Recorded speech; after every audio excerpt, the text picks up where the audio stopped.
Hello there. I am playing the Book of Hours today. This game, if you don't know what it is the sequel to another game called Cultist Simulator, which Cultist Simulator was made by a guy or a duo whose name is escaping me right now, but he's actually kind of a semi-known name in video game writing because he was the head of Sunless Sea and Fallen London.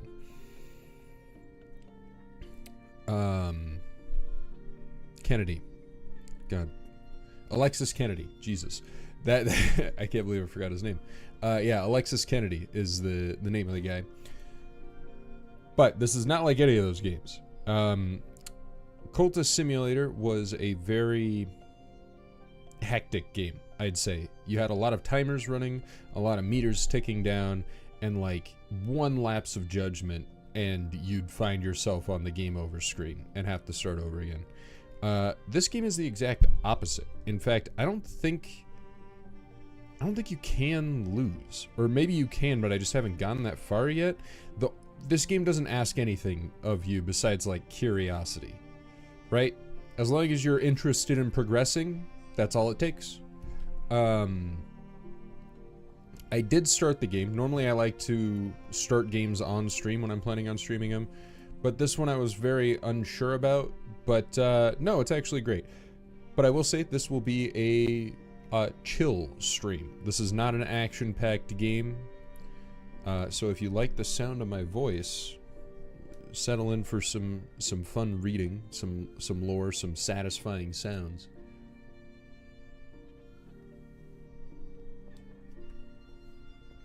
I will say the best part about this game so far is that the soundtrack, which is not so much a soundtrack as it is a collection of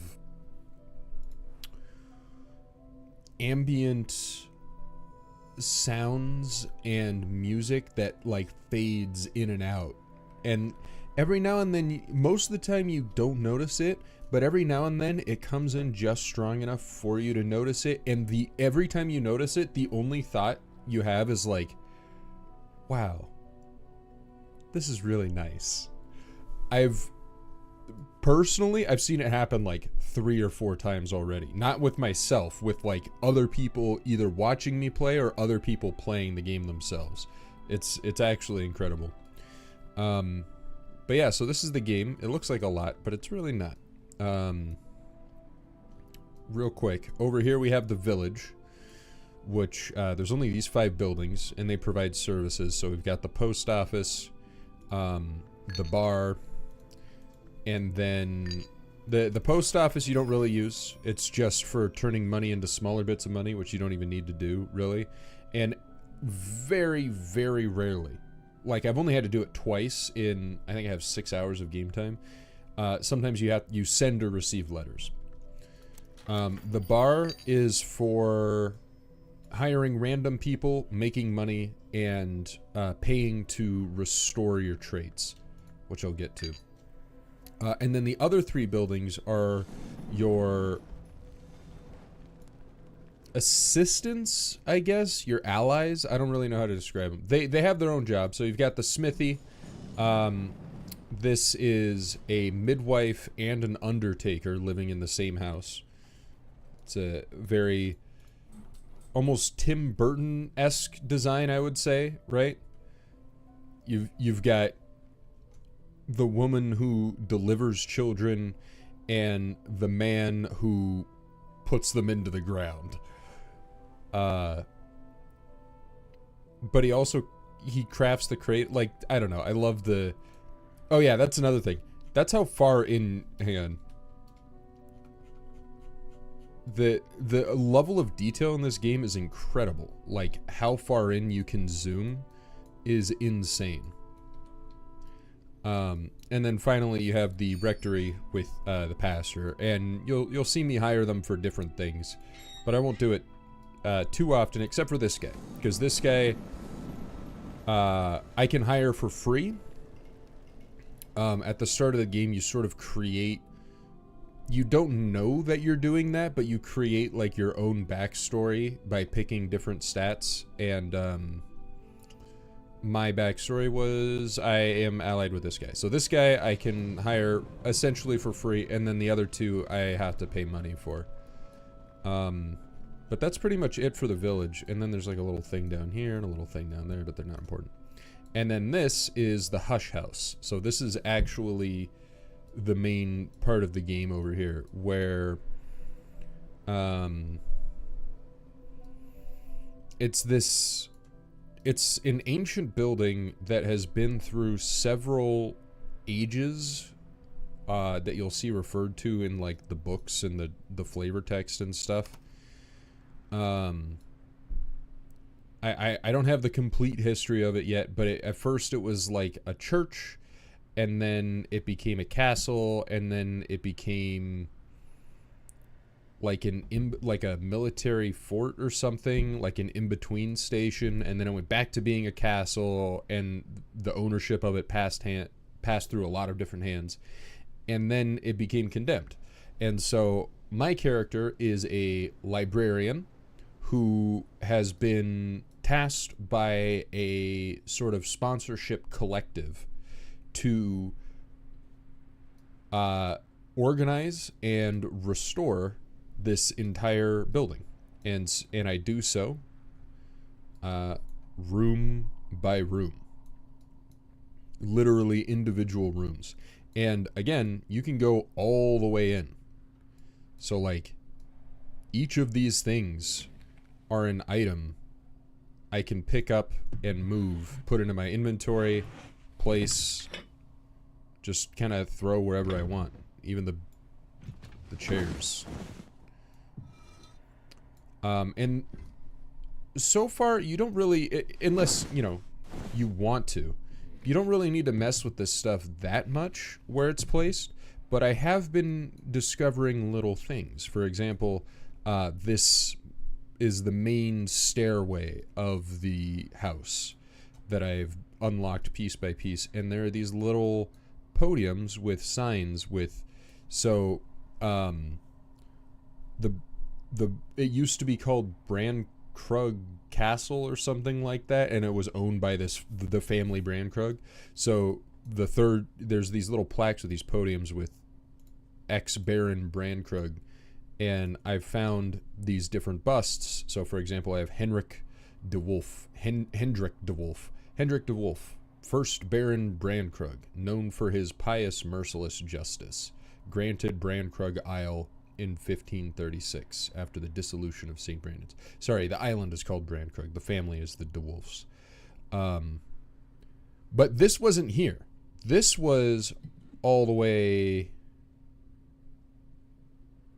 over here somewhere. I don't remember exactly where. But it was in one of these rooms.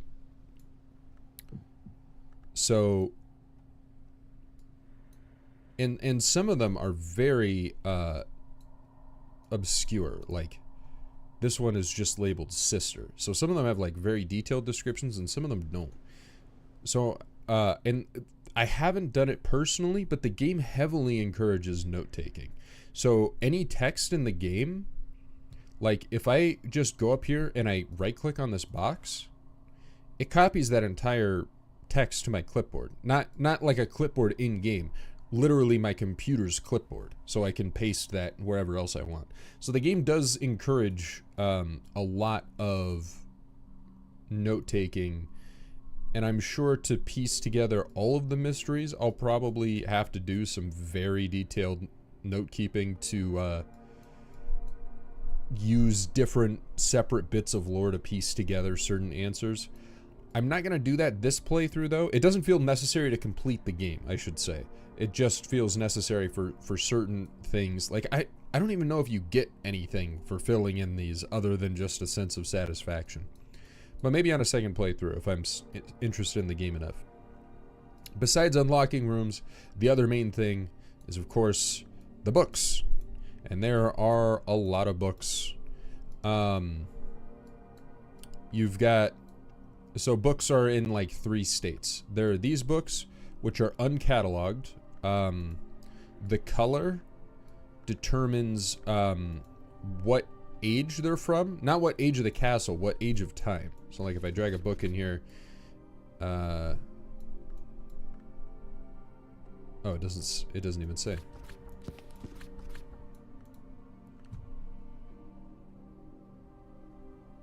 Maybe it says when I start it. Ah, there it is. This book was probably written around the time of the Hush House's Solar Gothic period, roughly between the 1000s and 1500s.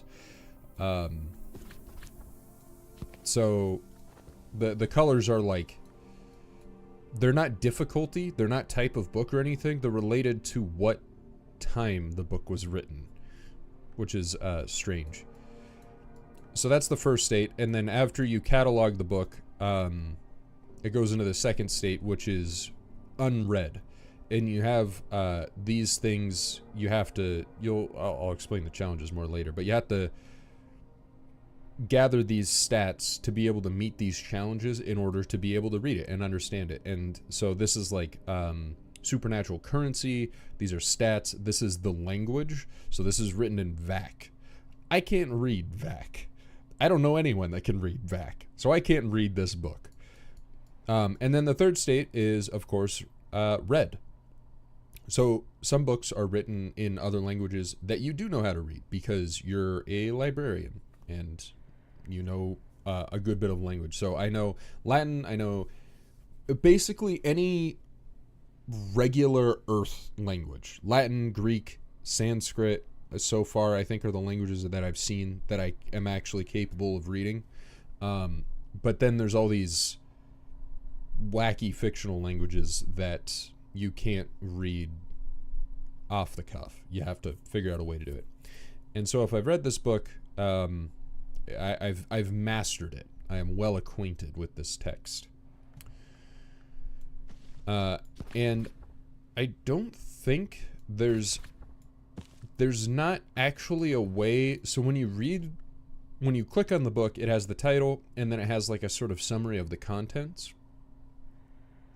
Then when you actually read the book, you get 2 blocks of text.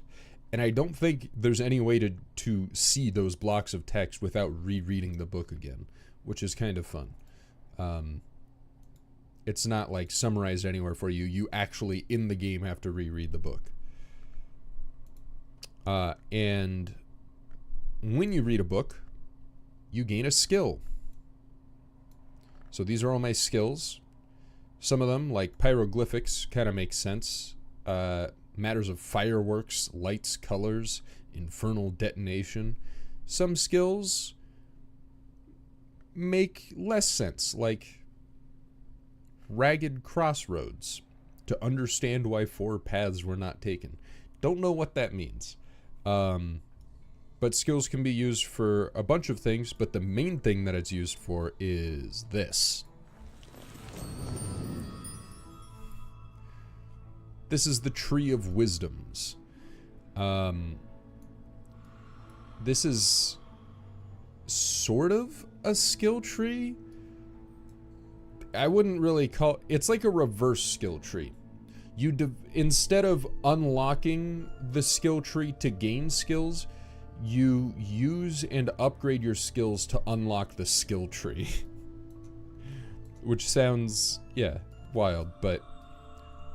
so the outside rings here where it says Edge, Forge, Winter, Lantern, those are concepts. Those are like attributes. The actual trees are these ones in the middle. So we've got Illumination, Hushery, Nyctodromy, Skolekosophy, the Bosk, Preservation, Birdsong, Horomachistry, and Ithastry. Very fun names. They're all different, like, schools of academic study in this world, but also academic study is intertwined with, like, supernatural stuff. Anyway, I have a whole backstory here based on, remember I mentioned that character creation sort of thing that happened in the beginning. So I didn't pick this background. I made vague choices that resulted in this.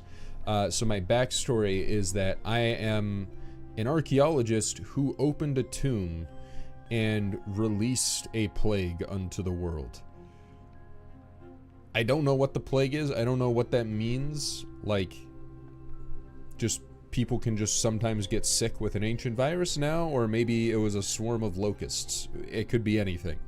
But that's literally all I know.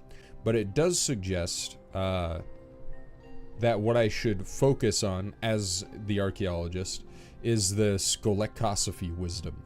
So that's why it's the one I've progressed the furthest. And the way the game describes it, skolekosophy is the study of things that should not be studied.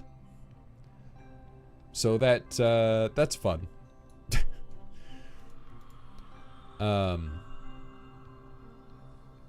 And you even get extra lore when so each skill can only be used in a slot on this tree once, and when you insert it, you get more lore about that skill.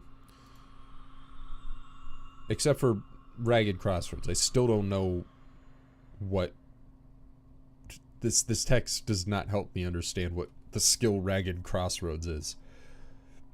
Anyway, the interesting thing is it can only be, it's not one tree, it's exactly one slot. And skills have to be upgraded to be placed into higher slots. So, for example, to get this skill into this slot, I had to upgrade it to level 3. That means that because I put wolf stories in here, even if I upgrade wolf stories to level 4, I can't put it in there anymore. It's just locked in. So some skills you'll get, and you want to hold on to them for a really long time before putting them into the tree, because you need to upgrade them. And that's actually a detriment, because every time you put a skill into the tree, you get another one of these stat cards. These are the, just revealing the title here, Elements of the Soul. And this is how, these cards are how you do everything, pretty much, in the game. And whenever you use one, it becomes exhausted. And they restore every day. But, you know, you want to use specific ones for specific uses, and you can restore them early, but for money, blah, blah, blah. You'll see. It's not too important because, again, there's no, like, lost state. There's no rush. You can always just wait for the next day, and they'll refill. But at the same time, your instinct is to go fast and to go faster. And to go faster, you must, you want more stats.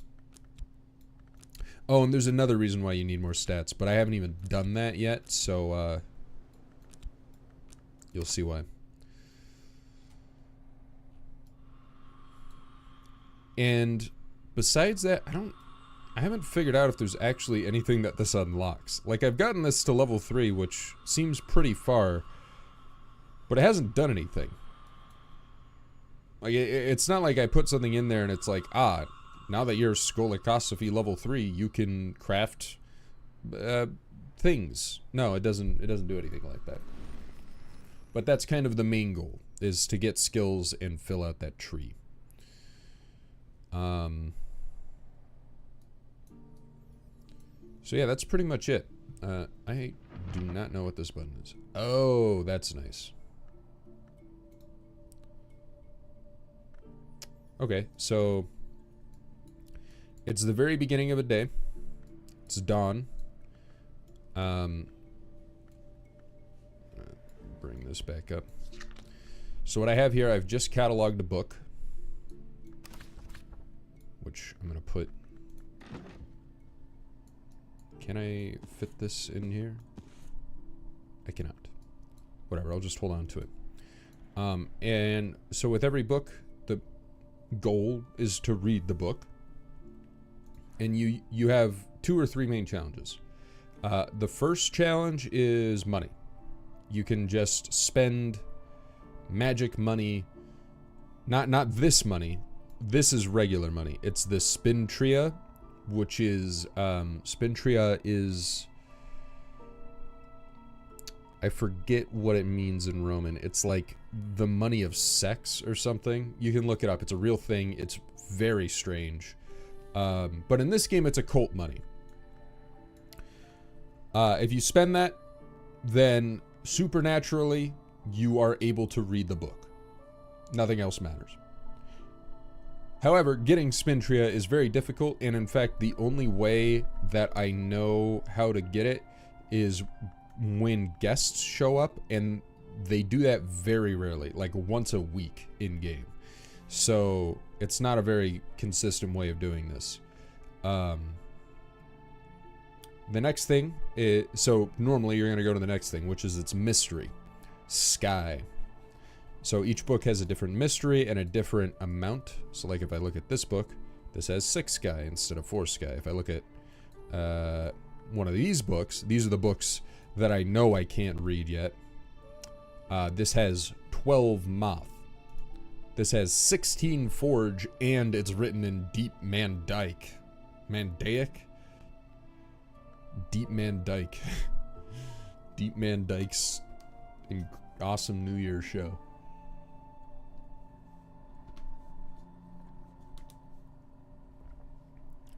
But 4 Sky is very achievable. So the way I do that is I have 2 main actions here on the side. I have talk, which is to people, and then I have consider, which is usually for books. So if I put this in here, now I've got 3 slots. I've got a soul slot, a skill slot, and a memory slot. So soul slot is for an element of the soul, obviously. I don't think I actually have any that have Sky, though.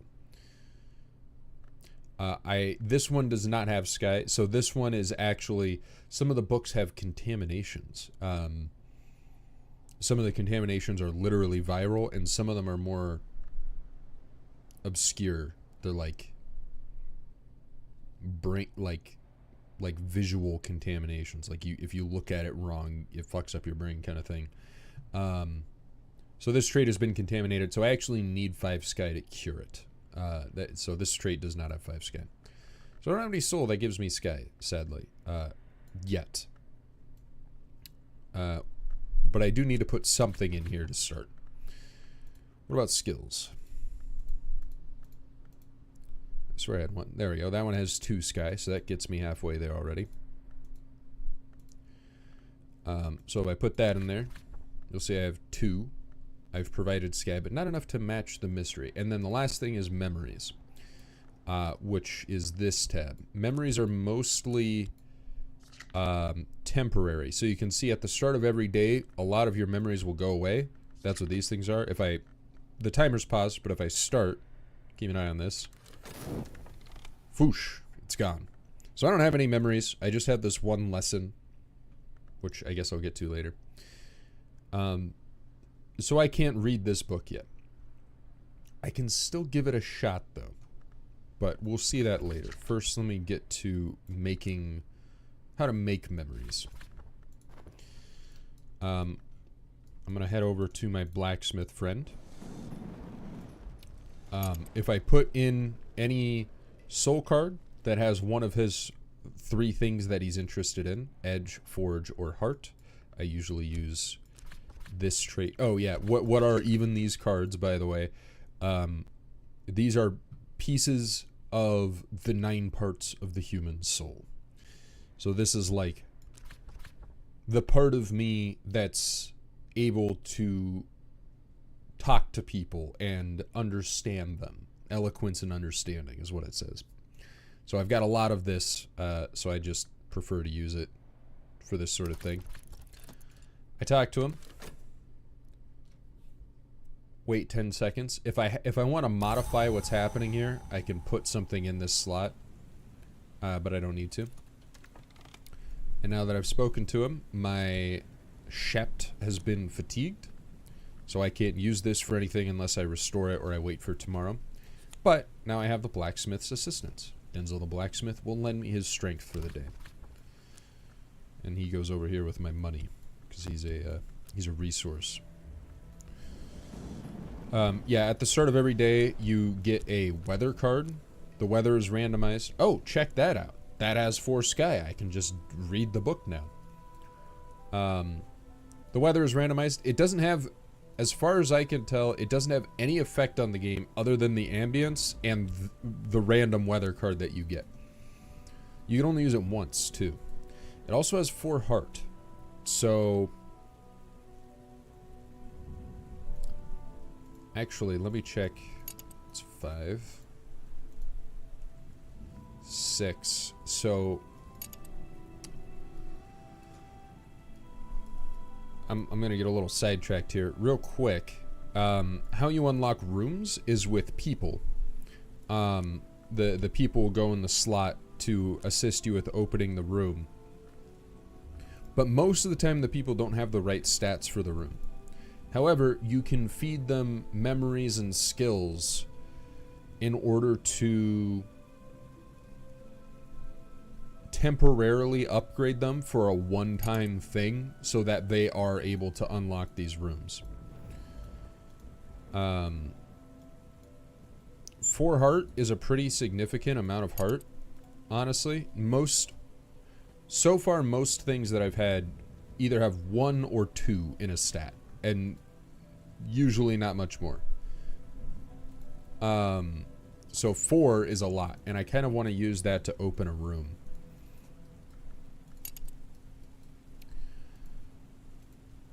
I think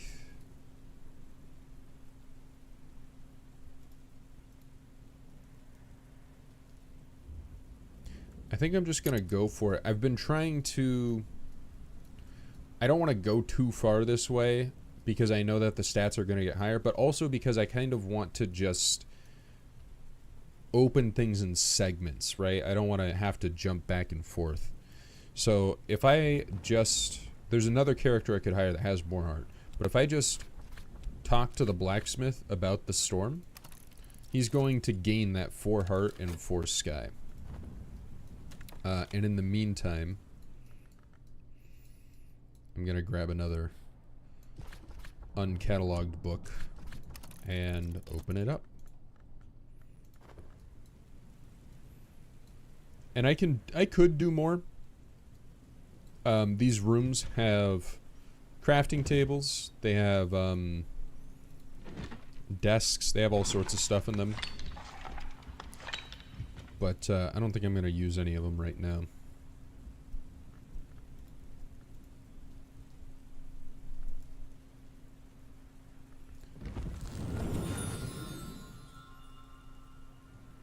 Oh, this one's not committed.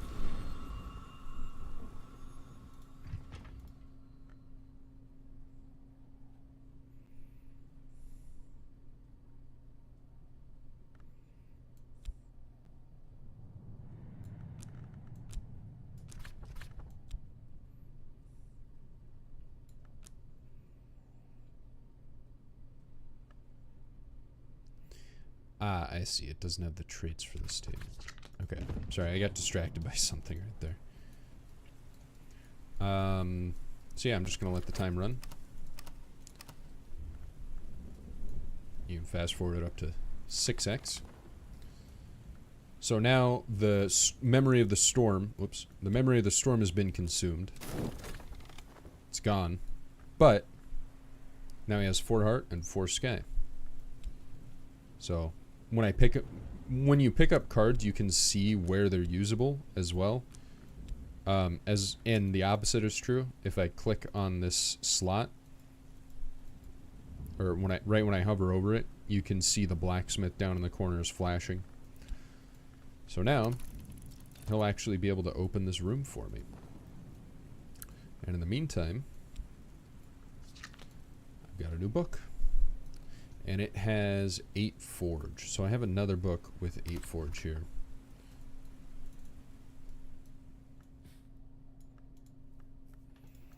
So, and I do have a decent amount of forge. I could probably get that if I wanted to. So, items can be moved around freely, and you have a lot of bookshelves to play with. So as I'm getting more books that fit together, I'm sort of organizing them in ways that just feel natural to me. But there's no restriction on how you do it. In fact, I'd say organization is probably one of the big challenges of the game. because you are, you're not guided on it in any way. And, I mean, fuck. Look at how big this house is. You're going to need to be organized to remember where everything is at a certain point. So, at the start, all my books are just kind of jumbled together because I didn't have a lot of room and the books are just random. But now that I'm discovering more and more that I can kind of see how they line up, how they end up in series, right? Like over here, I have book 1 and book 3 in this series. I don't have book 2 though, so maybe I should. No, I can't. That's a shame.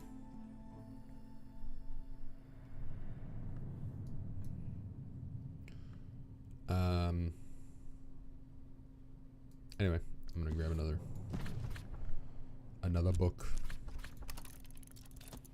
and run that while the blacksmith. So normally talking to the blacksmith without putting anything in that slot is how you gain memories, and you need memories to be able to finish most challenges. Oh, this is, I'm actually getting pretty lucky. So most books have like 6 to 8 as their mystery. Having the challenge 4 is very, very doable. And this one's a moon. So I actually think, yes, Wolf Stories is 2 moon. And Trist is 1 moon. So I've got 3 moons. So you know what? I'm going to go for it. Let's try and read this book. So I've only got 3 out of 4, but you'll see in a sec, there's a way around this. Let's see. The Venice Conundrum. Van Driel describes odd events in Vienna. The disappearance of children, epidemics of parasite activity, animal mutilations, nightmares of worms, the activities of charitable organization, the new legions that funds the burial of the poor. She proposes peculiar connections between these activities. The world of Book of Hours, as far as I can tell, is Earth. So it has all the real places. The biggest difference is, and this is shared with Cultist Simulator, so this is actually, this painting is almost directly from Cultist Simulator.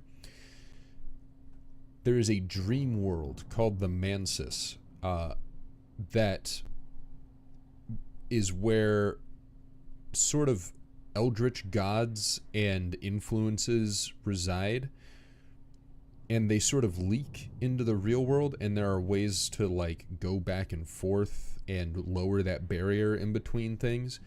So it's the real world, but with this extra layer underneath it that has been influencing it for all of history. So even though Italy is out there, it's not, and it's mostly normal Italy. It is not normal Italy. There's like weird shit going on. I just wanted to put that into context real quick. Wolf Stories. And then I don't have a memory that fits. I could put this one in, but it doesn't, the stats don't help me. So I'm just going to go for it.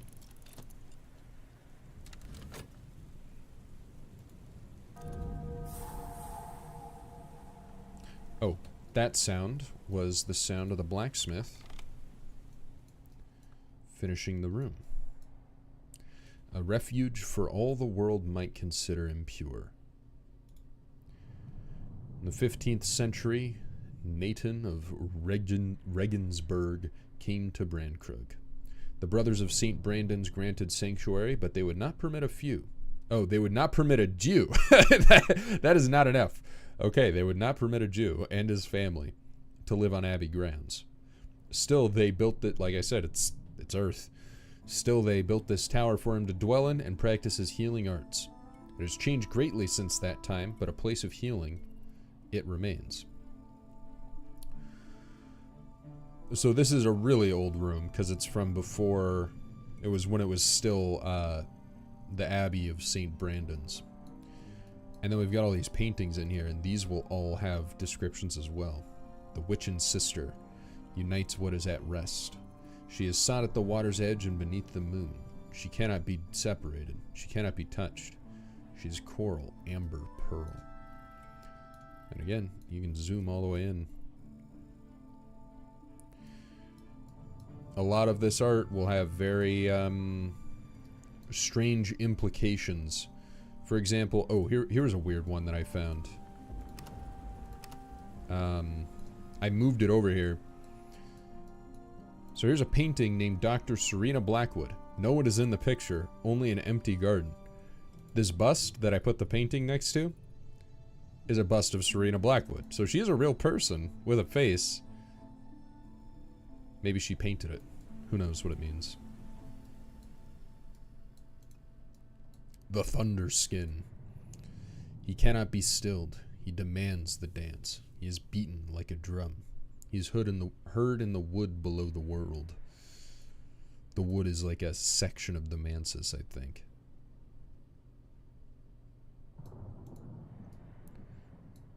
The velvet. The glory is a question, and the moth always answers yes.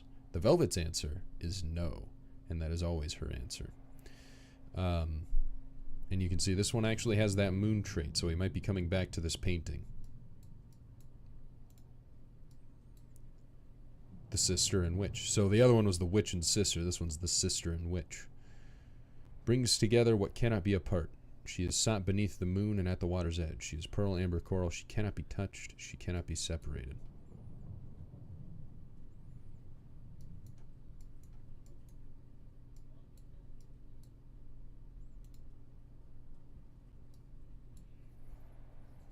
So it's like the reverse. Similar, but different. She's not coral, amber, pearl. She's pearl, amber, coral. A little fireplace. A pitcher. Oh, that's nice. So, there are vessels and then there are beverages. So this is a vessel, so I need to pour this into a cup, which means it has multiple servings of this drink, which will have the same stats. So that's nice. Musgrave de Wolf. The bust is carved from wood. Cherry. A gently twitching little cloth doll with melancholy button eyes and a frill of colored ribbons. That's creepy. Oh. This is new. A machine that will only operate once. Inert. A device, but not one that can be activated by casual handling. This can survive consider without being used up, although it will still be used in crafting. Woven. Interesting. I have not seen these traits before. I guess I'll have to do that after I make my run at the book. We've got a potion. It's got heart, moth, rose, and nectar. Flowers. Ooh. Drinking cocoa. It seems like the Hush House is locked into time as well. There's like a lot of food and drink in here that is just here. I don't know how long the place has been closed, but definitely not. It definitely wasn't closed so quickly that the cocoa is still drinkable and hot.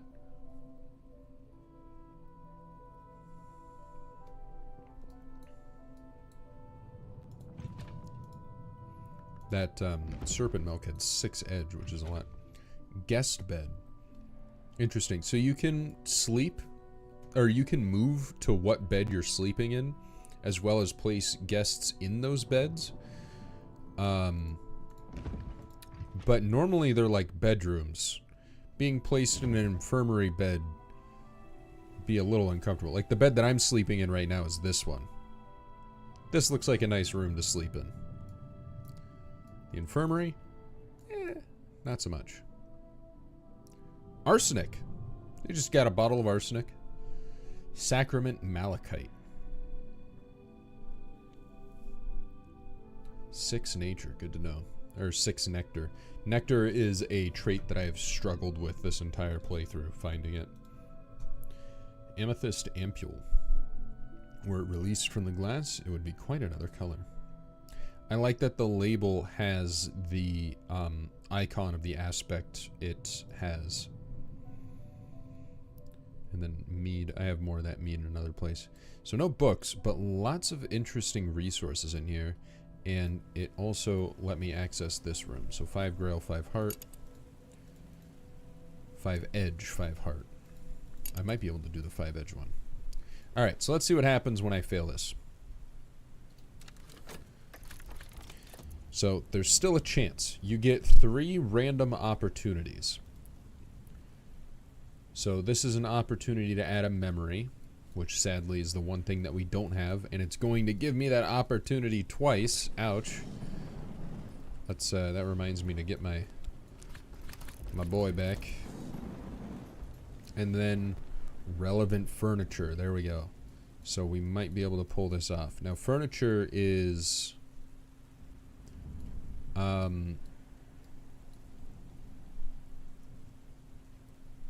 well, actually, we'll see if it's the generic one. I'm pretty sure it's this comfort trait. Each bit of furniture has like different stuff. So like this couch has the comfort trait. This candle has the light. It's a fuel. Oh, thing. That's the one. And then paintings are considered wall art. So those are all separate opportunities. Well, let's see where this goes. The memories are going to go by first. I just got to let it slide. In the meantime, talk to the blacksmith.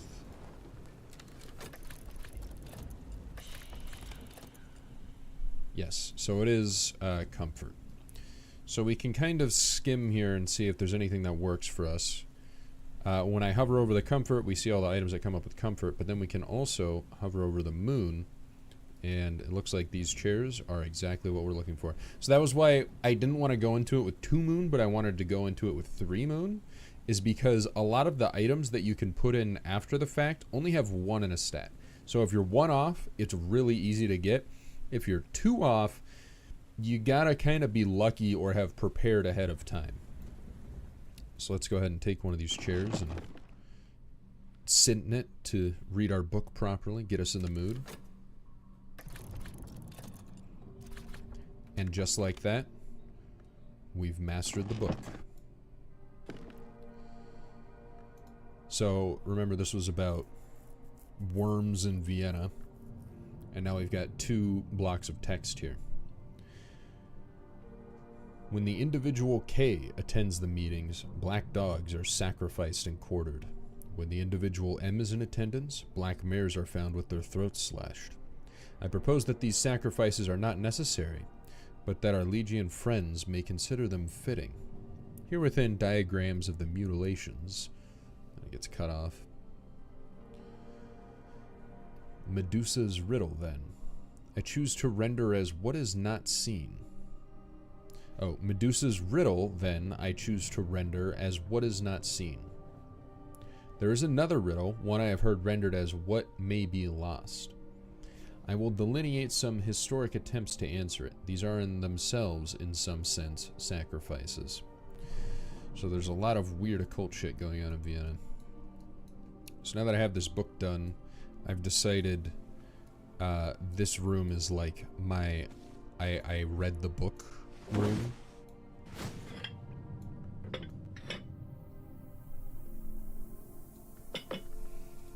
So I'm going to put this down here. Although those look very similar, but they're opposite traits. So that fatigued my soul card. The skills cannot be fatigued. Skills are very nice to have because you can just use them constantly. It gave me the memory of fear. Appropriate considering the content of that book. And then it should give me another lesson. Lessons of wolf stories. So I already have wolf stories. Normally if you get a lesson for a skill that you don't have, you put it into consider and it turns it from a lesson into a skill. But I already have wolf stories, so I don't need to do that. What I can do is use it to upgrade a skill.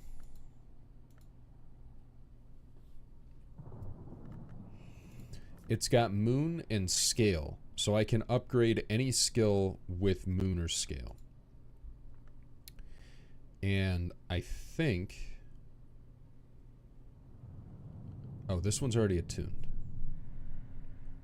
What did I attune this to?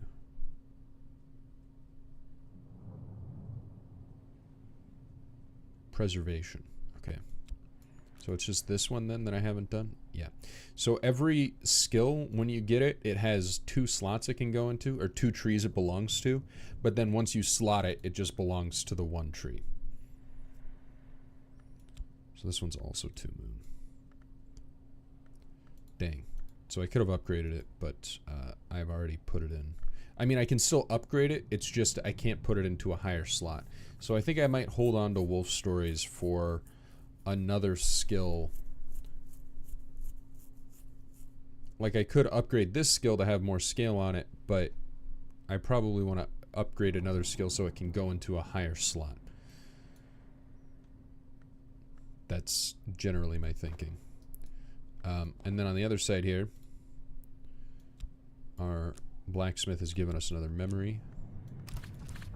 We're gonna do that. So I'm just kind of grinding. A lot of the time you're just kind of grinding memories until you get one that has the traits you want to read a book or accomplish a room. Oh yeah, speaking of, what was it, 5 edge? 3 edge. I don't think I can talk to him about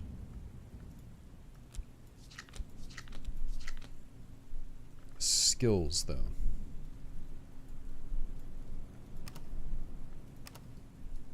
Whatever. I'm just going to continue to catalog books here. But yeah, this is pretty much the gist of the game. Oh, and I've been forgetting. So you can't use your health stat to consider books. So I like to come over here and spend it at the bar because I get paid. This is essentially me using my health to work a job.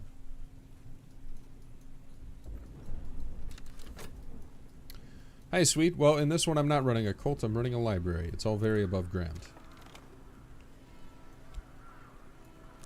How dare you?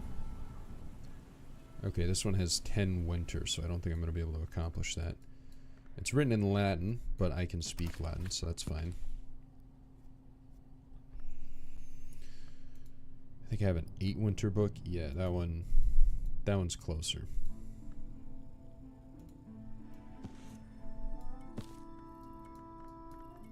Yeah, exactly. Let's see what memory we got. 2 moth.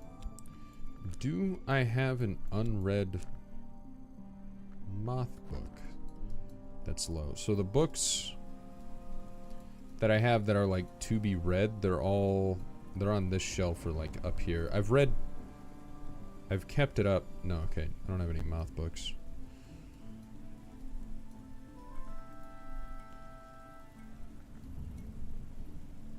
The main stat that I'm looking for is Sky or... Oh, that's another 8 winter. 6 Rose. Yeah, I have a lot of Sky books. And then these ones I can't even read because these aren't books. These are actually phonograph records. And I don't have a phonograph. This one's a scroll, though, so I could read. If I had enough heart, I could read this one.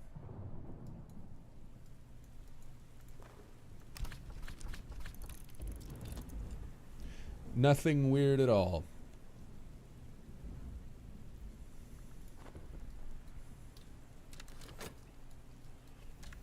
The main goal is to, it sort of says it outright, is to record a history. Time is a little subjective in this world. As far as I can tell, the world has 5 main histories. Meaning that, in Elder Scrolls, there's like the whole thing with the dragon breaks where contradictory events can happen and both be true. Like there can be both an event that kills a person and that same event also didn't kill the person and they went on to do other stuff, and both are true. That's kind of how it is in this. So piecing together one singular timeline is a big accomplishment, and my character unleashed a ancient plague unto the world by opening a tomb that he shouldn't. That's his backstory. So my goal is to record a history. It says where my crime could be forgiven or redefined. But you can complete the game by recording any history. The way you record a history is by, there's a lot of different desks in the game, all with different stats, and I believe I have one with scale.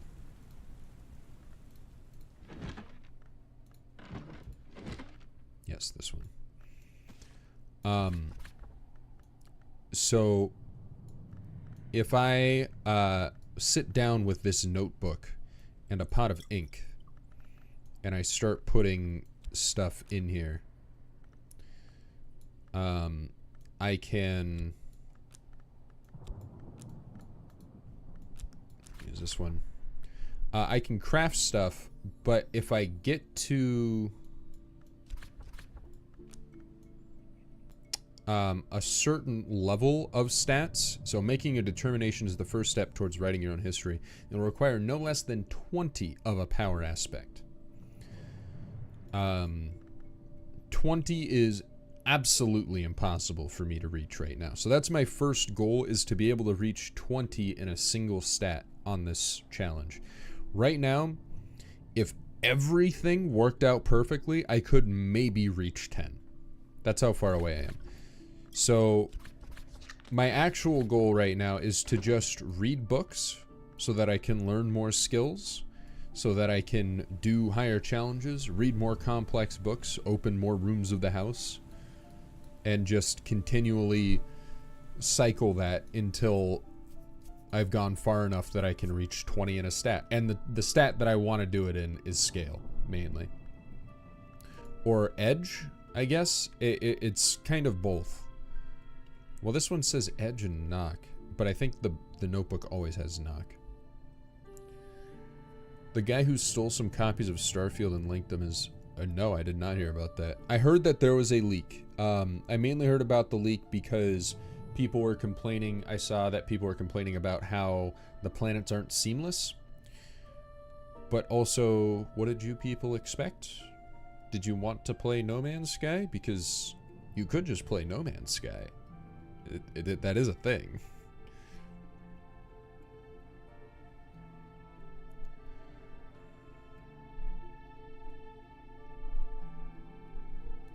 I see. Yeah. For the robbery itself, 12 years doesn't seem right. But the punishment for leaking a game wouldn't be more jail time. It would be like money, right? Bethesda would sue the guy.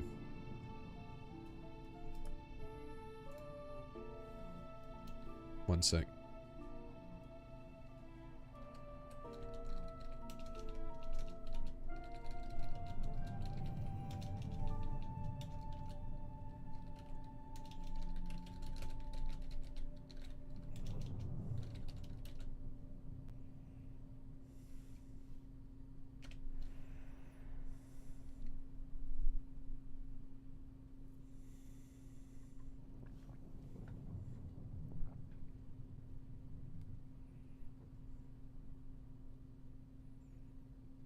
I feel like that's pretty sizable.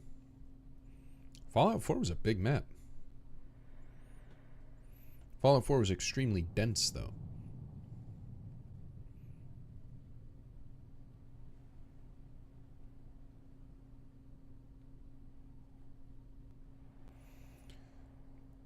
I think the map might be that big, but it'll probably have, it won't have the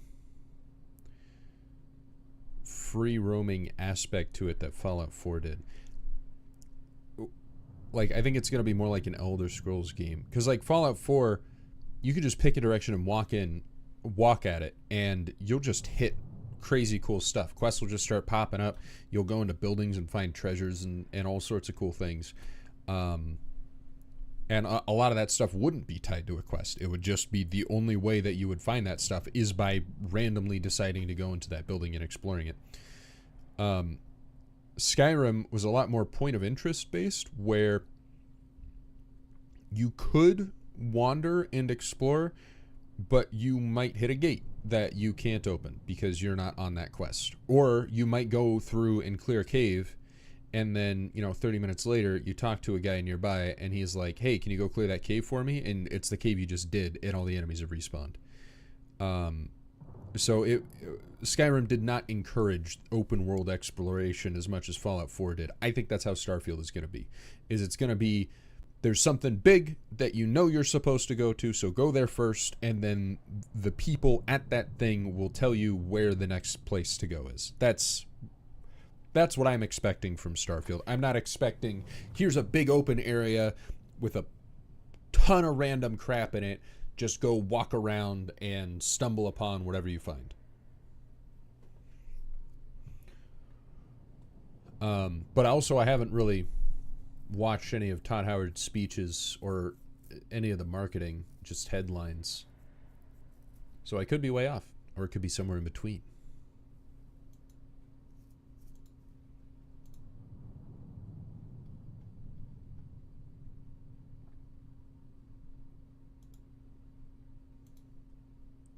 Sorry, I'm distracted on my second monitor. I've never played Oblivion.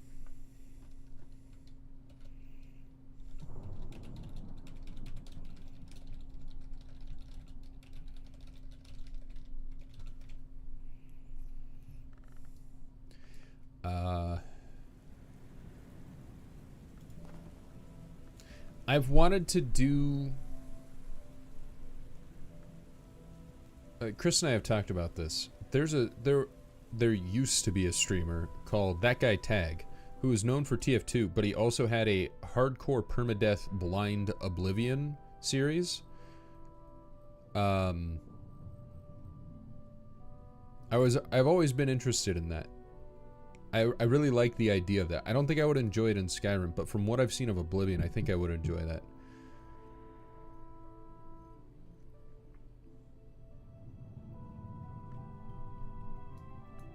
Where you haven't played the game before, you go out and explore, but if you die, you gotta restart.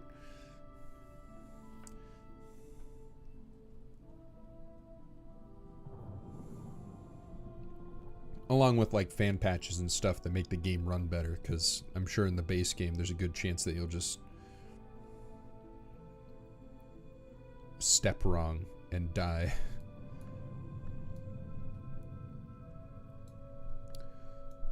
Let's continue unlocking books.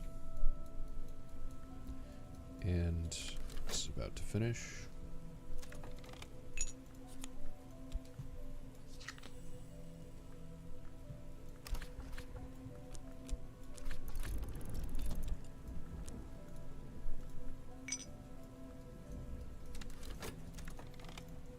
Whoops.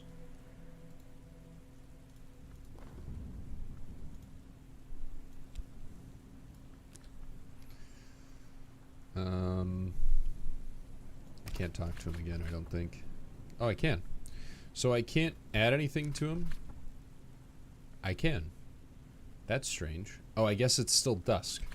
At nighttime, you can't talk to him anymore, and it's about to be night. Now it is night. Ooh, 4 nectar. Okay, I really need a nectar skill. I don't know how I could possibly read this, though. I don't have any soul cards that give me nectar. And I don't...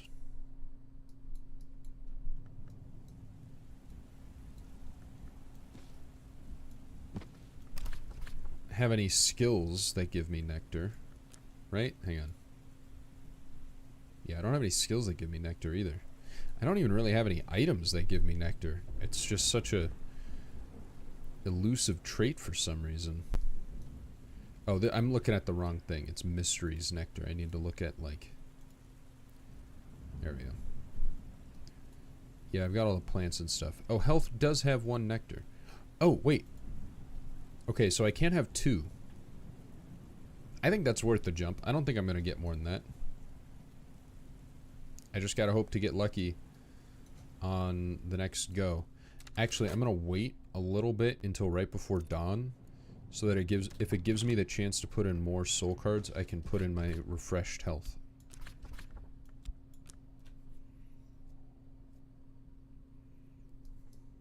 I don't have a skill.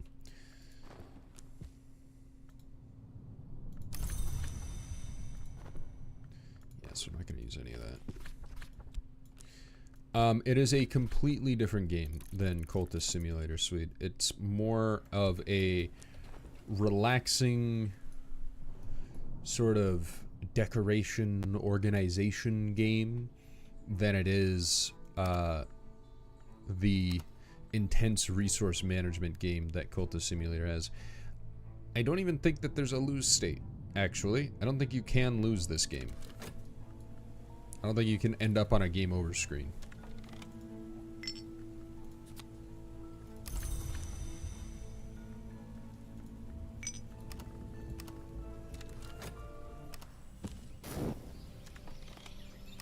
Okay, new day. First things first is always get my guy back.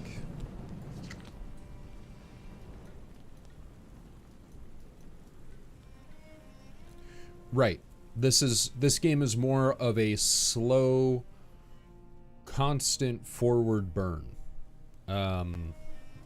Rather than Cultist Simulator, which was like 20 minutes of nothing. Then progress, but like incredibly difficult, multiple plate spinning, 1 lapse of judgment or lapse of attention on something, boom, you lose and you got to go back to the 20 minutes of nothing.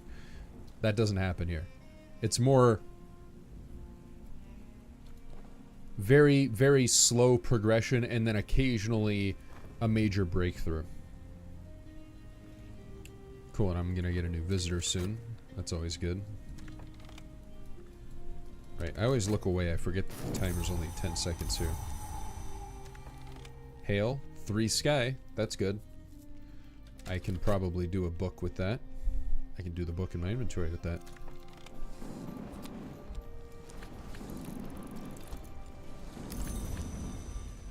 Hopefully we can get more sky. But first, it was 3 sky and edge. So let's see if there's any of these rooms.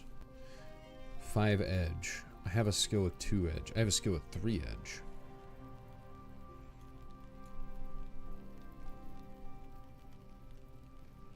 So I could open a new room instead, which I think I may do. My Mr. Blacksmith's assist. I could just do this. I don't need to use that memory, actually. He can just open... When I said it earlier, didn't I? I said, I think I can do 5 edge. I can do 5 edge. Let's see if there's a 6 edge.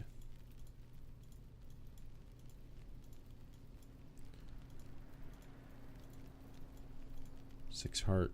Ah, there it is. 6 edge.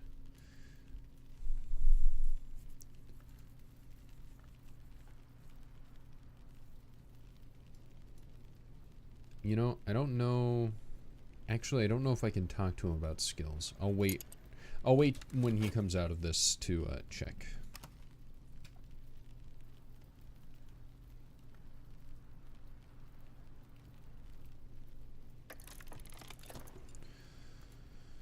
Okay, 1 soul card. Wall art. Beautiful. I've definitely got...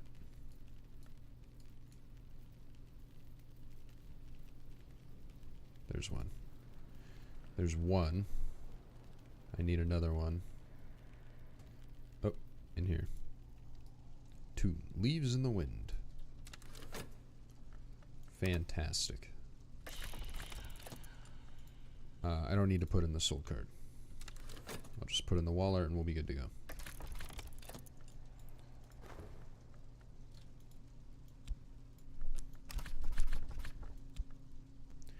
I cannot use a skill on him.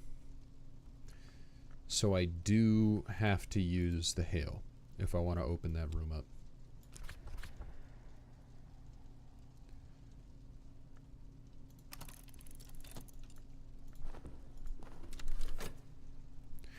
Yes, next weekend. Of course. Always excited for a trip to Vegas.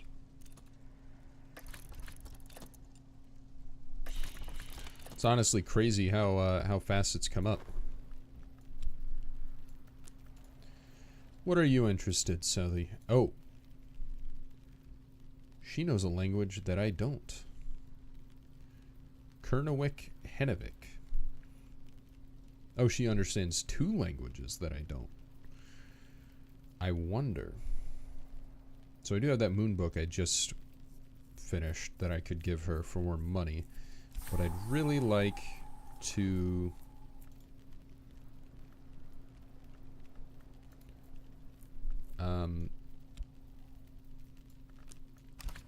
I'd really like to learn a new language. That seems like a difficult thing.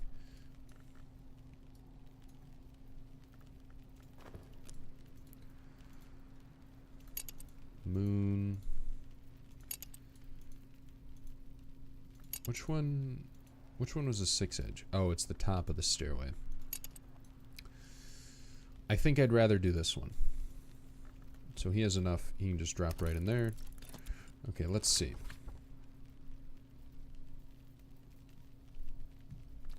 So we can talk about this.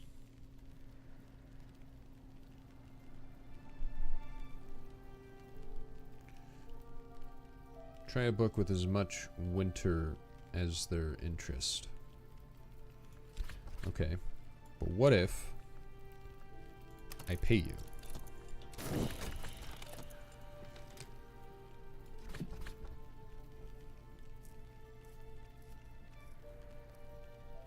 My visitor can teach me the rudiments of this elegant language, with its name so notoriously difficult to spell in any language, including itself. Irakapayan. Okay, I don't have any books that require this language, but I might as well learn it while I can.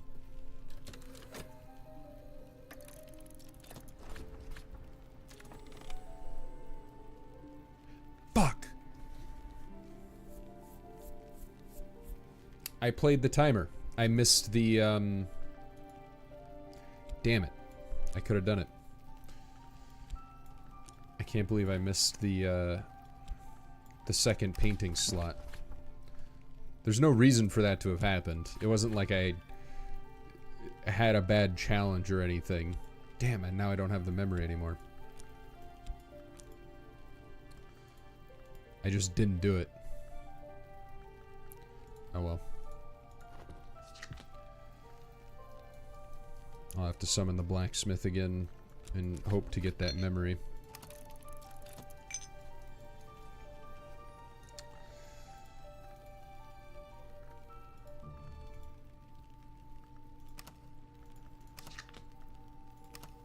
Okay, when you sort it, does put it on that top. Gotta go there as an adult. Yeah.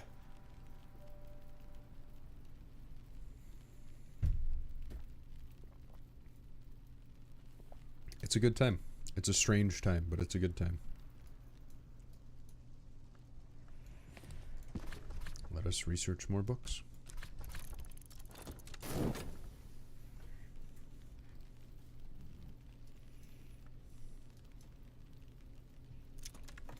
Can't believe I did that. 12 rows.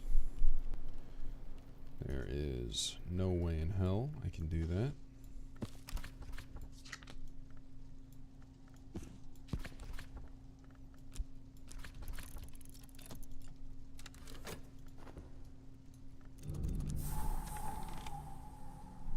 What was that? Oh, that was the room opening. Beautiful. The examination room. Henrik de Wolf evicted the family of the healer Natan from the Barber's Tower, as it was then called.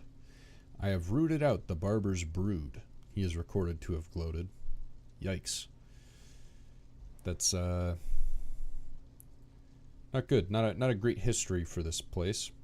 But his great-great-grandson Gideon, the motley baron for his brindled hair, restored the tower and made it a place of healing again. Of course, the equipment in this room dates from the current century, but Gideon's other nickname was the Cutter. It was rumored that he bought corpses for dissection, even that he was a vivisectionist. The latter was probably a slander, but one way or another, scholars have been cutting up corpses in here for a very long time.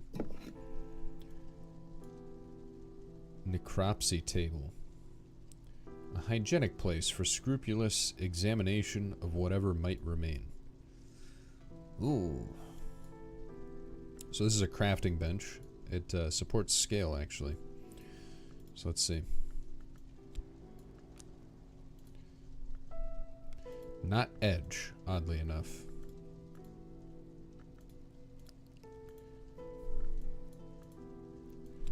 There we go. 4 scale. Oh, I can use this too.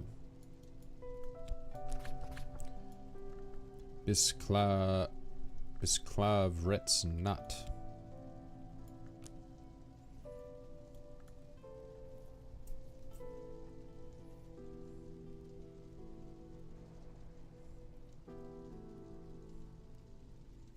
Apprentice, scholar, and keeper. Pentiments and precursors with apprentice level scale. So what about the other one? What about Grail? Do I have any Grail soul? I do. Oh. Oh, but this table doesn't support Grail. Okay. So I shouldn't even try. I do have a decent amount of winter, but I don't think I can actually... Oh, you know what? I think I can.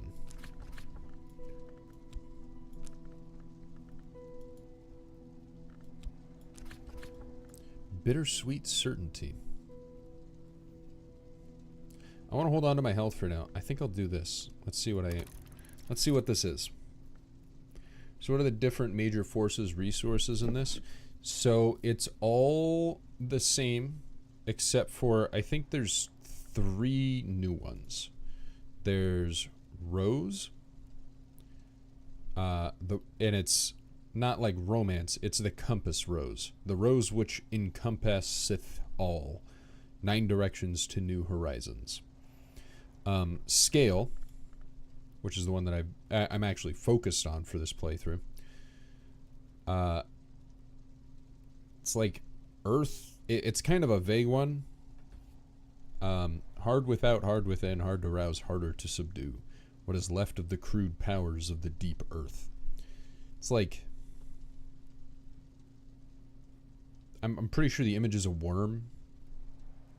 So it's like underground stuff. And then the last one is nectar, which is it's plants. It's just plants. Ugh. I don't have a lot of things. I was just talking about I don't have a lot of things that have nectar on them. The green wealth in the world's veins, the pulse of seasons. Long ago, some called this principle blood.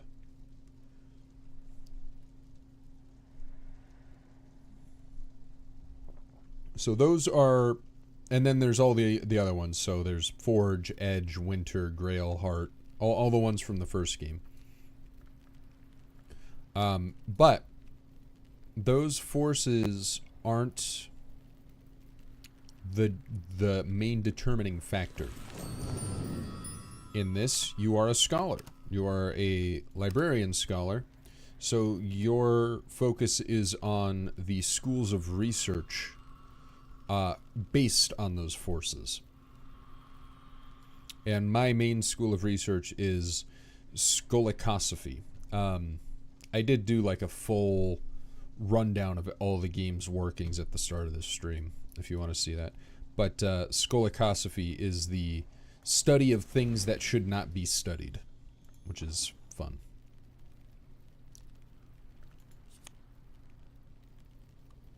Ah, interesting. So she gave me the card. I've learned enough to puzzle out books in this language, though it might be slow going. You can also use and improve this like any other skill. Okay, so this is a skill card, so this goes in here. And it only cost me 1 to learn that. That coin, the bronze coin is worth 2, and I gave her the bronze coin and she gave me back a silver coin, or an iron coin. A language of surpassing beauty and elusiveness revealed through the ecstatic apprehensions of the Orphics, the Eleusinians, and the Sibyls of the Rhine. Ericapian, these mystics claimed, allows for the elaborations of hues, sensations, and states of mind too subtle for grosser tongues. Interesting.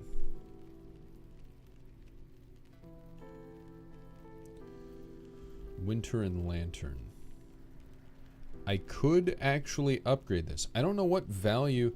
I guess it's just a general skill. It's needed for some books, but I could use it on any book, most likely.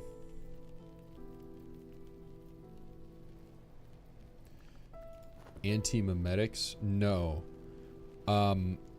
There are books that are contaminated with that sort of thing, though, and there are certain skills that have the ability to help you with those contaminations. So, for example, this part of my soul is contaminated with despairing because it was infected with something when I read the book. It doesn't actually say the name of the contamination on it. But, like, you can see this skill can be used to remove corruption from books. So there are things like that, but I don't think that's actually one of the skills. The skills in general are just kind of vague.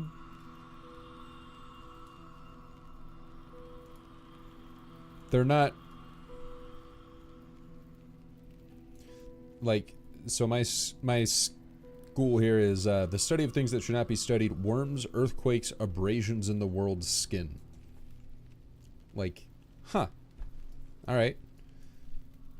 Hushery, kind of straightforward. Aesthetics, necromancy, silence. Birdsong, music, riddles, miscellanea. Huh? I think the further you progress it, the more detailed these descriptions get.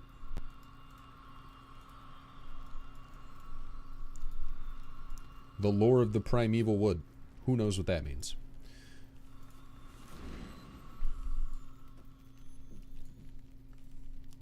Anyway, now that she's gone, I should have recovered the blacksmith already. Actually, it took too long.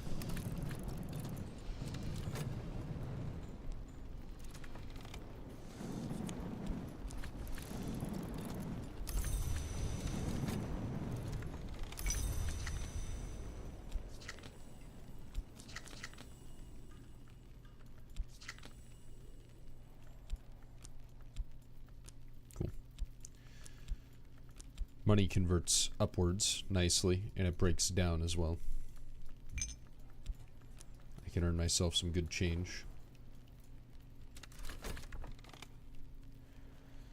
6 guy. A True History of Valentine de Wolf.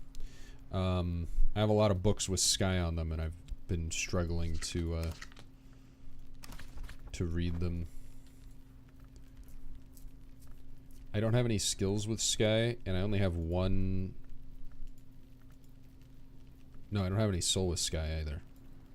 And I keep getting more and more Sky books.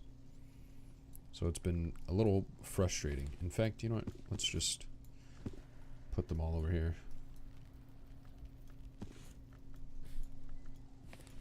Oh, right. And put that painting back where it was. Gotta get it. Yeah, there we go. So let's see. 4, 4, 6, 6, 6. Almost all of my 6 books are sky. I've got that 4 nature. And then I've got 6 rose. That's it. These are all books that I've already read. And these books are too hard. Yep. Yep, yep, yep, yep, yep. Okay.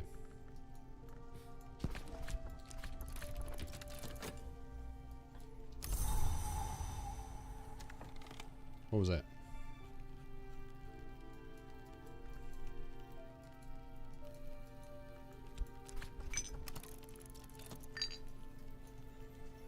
More money.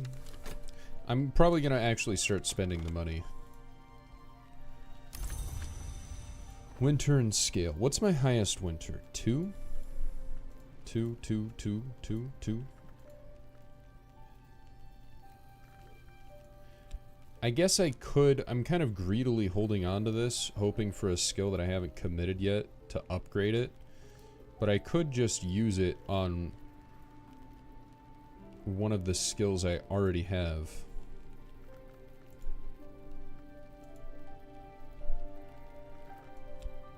I'm not going to do it yet. I have winter... I don't have any winter 6 books, but I have some winter 8 books that I think I could pull it off. For Edge. That's easy. The Sun's Lament. The first volume of the Meditations of Abbot Thomas of the Abbey of the Black Dove. Let's read a book. Whoops.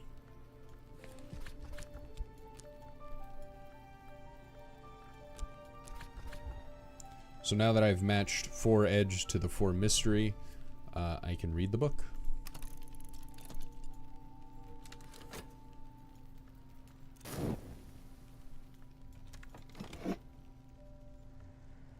Oh, I forgot I was crafting something. Bittersweet Certainty. It's a memory. Eventually, the sun in rags always brings its beautiful ending. The certainty that the sun will set. He gives me 2 winter, 1 lantern. That's, the sound trait is very interesting, though. I don't think I've ever seen that on a memory before.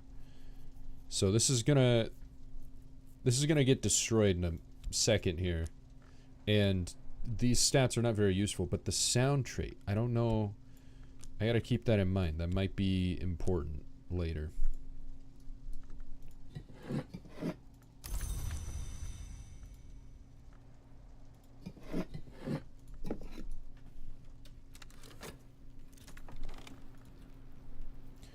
Two rows. And I had a 6 rows book. Do I have any? I do have a rows, 2 rows there. So that's 4. I think the problem is I don't have a skill with rows.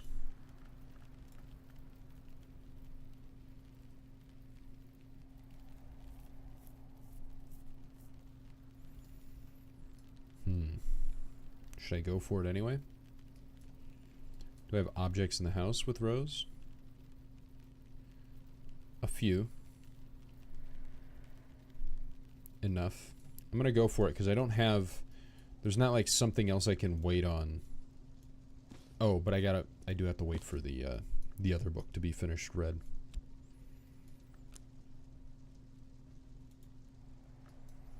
What about rooms? Can I use this guy before the day ends on a room? Grail and heart.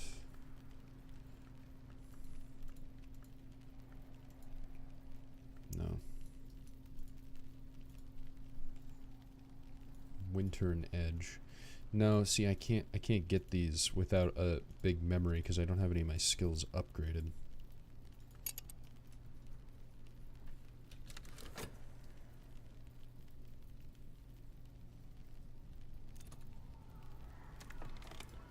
Well, they did. before he made Weather Factory, Alexis Kennedy was one of the lead writers for Fallen London. He made Fallen London and Sunless Sea. Unless you're saying, what if they combined worlds?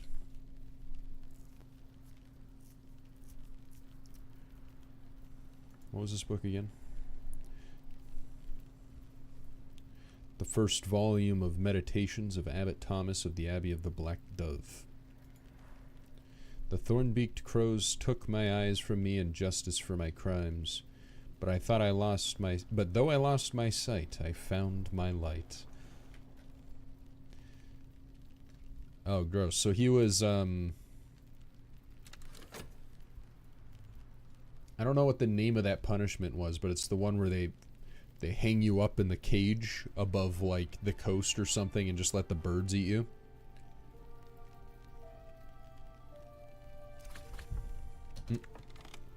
Pause before dawn. Abbot Thomas speaks of the breaking of his oaths to his sword brother God, what the that is too many. Trigv. And to the Lord of Scars that he served before he came to the Abbey. He writes of the power of oath bonds and considers the means and morality of their sundering. Interesting. Words have power, but that power can be broken. So what did I gain from this? Another Ragged Crossroads. Okay, so I can definitely use one of those now. This is practically Cultist Sim 2. So the way that you interact with the game in terms of cards and stats and stuff is very similar, but it's a much slower paced game. It's not a resource management roguelike. The way the game describes itself is a crafting RPG. So I'm just sort of slow. There's no lose state. I'm just sort of slowly expanding this house. I'm unlocking new crafting tables, which is letting me create new things that let me upgrade my stats so that I can unlock more of the house, so that I can get more books, so that I can get bigger stats, so that I can unlock more of the house, and so on and so on. So it's very chill compared to Cultist Simulator. Very freeform. I'm gonna put this book right there, because I don't think I have any edge books actually.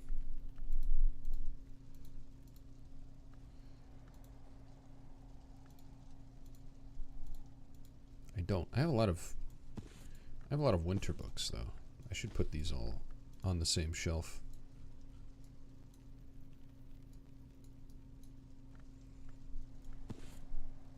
Yes.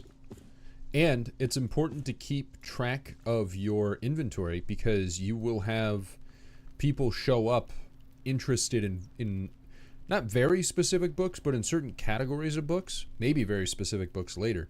And I've got to be able to remember where I have these books, because look at how big this house is, right? Eventually I'm going to get to the point where if I'm not organized, I will not be able to find what I'm looking for. Speaking of, I was going to attempt that Rose book. Letters from a Fugitive. Lars Westergren, explorer and murderer, spent 7 years escaping justice through his knowledge of byways and shortcuts in the bounds. Throughout that time, he wrote regularly to his daughter, possibly in part to taunt his pursuers. That's funny. Explorer and murderer. What a combo of accolades. And then I can just put whatever I want in here. We don't check. Okay.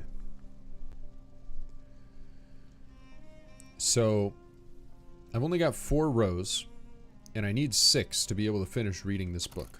But you'll see I will have an opportunity to make up the difference.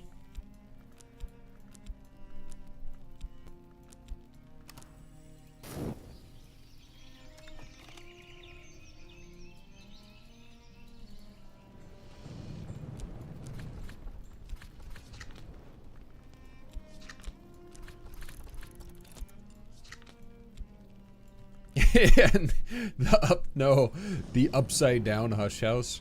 This would be the kind of game to pull some shit like that too, but I don't think they're gonna go full Symphony of the Night on me.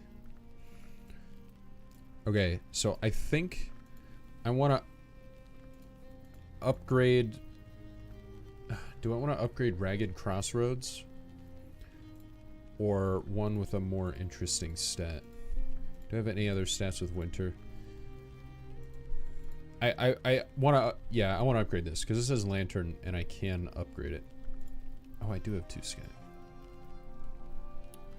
So, how you upgrade a stat is, you need to find a relevant desk or crafting table. So this one takes Winter. So I'll take the skill and put it in, and then it has to have... I don't actually think I can do it in this one. This is a desk. This isn't a crafting table. I can do it in this one. So it has to have soul,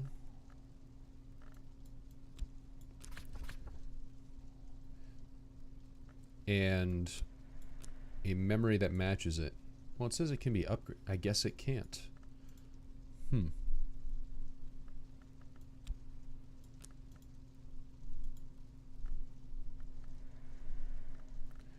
Alright, well, let's try this one. No, this is still crafting. I guess I can only consider it. Okay, I'll have to wait for this slot to become available to me. Did I ever play Stacklands? No. I don't think I've even heard of that. There's the storm again. That's good. It's storming more often now. I think it's getting to the rainy season.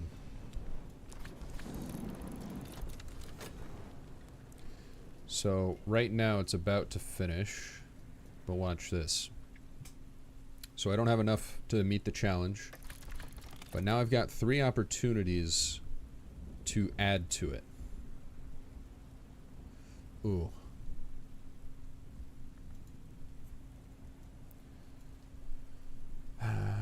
So I can't add a soul because I don't have any soul that matches Rose, and this one isn't something that I add to. It's just random.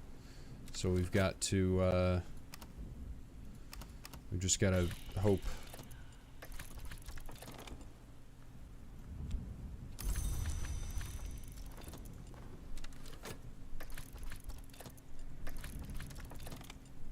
See, that just added a ton of moon and forge, but that's not what I need. I need Rose. Didn't work. Oh well. I gave it a shot. I don't have that memory anymore, so I'm going to put the book back. So instead,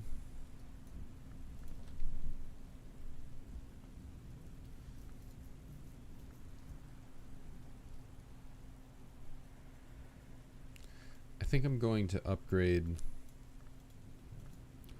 one of these winter skills.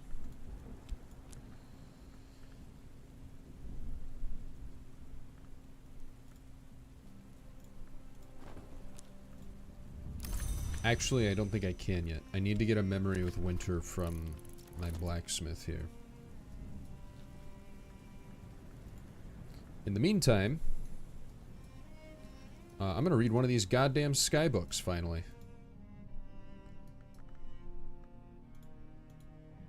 Give me this purple one, because it looks cool.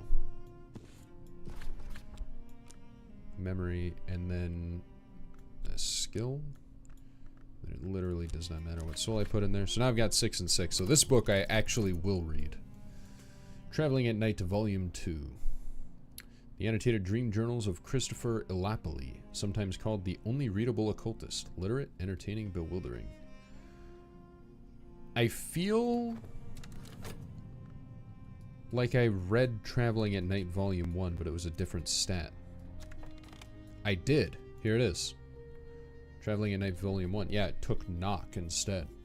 So I could organize it by stats, or I could organize it by, like, volumes. Nope, he gave me the same memory. Come on, give me some winter.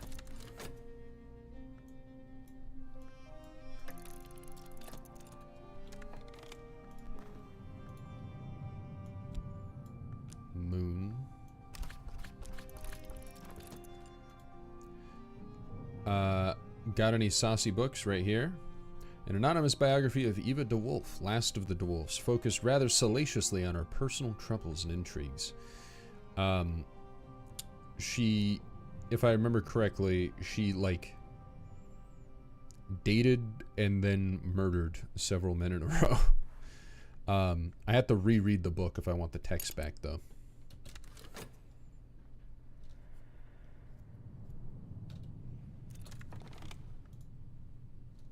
Nope. Wrong one again.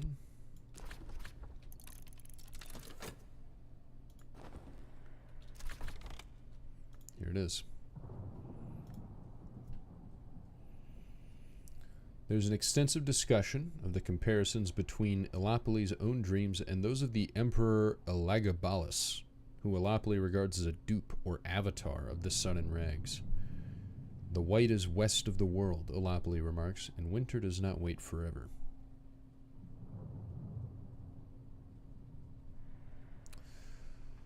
Elagabalus found his way to the white door at last, thankfully. Speech can't pass the white door, and honestly, Elagabalus never had anything very interesting to say. I tried to follow in his footsteps, but I never learnt enough of the white. I suppose I'm thankful for that too, but here's what I do know. So that white door that he's talking about, that's from the first game. It's in the Mansis, the dream world that occultists try to learn the ways to travel through. Sights and sensations. Oh, it's a sky skill, and it's got winter. This is the skill I'm upgrading. So when I want to learn a new skill, I just drop it in here, and I'll learn it very rapidly.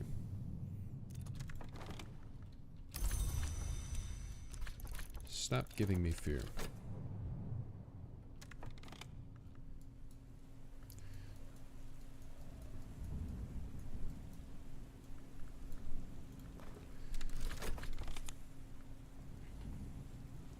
It works for Hushery or Nyctodromy, and it's mainly Sky, so I do want to upgrade this.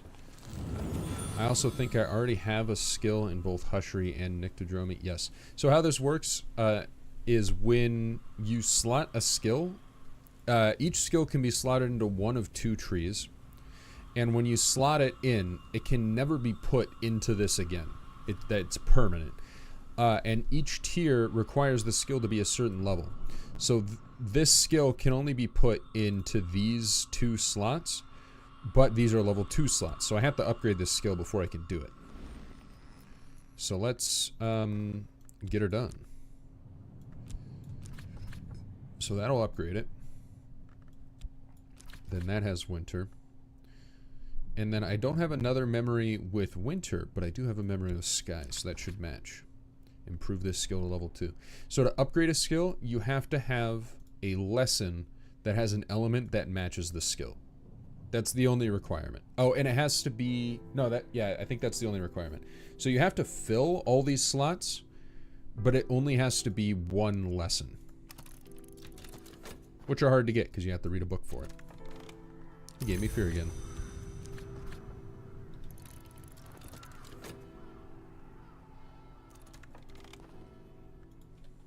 So now, Sights and Sensations is level 2. To mix the rarest colors, a merciless detachment is required. I could upgrade it a second time, but I do not have the skill for it. But let's... I don't need to upgrade it to put it into the Tree of Wisdoms. Fet. Okay, so that's a new soul part. I already have a Whist, so let's get this. Level 2 Nyctodromy. Travel through the darkness and the hidden places. I guess that makes sense to get that from a book called Traveling at Night. So now that's locked in, and I have permanently gained a new resource. The part of us which walks and dreams. And it has 2 rows. So now if I ever get that 2 rows memory again, I can finish, I can read that book. I can read this Rose book over here. Oh yeah, in volume 1. So let's put these here.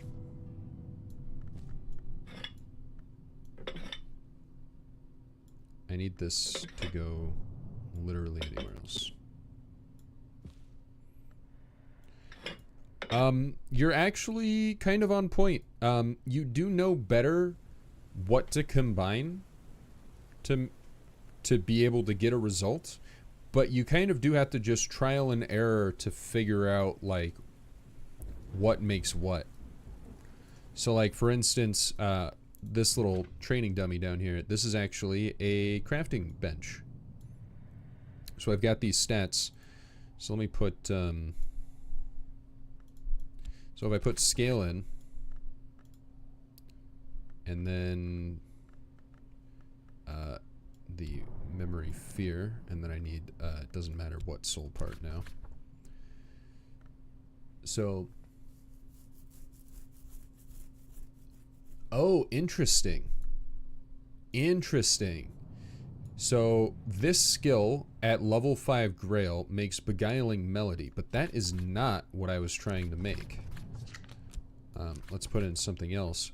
So there it is. If I have 5 scale, it makes something else. So the Grail actually overrode it. But let's see. I haven't made this yet. So let's see what this does. It doesn't use up the skill. It does use up the soul part, but I've got plenty.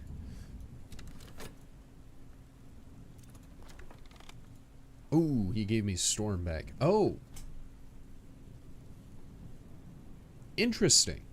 So normally when I get the Storm card from the weather generation at the start of each day, it's 4 and 4. But the Storm I got from him was 2 and 2. Very interesting. Speaking of, Sights and Sensations is at 3 and 2, which means with this Storm card, because that doesn't have sky, right? I can read, this is the wrong room. I can read one of these 4 sky books. So let's do that. I put that memory in there. It doesn't matter what soul. I can master this mystery. The Humors of a Gentleman. Samuel Savage's satirical comedy on the intrigues of the ailing but cunning John Son, his mistress Mavelyn, her lover Leo, and the upstart Corvino. Something I said at the start of the stream, by the way, is that this game very heavily encourages note-taking. You can click on any box of text and it'll copy it to your computer's clipboard to post. I think if I do a second playthrough of this game, I'd like to make like a OneNote journal and sort of compile the lore into more understandable chunks so that you can figure out stuff. But you don't need to do that to beat the game. So for my first playthrough, I think I'm just gonna go through it. By the end of the first act, Mavelyn has revealed a secret door in the walls of the house to Leo, and Corvino has taken to consuming worms. Corvino, why are you eating worms? I wonder if I'll get scale from this book, because we learned that scale pertains to worms. Ooh, okay. So I've got there's a book on auction. It only costs 1 coin, and it's a nectar book. I think I want that. I need nectar. And I have exactly 1 coin, so I might as well. Okay, let's go back. Yeah. There we go.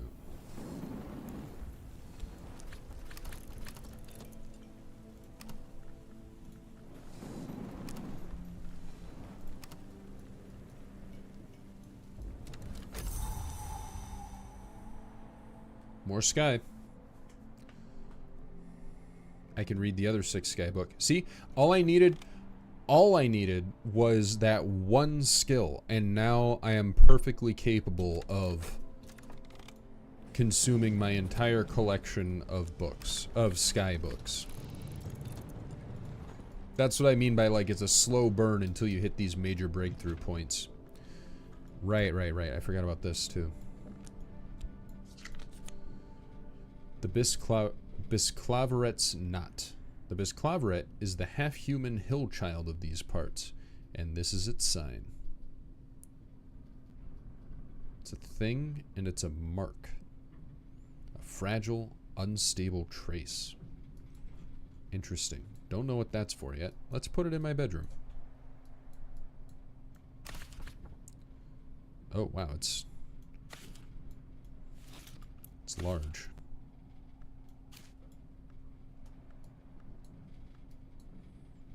Looks cool. Let's make that other thing that I saw. That I wasn't intending to make. A beguiling melody.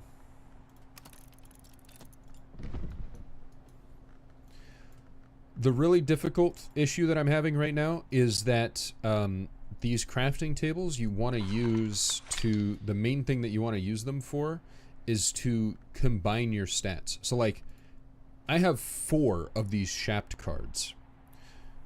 But they only have 1 Forge and 2 Knock, and I can only put in 1 of them at a time. If I could combine them, and it has 2 Forge and 4 Knock, that would be far more useful, and that's what these tables are for.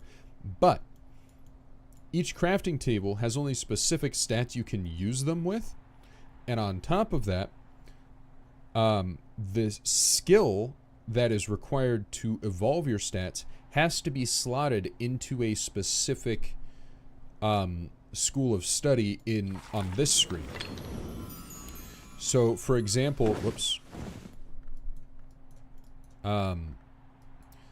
This lets me evolve via illumination. Now I have 2 skills in the illumination tree. Pyroglyphics and purification and exaltations. The problem is that if you look here, it has lantern and sky. Lantern and sky are not in this crafting table, so I actually can't use this skill to evolve a stat. Same here. This one has lantern and forge. Again, can't use those those powers to upgrade a stat. So progression is getting slightly harder and harder because I haven't found a crafting table yet that lets me, that works out, or I haven't found a crafting table yet, and I haven't found the matching skills yet to actually upgrade my skills. So this one's Nyctodromy, and I just got a level 2 Nyctodromy skill. Okay, it's in there right now, actually. But what was the other skill I did that was Nyctodromy?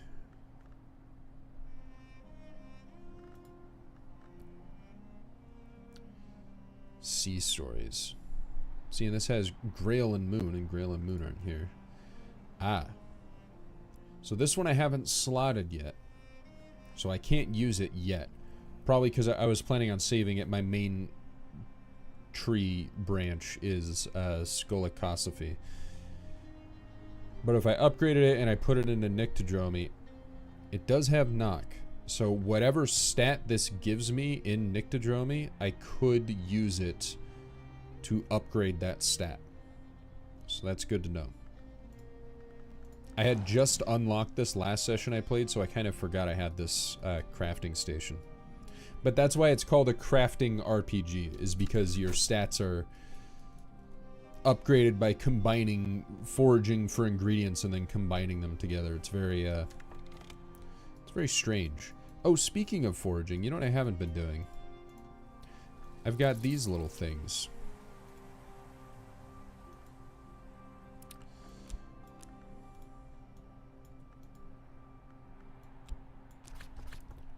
So I can go foraging by the ocean. And I can head into the moor by the city. Instead of running odd jobs for money.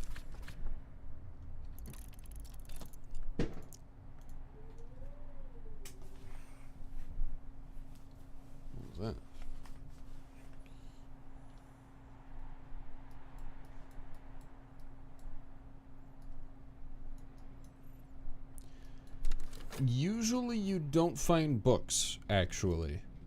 You find little odd bits that are used for, I think, crafting that I have not actually been able to craft yet. Right. Corvino was eating worms. The play is scabrous. Okay, new word. Scabrous. Salacious.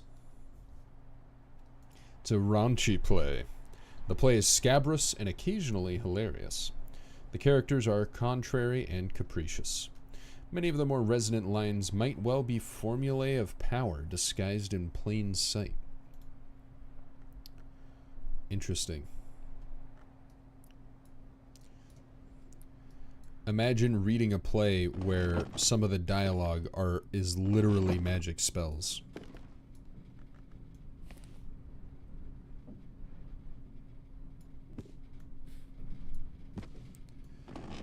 Oh, that's funky. Check that out. So, the way this bookshelf is drawn extends to behind this couch, but you actually can't place books behind the couch. That's fun.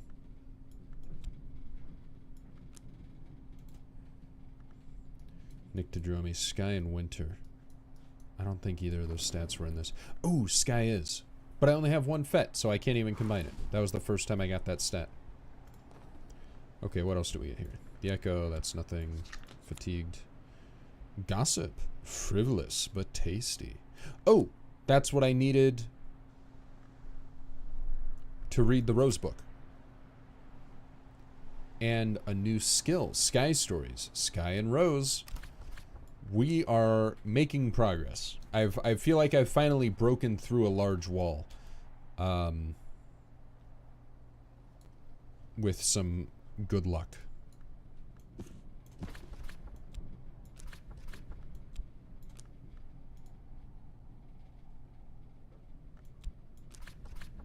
There we go.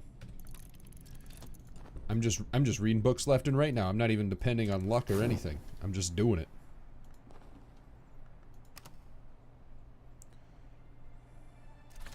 I don't even really need memories right now. So let's see if there's a room I can open with the blacksmith. What is this one? This is the main one I want to open. Grail and Heart. I definitely can't do that. Okay. Let's see. 3 Sky and 3 Heart. Oh. 3 Heart. Maybe I could. But not with him. Let's go hire the midwife. Oh, is she Heart? Or is she Grail? Okay, well, either way. Yeah,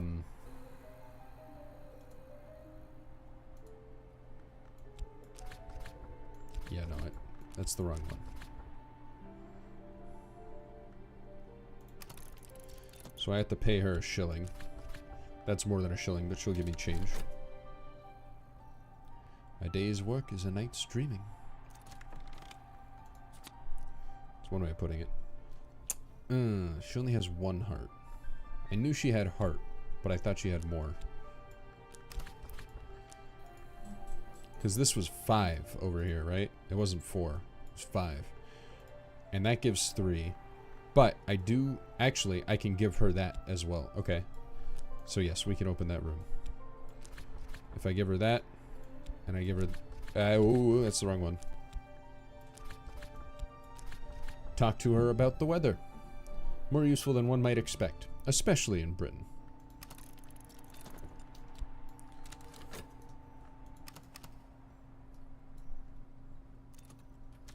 Oop. And we've got our beguiling melody. A sweet enchantment of a song. Oh! Maybe that's why the sound tag is important. Let's try something here. So normally you can only give someone 1 memory, but that's just the base kind of memory. I wonder if the sound memory is an exception. If I could talk to her, if I could play her the beguiling melody and it would still work. You can only use 1 memory a day. Okay. So no, But now I know I have a 2 Sky 2 Grail memory that I can just make whenever I want. It does take some time, though. Anyway. Let's boot her heart. Boost her heart. And then this should let her open that room for me. Oh, I just noticed, actually. Ooh, heart in a jar. Remains. This is how you know who is mortal. Oh, that's what I can use with the table. Okay, I'm getting sidetracked. I did not notice at first there are 2 books here. Let's put these over here with my other uncatalogued books.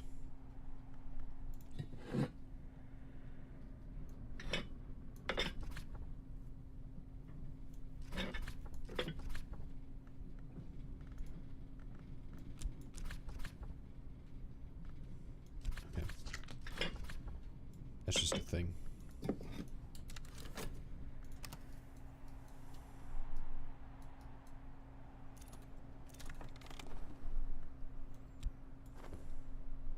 The neglected room. The room above might once have been some sort of lounge, but the furniture and equipment has been smashed and overturned. The walls are streaked with mildew. An unlovely smell wafts from further up. Uh-oh. What stinky shit are we gonna find?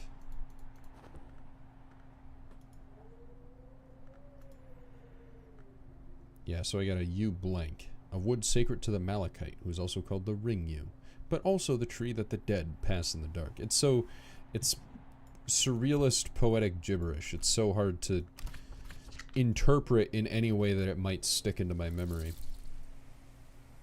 Sand. Okay, well, I know what sand is.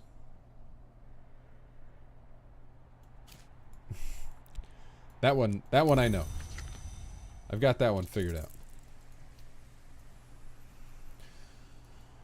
Okay, she's working on that one.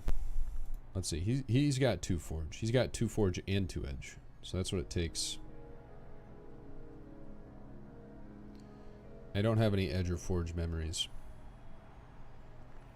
And that's 2 forge. So if I can find a memory with 2 forge, this guy can open up the next room.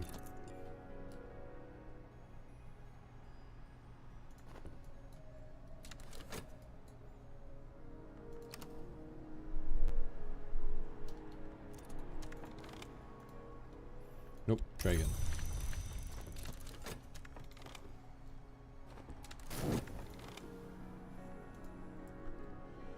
Right, the letters from a fugitive. The letters to his daughter. You know, this kind of sounds like the plot of The Fugitive, right?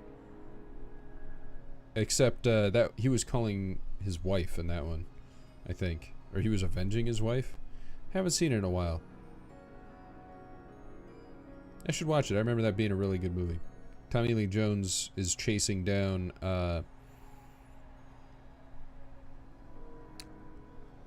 God damn it, Han Solo, Indiana Jones. What's his name? Chasing that actor down, who insists that he's innocent. A year with the Legion de Soil, patrolling the bounds until he deserts. A month in the Priory of Captains in Morbihan. Harrison Ford, thank you. You got that one right. Tommy Lee Jones you have a problem with, though. Morbihan. 7 days or so, he claims, in Wise, behind the wave. Oh, Yis? Is that the name of a place? He spent time with several different companies. Cornered at last by his pursuers, Westergren writes that he will attempt the paths of the sun. He doesn't seem sanguine about his chances, and indeed this is his last letter.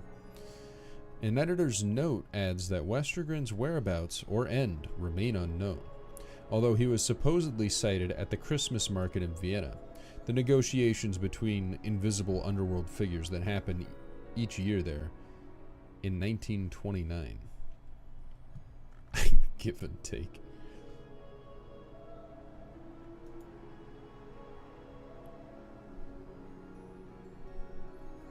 I'm curious as to what I didn't see what era this book was written in.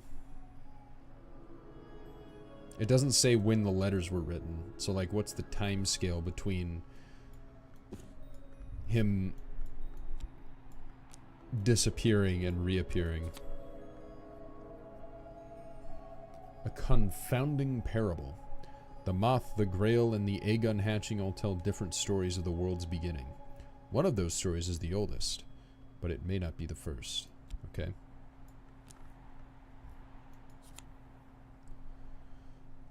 Path and Pilgrim. That is another skill I need to learn. That probably lines up with Nyctodromy. Not Nyctodromy. Scolicosophy. Whatever my main one is. In the meantime, I think this 2 Sky... Actually, I'm out of Sky. I need to restore this right now. I have another 6 Sky book, right?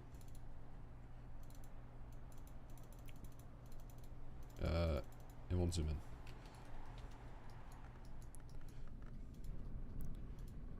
I have 2 more 6 Sky books. So that's 3, 2. Yeah, so I do have to refresh that. So real quick. It's cheap, fortunately. Memories disappear at the start of every day, so I've got to restore that stat so I can use it before the end of the day. In the meantime, oh, I have this 2 Sky. I forgot that. I already forgot. See, I should be taking notes. I should be doing it. I'm gonna get lost. In the meantime, let's learn the skill Sky Stories. We've got Sea Stories. Now we've got Sky Stories. And I'm about to buy my new book. Honey, the Comprehensive Guide.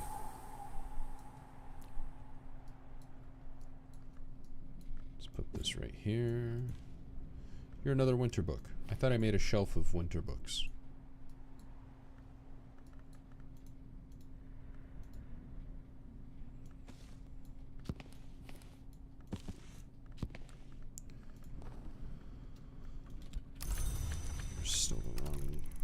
Still the wrong one. Still the wrong one. Oh, wait. I already have Foresight. I might be out of time now. Shit.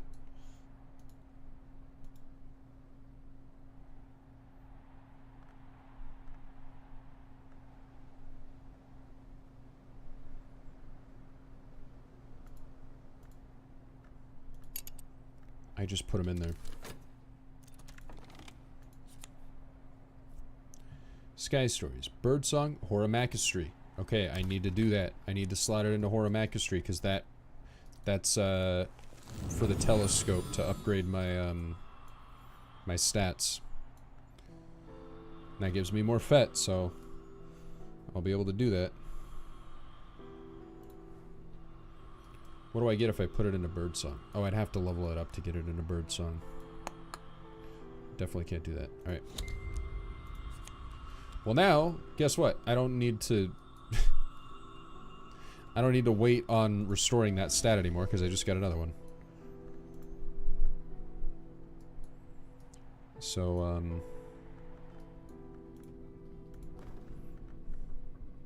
wow, and I've got another Sky. I went from having no Sky at the start of this session to having an absurd amount of Sky.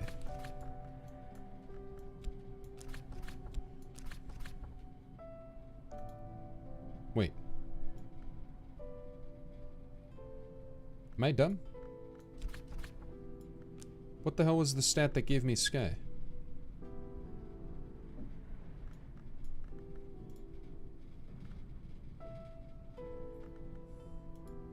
I thought it was FET. But it says FET is Moth and Rose. Is it Arab? Ah, man. Now I'm lost. Okay, well, don't consider that. Give me this skill. I did put FET into here, right? Yeah. I guess I used it for the Rose in the Rose book, huh?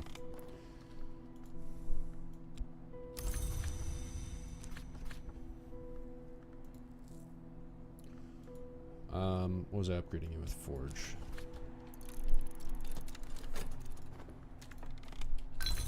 Okay, well let's try upgrading this skill then.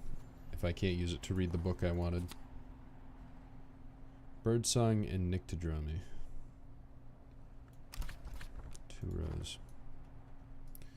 I'll worry about that in a sec. So the skill is Sky Stories.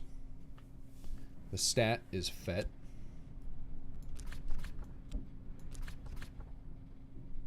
Expand my Fet. There it is. That's all I needed.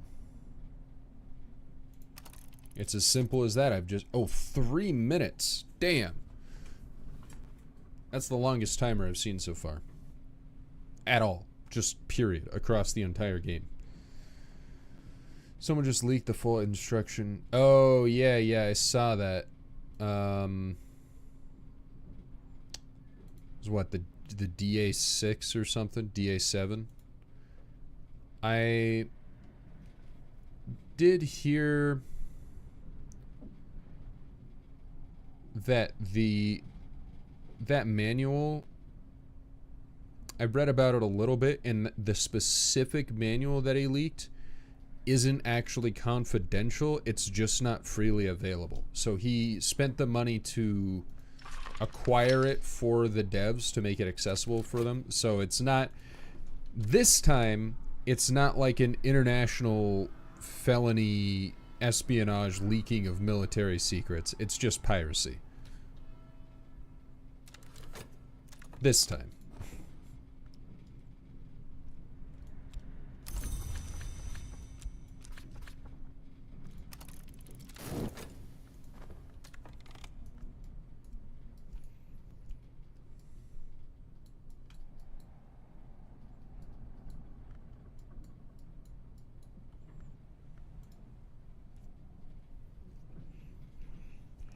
I feel like it passed a sort of flashpoint at some point where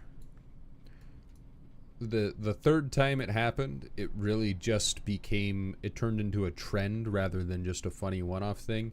And now people are like trying to do it, you know?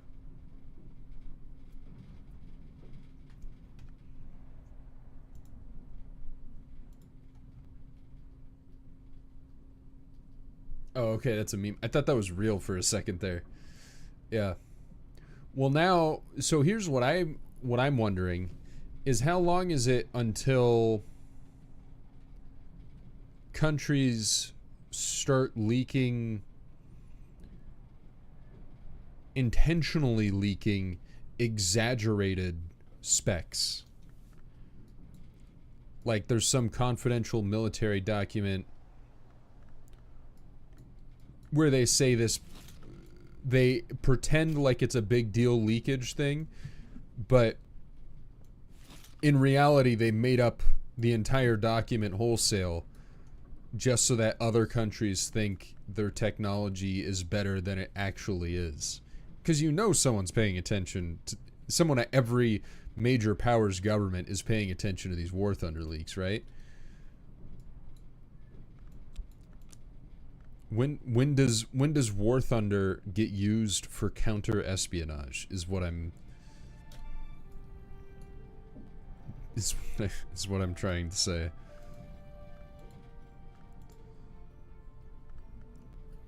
Which it's kind of a wild thing to suggest. I don't know. It's crazy.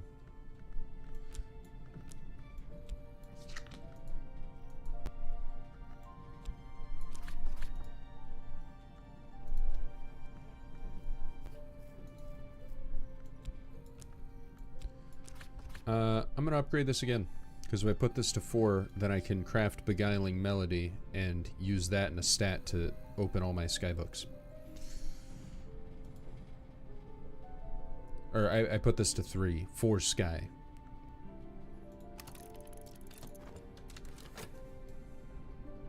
It'll be in the history books. You got that right. Okay. And you will open for me the final staircase, I believe. This has long been a holy place, but the madrugad has withdrawn her favor now, and a chillness waits here where only dawn will not touch it. Where dawn will not touch it. Only once it is pacified can I safely pass. Yeah, that's why I can't immediately access a lot of these rooms too. Some of these rooms are just like shabby, broken down. They're not in a usable state and I need like a handyman to fix them. Some of these rooms are literally cursed so that people may not enter them, and I need to hire someone with occult powers to lift the curse. It's not even like a subtle thing, it just is cursed. It's the way this world works. So what was the beguiling melody? It was 5 grail on the training dummy with pentiments and precursors.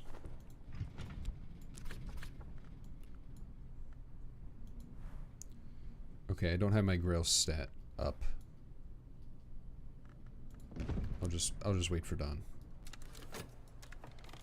And I read this book, so let's find a nice little nook.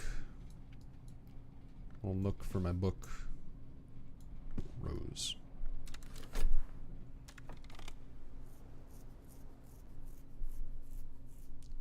I feel like that would be even crazier, Ethan. Seeing as how I don't think most people believe runes exist in the first place. Being real. I did just get a skill with lantern, didn't I?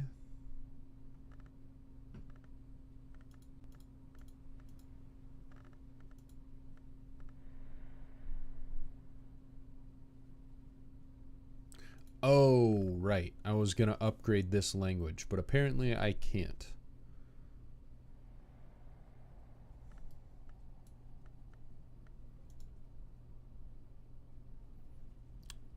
I probably have to study with the tutor again to upgrade the language, as opposed to upgrading the skills the normal way. Skyforge and Illumination. And I don't have any of those. So which ones are not socketed?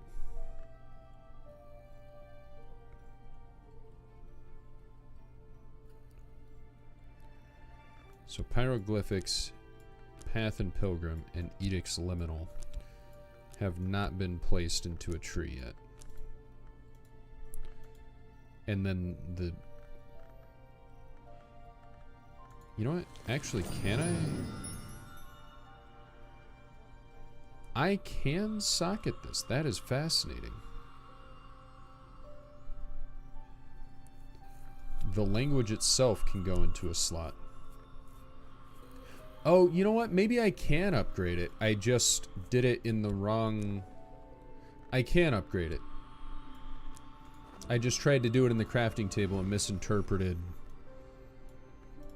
Okay, so I'll put that there then, too. Okay, that's my biggest problem with the game. Every time I open the Tree of Wisdoms, this box opens up. Oh, you know what I haven't been reading? When I lock in a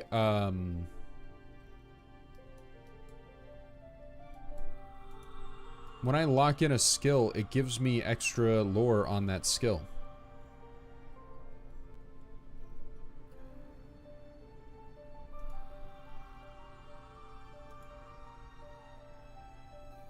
The artist knows their every work could be improved.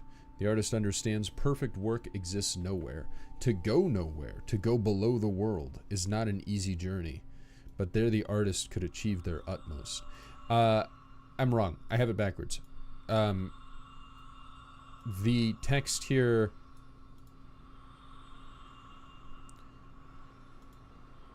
upgrades... Or the text here describes the school of thought, not the skill itself. I'll have to go back through and read more of those.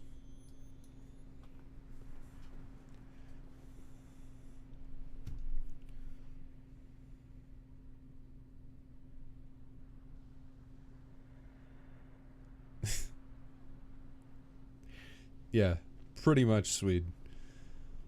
History books are going to be wild in the future.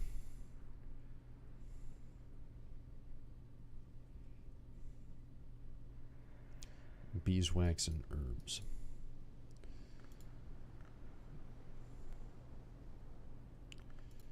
So I could upgrade Path and Pilgrim.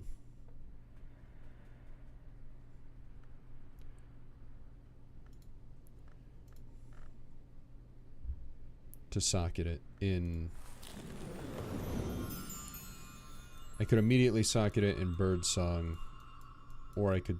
I would want to save it for Nyctodromy because. Oh, I didn't check. I didn't check.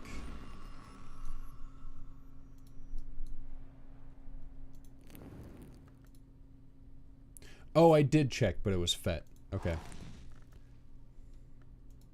If I get the chance to upgrade this a second time, then I'll definitely do it. But as of now, I can only upgrade it the one time. Oh, he opened this room. I didn't even notice. There's so much stuff you gotta hold in your head at once. Ah, interesting. I have a projector now. So I haven't found any film, but I do know that a type of... Yeah, instead of a book, you could end up with a film reel.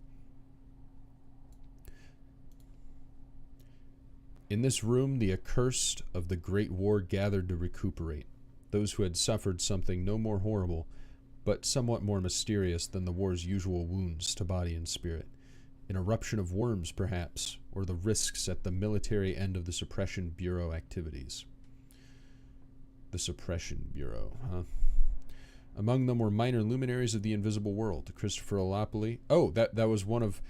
so that's... So I wonder if all the books... All the first books that I found were written by, like, the actual stewards of the castle.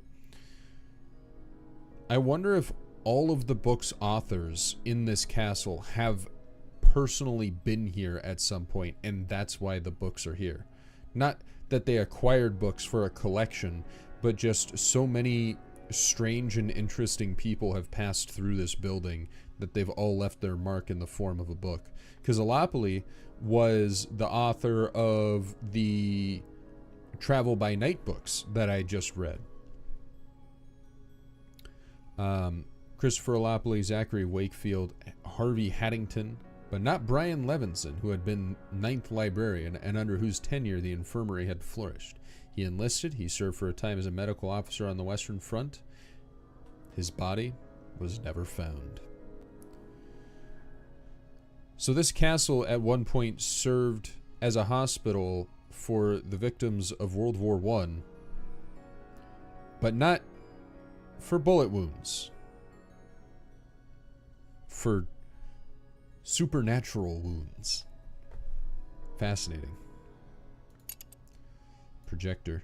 Governor Collars had this installed in the 20s as a treat for prisoners allowed to recover in the infirmary. Or so he said.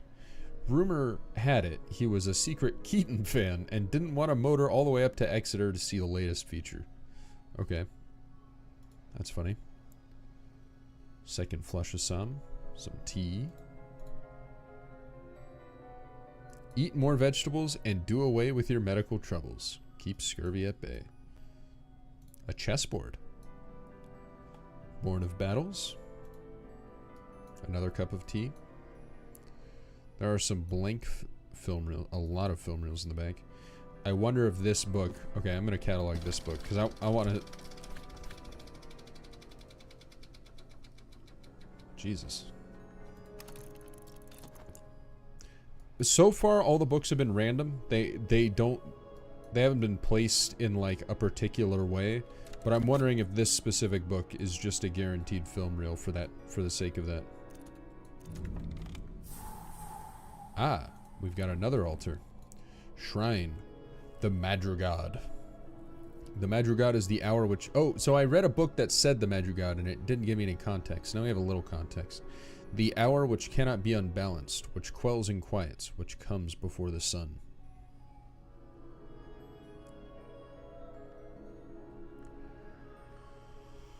Evolve via ithistry. God damn it, man. that I literally don't have anything in that skill tree to use to upgrade it. When I find it, it's like all the path that I chose made the game as hard as possible because all of the crafting tables I'm unlocking for skill upgrades are the opposite of what I chose to do. Nope, I just got another book. It is a skill book though, so I can read that pretty much immediately.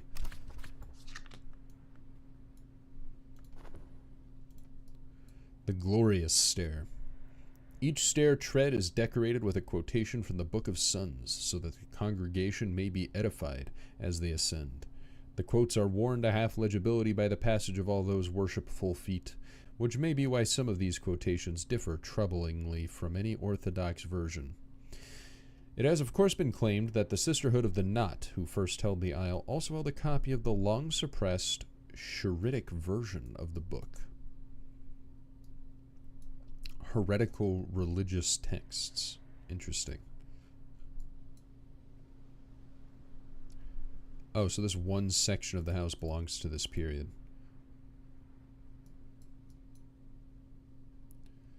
Interesting. So I've almost fully explored the baronial period. In the 16th century, the De Wolf family became the Barons Brankrug, governing the Isle as their personal estate, until 1759, when their line ended in madness and death. Fun. So I wonder... We must be exploring the house in reverse historical order. This must be like the most recent construction, I think. And it's been repurposed over time, but they haven't added anything new in the past however many years. I'm going to say this is like pre-World War II. I'm going to guess that's the setting, is like, this is like the 1930s. Post-World War I, not quite World War II. So the most recent construction, I'm going to guess, was done in the 16th century. And we're exploring it in reverse historical order, where the oldest construction, the original groundbreaking pieces of the castle, are going to be right here on the edge.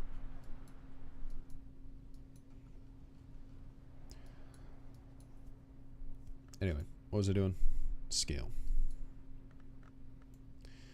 I don't have any health, but I do have this 2 scale memory, and this is 4, so boom, done.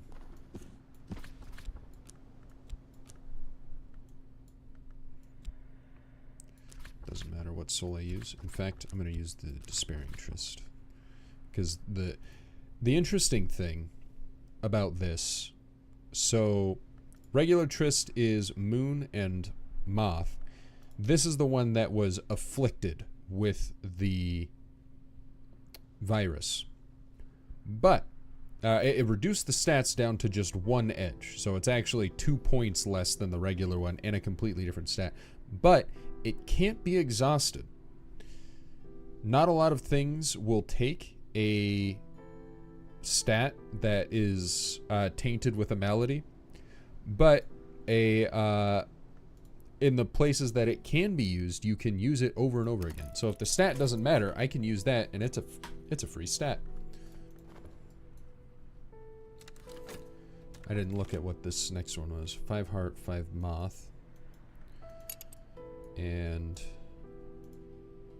whoa, 8. This is the first room that I've seen that requires 8 to open. I'm going to focus on finishing off this tower, because that seems like it's the last of this... baronial period. Oh, and this one too. The bottom of the stairs. So 5 heart, 5 scale, 5 heart, 5 moth. So I want scale and moth right now. Or scale, moth, or heart.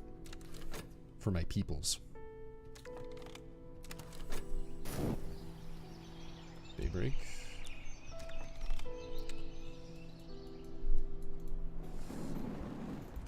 Bring my blacksmith back out. Oop.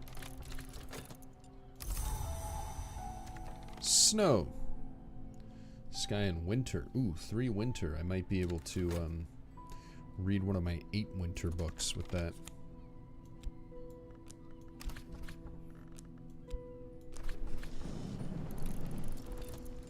Let's see.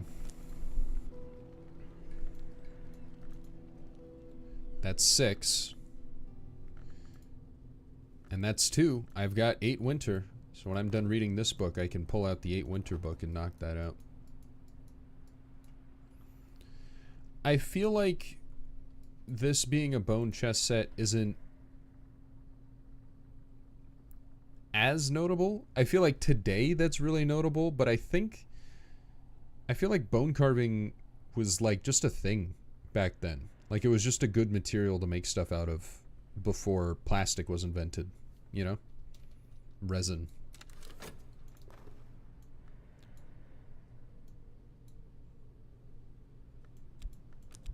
I could be full of shit on that, though.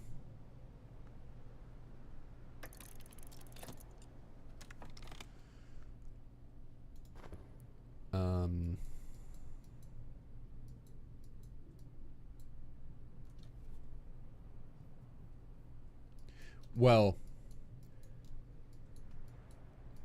ivory is a very specific type of bone, though. To be, again, I guess that is the freaky part. Considering what room is this bone chest set in? It's right next to the necropsy table. So, yeah, maybe it is a little creepy. Maybe this chest set is the remnants of a previous visitor to the Hush House. The remnants of a resident. Oh, shit. That's the text. Right? Born of Battles? I thought that was like talking about the chess, but it's in the hospital room, or it's in the hospital where the World War I victims used to reside. So maybe that's what Born of Battles means. It was crafted from a wounded soldier. They might not have even needed to die. Amputation was a common treatment then. Maybe their leg got gangrene and they had to chop it off, and this is made out of a femur.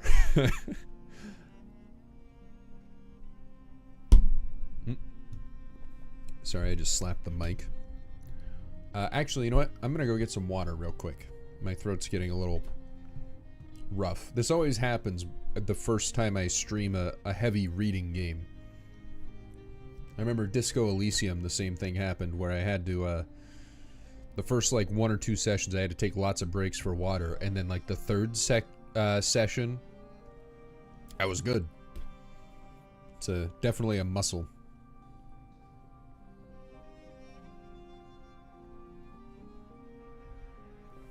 I'll be right back. I'll leave the game's ambience with you, rather than go to the intermission screen. Pretty. Is there ooh. Is there a hide HUD button?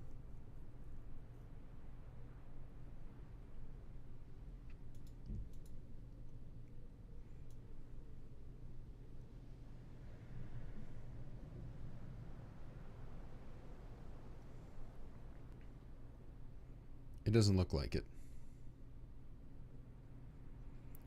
Yeah, what I said at the start of the stream was the best thing about this game is the soundtrack. It doesn't really have... It's hard to call it a soundtrack. It's more like very, very good ambience with occasional music interrupting it. Yeah, it doesn't look like there's a hide HUD button. It's rare that you notice the soundtrack, but every time you do notice the soundtrack, your first thought is like, man, this game's really nice. You know, that's just it. It's great. Um, the dichotomy of games I stream. Yeah. Well, that's the thing, right? Is that I don't have a if you read any advice online about streaming, like one of the first things you'll read is don't be a variety streamer. You're It's incredibly difficult to find success as a variety streamer compared to streaming one game or one type of game. But I can't help it. That's the only thing that I can do is play the games that I want to play. And some days I want to play a medieval and I want to shoot some fucking dudes and you know, or machine gun blow, pin them to the wall with a bunch of crystals, hyper violence shit. And some days, I want to read some books.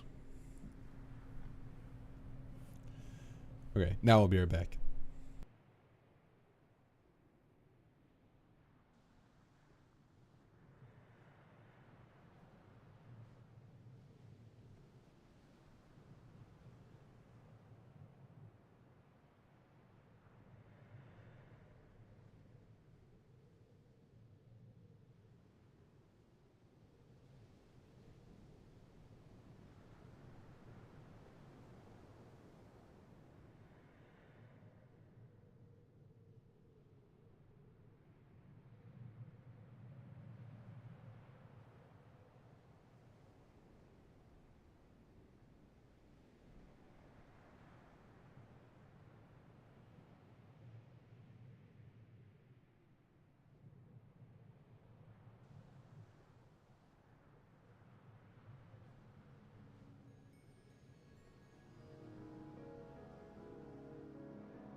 I have returned.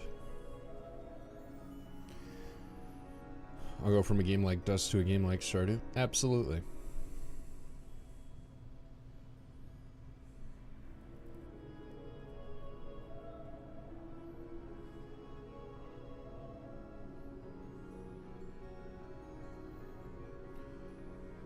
The only thing a game has to do, the only thing a game has to accomplish is interest me.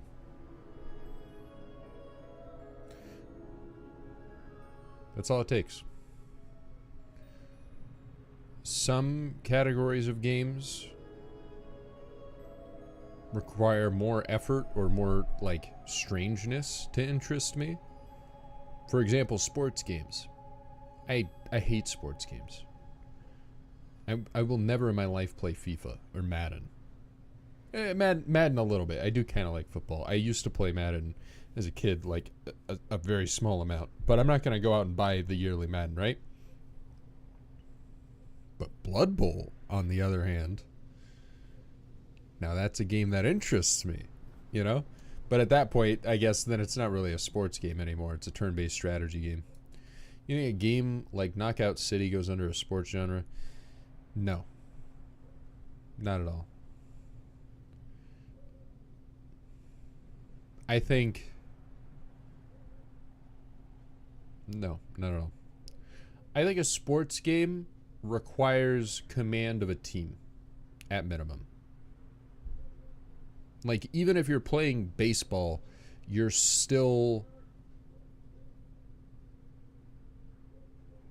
Like, you're playing as one guy for the batter, but the batter's always different, and then you are controlling the whole team when you're in the outfield, you know? I would say that's what defines a sports game. Well, okay, I guess not, because what about, like, tennis or ping pong? Actual single-man sports games.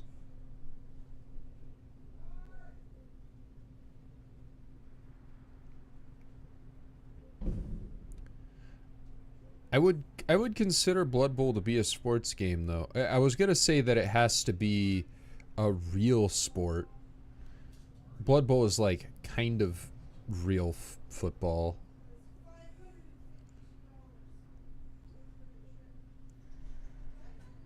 I don't know. I think Blood Bowl isn't a sports game either, but it's close. I think a sports game is only a simulation of a real sport. That's what a sports game is, just plain and simple. It has to be a real sport, and it has to be, like, accurately simulating it, or trying to accurately simulate it.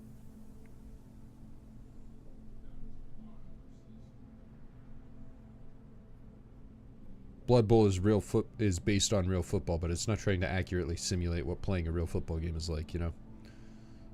Not a sports game.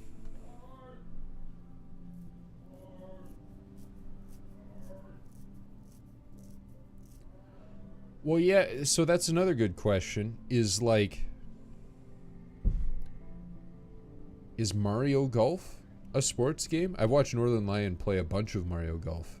Or, like, whatever the Mii golf game is.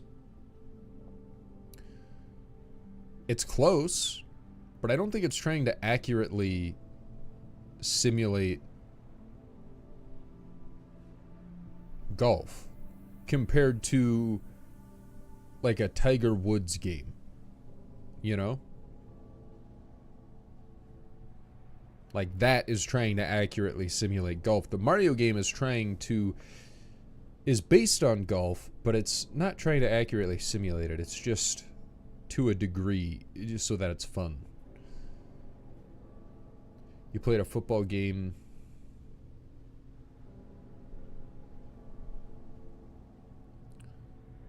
Isn't Blitz the League the one where, like, the hyper-violent football game? Where you'd get, like, X-ray injuries. Like, it would literally show you a dude's spleen rupturing when you brought your helmet down into below his rib cage. What would you classify Mario Golf as? A party game? That's a good point.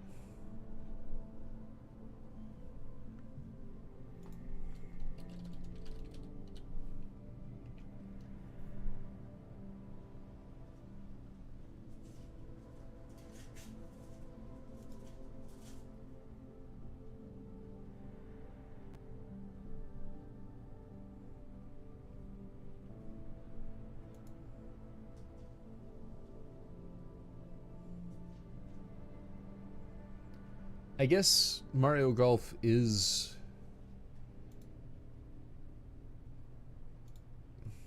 a sports game because it's not trying to do something new, right? Mario Golf doesn't have new rules for golf. It's just like a loose simulation. I don't know. Well, then you can take that a step further, and it's like,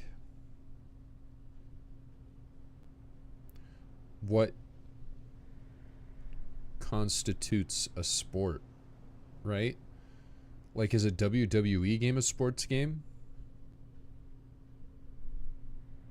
What else would you categorize that as?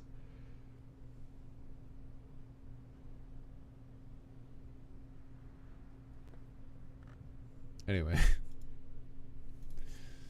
let's continue. What was it doing? Right, heart, moth, or scale? Yeah. No, racing games are racing games. Racing games are their own category.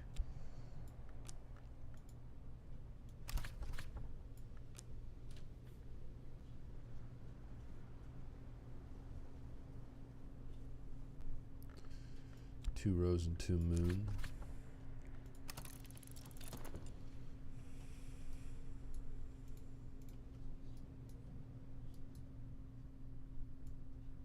I guess really right now I just gotta wait for more books. Oh, you know what I can do?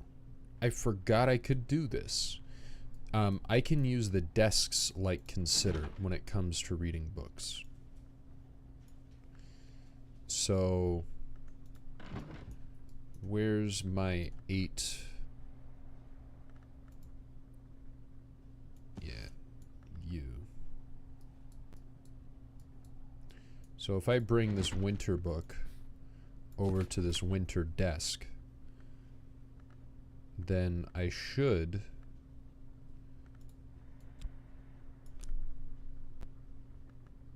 be able to place these in.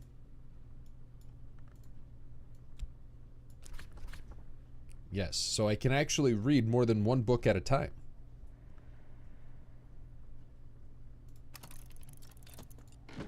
Because I was just thinking the only thing I have going on right now... Oh, I forgot about this. Plus FET. So it's not like FET 2, it's plus FET. And now its stats are higher. So I have one less FET to use, but you can only use one at a time anyway. So having the higher stats makes a big difference. Very big difference. I think the other thing I can do is I can take... Let's take all of my uncatalogued books. And let's just run around and throw them into desks.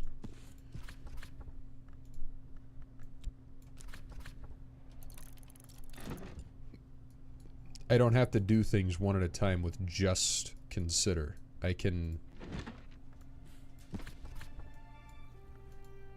I have enough soul cards now that I can run around and put them into different slots.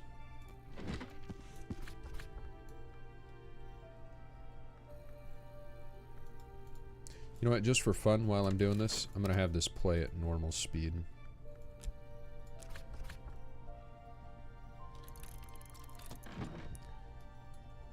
That was a thing? I did stop watching America's Got Talent completely at a certain point, but before I did that, I did watch a decent amount.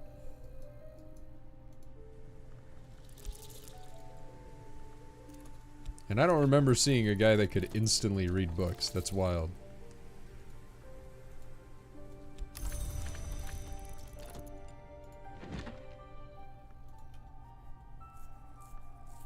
Six knock.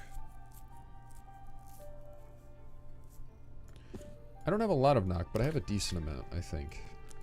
I just don't remember what has it. I haven't had to use it in a while. There it is. I am wrong. I do not have a knock skill.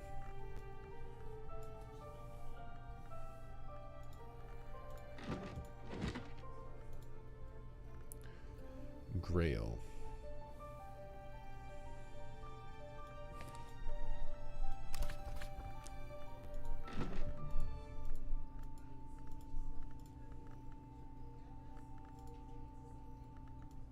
Sea Stories is 1 grail. What was that? 8? Ugh.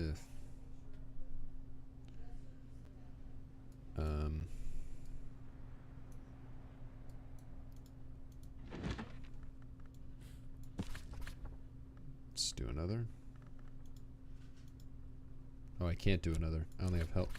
Oh no, I can do... That's weird. I can't do that. I can't use health with consider, but I can use it at a desk. Huh.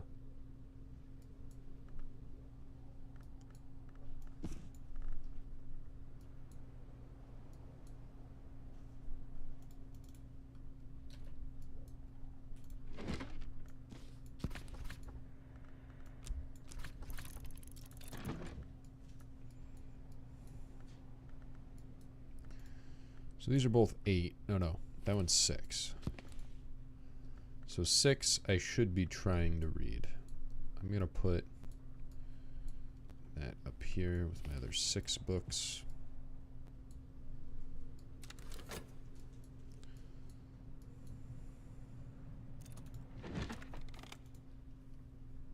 Six scale. Okay. That's another one that I can just immediately read. I'll just keep that in my inventory. And I think that's it. I think I've cataloged all the books. I just need to read more books and open more rooms at this point.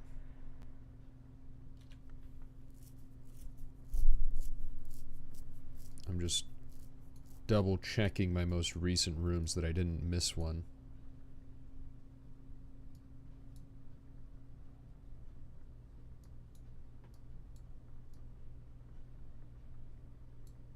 Yeah, cool. I think this will be actually like the first time that I've had all the books cataloged.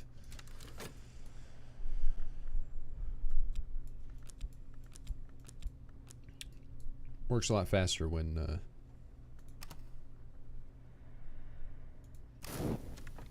you read several books simultaneously. The Singlefoot Songs. Father Stanislav John Schaller, priest and diplomat, writes of his time on the slopes of Huashan, near to the grove of the green immortals, but never too near. Whatever that means. Schaller's relations with the grove are cautious. It's a library of the tree, but under the hand of the hour named Applebright. In time, however, Schaller comes to be more sympathetic to the Applebright, which he suggests causes harm only when so invited. I feel like I should have done one round of Cultist Simulator before playing this, just to be reminded of the basics of the way this world works. I forget exactly what hours are. I think they're like... I don't think they're gods. I think they're just like otherworldly aspects that have been almost like a constellation, you know? The constellation itself isn't sentient, but people ascribe meaning to it. It's sort of like that, but actually powerful. Can be affected by certain rituals and things. But I could be wrong. I don't remember exactly. The Singlefoots of the title are one-horned, one-footed hill things with sweet but powerful voices. Sounds like, it sounds like a creature from My Singing Monsters.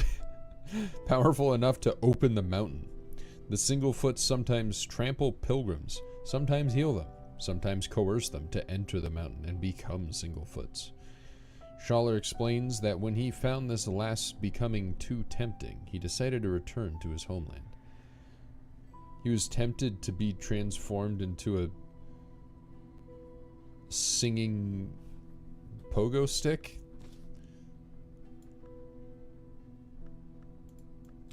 That's something else.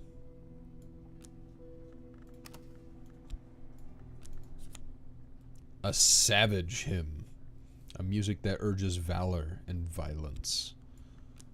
That's fun. I haven't figured out how to craft that yet. Lesson Hill and Hollow. I feel like I should learn, if I don't already have the skill, I should learn it. I should never use a lesson for a skill that I don't have to upgrade another skill. I want to use it, but I shouldn't.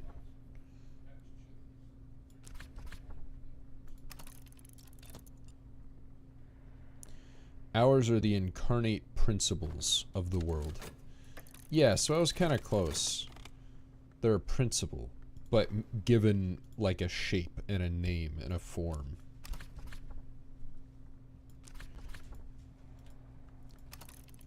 They may have a mind of their own, but they don't necessarily. 6 lantern. That'll go on my shelf to be read.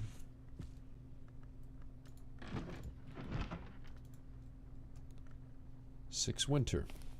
That one I can read immediately.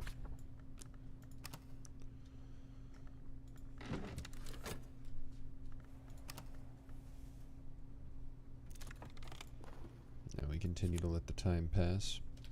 Hill and Hollow. Effective against infestations. Interesting. Birdsong and preservation. I believe the only tree that I don't have the first level is Ithistry. Yeah. So I do need to... I could level it up with Wolfsong. It's matching stats. And then socket it into preservation or birdsong.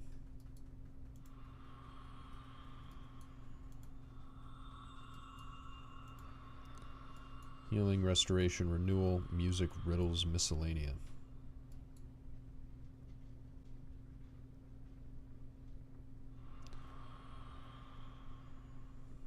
I kind of want to do it.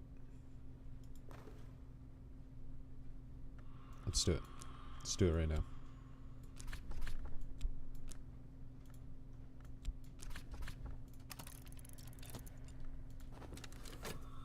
It's not really a skill that I need to upgrade for its stats, but getting more stuff is good.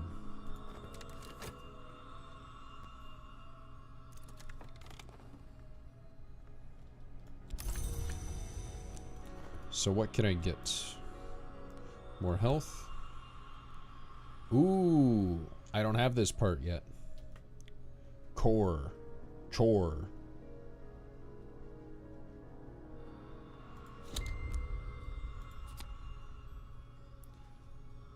Ah, heart. Okay, this is the first time I've gotten a heart soul. So that'll help. So that's now assigned to Birdsong. Yay! Okay. What about, oh, I could have done the 6 scale one, but I just used my scale memory to upgrade. I don't think I have another... I have this 1 scale memory, but I don't have another stat with scale. I think that's health. And it only has 1 scale. What, okay,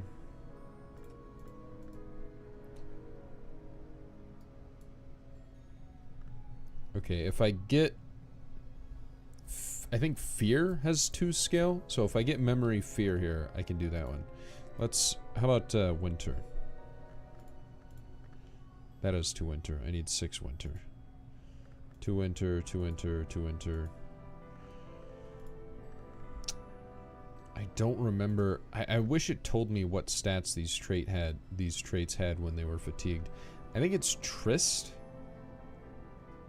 has... No, Trist has moth.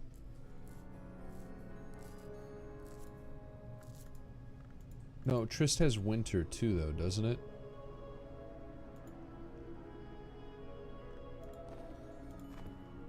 Damn.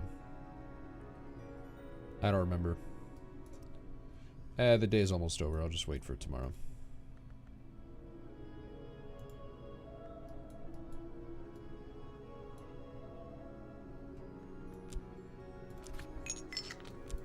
Give me more money.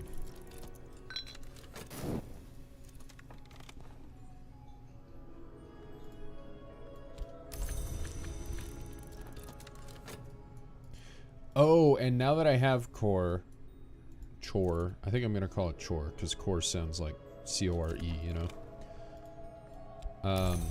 Man, I just keep getting the same 2 over and over again. Now that I have chore, it'll make unlocking these heart things much, much easier.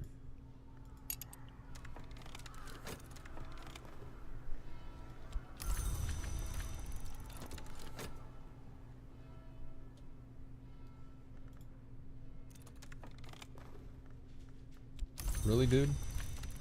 The RNG today. I guess maybe days are set to certain memories? No, I just got crazy RNG. I should probably try crafting more too. Okay.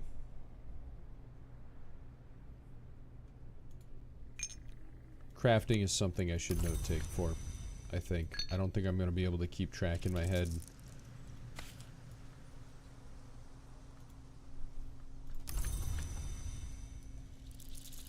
Do I need more sand? So this is the trash can right here.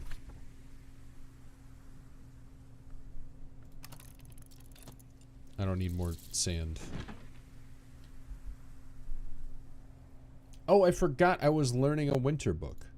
That was how I'm supposed to read books. Winter books. It's because my best winter stat was, and winter trait. That was why I couldn't remember what winter trait it was. I didn't fucking have it. Exercises in the continuity of self. Techniques proposed by the Hostorium, the most inaccessible and upsetting of the libraries of the Watchman's Tree, for the persistence of memory after the body is discarded. That's an interesting concept. Like, normally you'd think that just means, you know, remembering the person that died, but I feel like this seems more like the person's consciousness remaining after they've died. The soul element whist is regarded as the fundamental value of the individual. All other soul elements, it is implied, may potentially be discarded, as can the individual itself.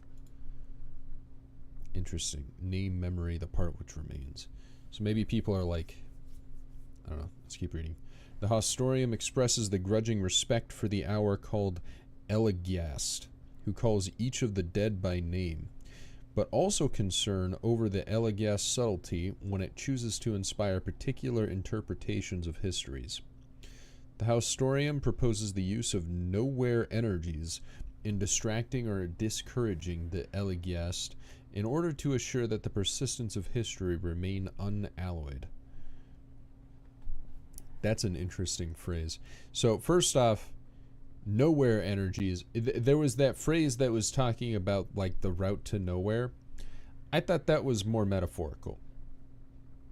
Nowhere seems to be actually a place.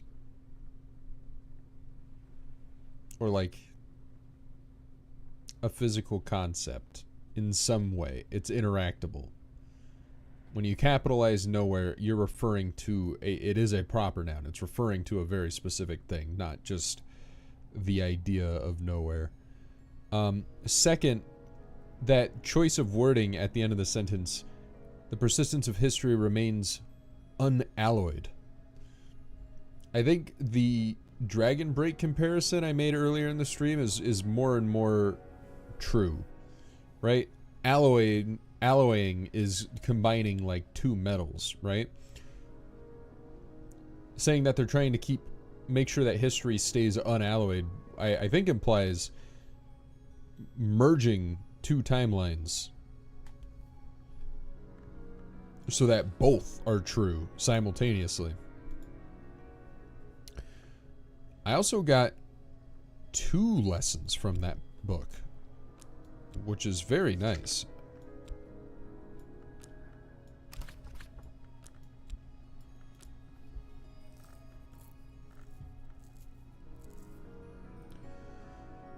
I did reorganize this again, didn't I? I need to pull out the ones that aren't committed again. Never mind, they're all committed. Except for Pearl and Tide isn't committed. No, Pearl and Tide is committed. It's... Oh, they're all... You dipshit, you moved them all down there. I didn't unorganize them.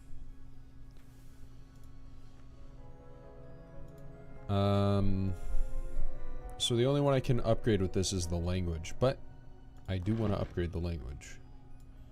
So let us consider. This... It has to have lantern or winter. Winter. Effort. Doesn't matter. Oh, it'll have to be my wisp, won't it? I don't have one with lantern. Okay.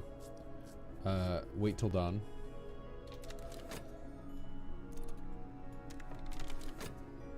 Just let dawn hit and then pause and I can check everything out. Oh shit! I forgot it would delete that memory. Okay, whoops. Well, I'll be able to do that. I just need to go get the blacksmith and do that. Get more memories.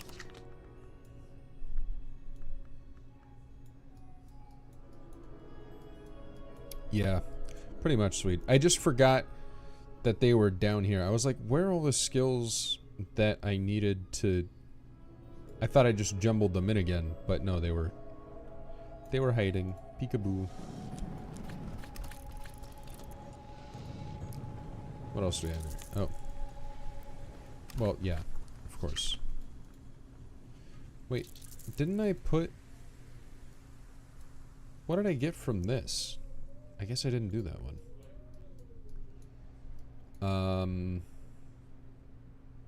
My inventory is full of books, too. Okay, that one I didn't read. That one I didn't read.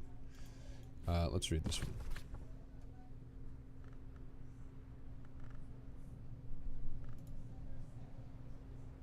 I guess I could just keep upgrading this skill.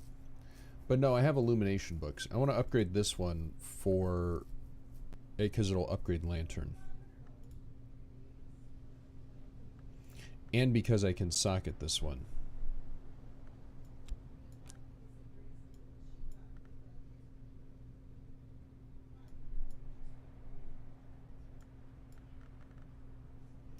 No, okay. I won't read that yet then. I need to do the upgrade first. This. Oh, but I don't have the memory. Okay.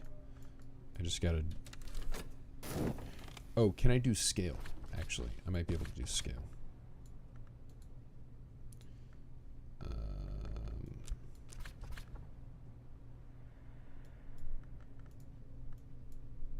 To scale. No, I can't.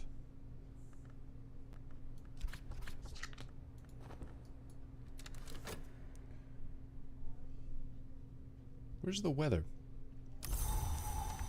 There it is. Weak shit.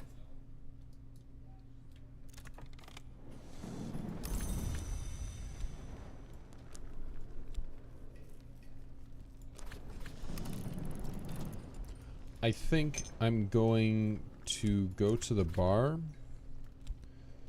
and if I put money in first with something that isn't exhausted, I can find a random passerby to hire.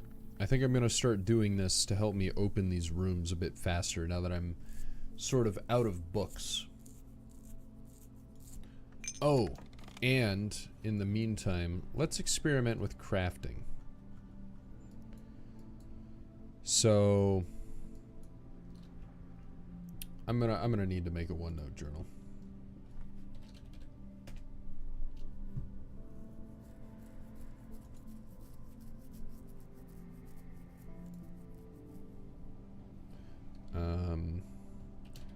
Book of Hours.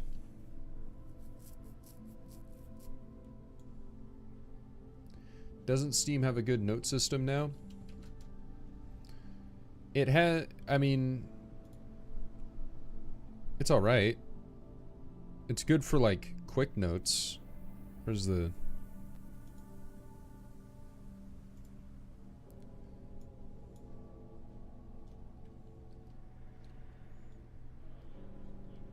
Yeah, I guess it's not that bad.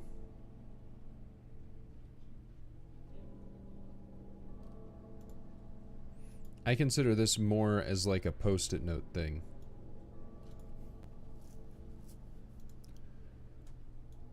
Like, this is... Whoops. What the fuck? I clicked through OneNote and it pulled over Discord. Compare that to OneNote where like I can make multiple sections, multiple pages per section. Drawing, images, I don't know. It's just a much more... This is good for like... I need like quest reminders, not detailed notes of like individual stats and a bunch of different... I'm planning on recording a lot of crafting recipes. I'm just going to need to. So first,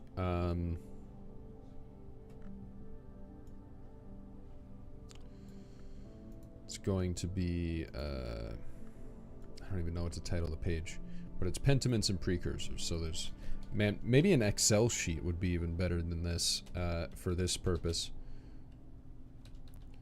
Pentiments and precursors, because there's, like, if I go look at a crafting table,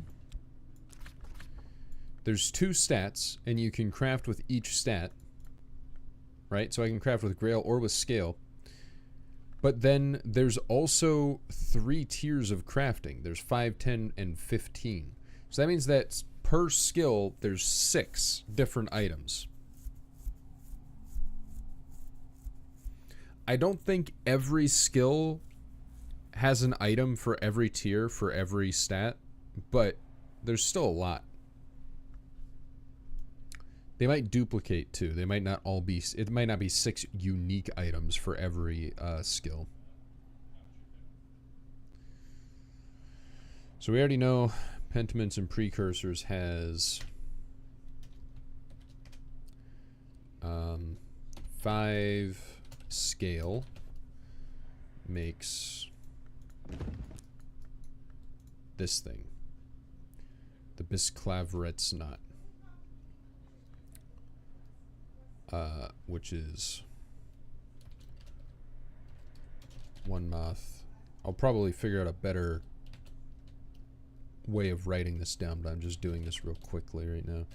2 scale thing mark,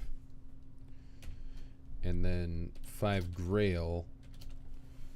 I'm gonna need to make that again. Oh no, it was 2 grail, 2 sky. No, I need to make it again. I don't remember.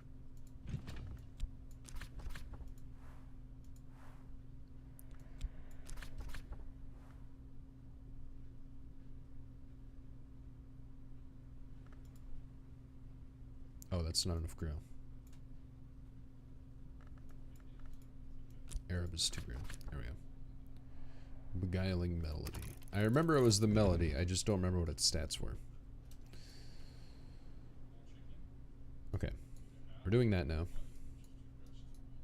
Let's put these books away. I read this book. These are all my winter books, right? Yeah. I read this book. I don't have a shelf for my scale books. Now I have a shelf for my scale books. I know I have more over here. Scale. Scale. There we go.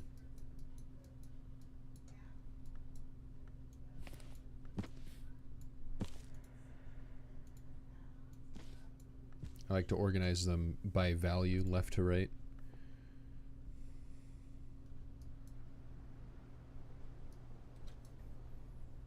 Okay, and now I can't read this because I just put in my scale skill into the crafting table.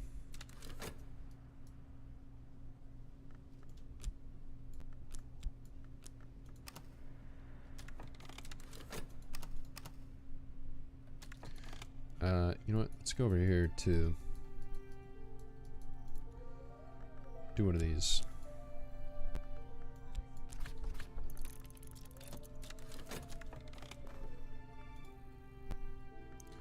Illumination. Not quite what I was looking for, but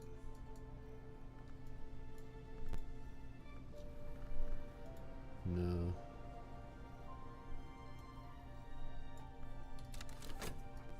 Do I have all 9 aspects now, actually? 1, 2, 3, 4, 5, 6, 7, 8. I didn't use a one-off anywhere. So I think I'm missing one more aspect of the soul before having a the full retinue. Oop.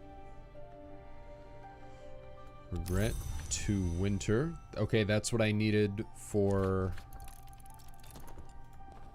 upgrading the skill, was I needed a winter memory. Oh, whoops.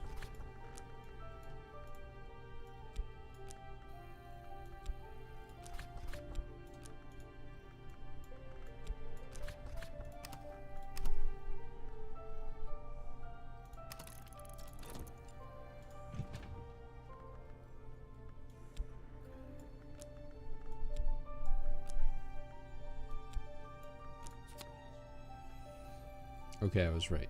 2 grail, 2 sky, 2 memory. 2 grail, 2 sky, memory, music. Oh, excuse me, the tag is sound, not music. Of course. Okay, so we've got those. What else can I put in here?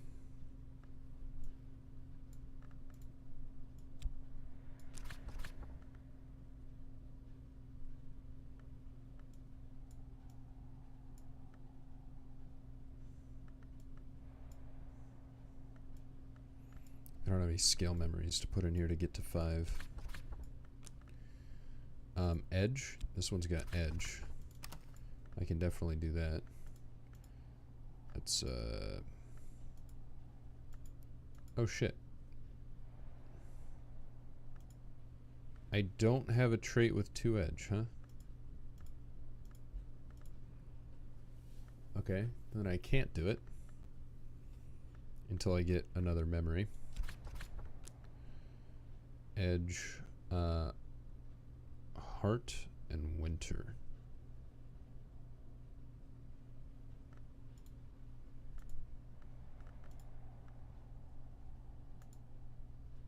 It only has 1 heart. I can't do that. I can do winter. I can't do winter. Man, I need more wisps. Winter seems to be everywhere.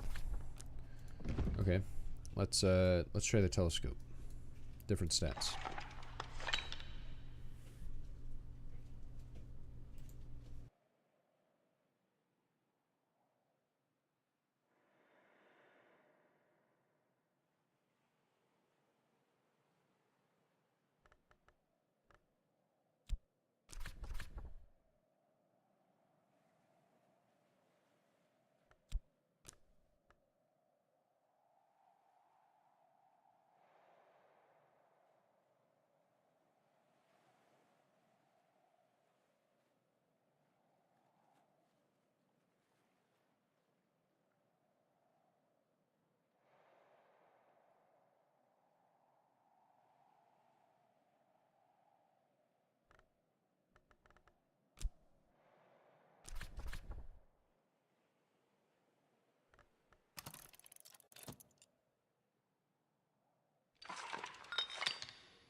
Okay, sorry.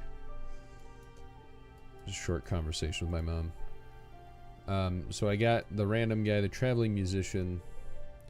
He's got Sky, Rose, and Nectar. Nectar, the nectar on the person does not help me read nectar books, though. Only opens rooms. Do I have any Sky, Rose, or Nectar rooms? I do have a Sky. I have a Sky room, and I can create Sky. Okay, yeah, I should go for it.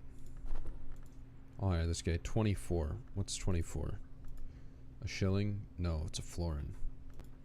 Okay, whatever. I'll just give him the 10. Or you know what? Where's the postmaster? I can break that.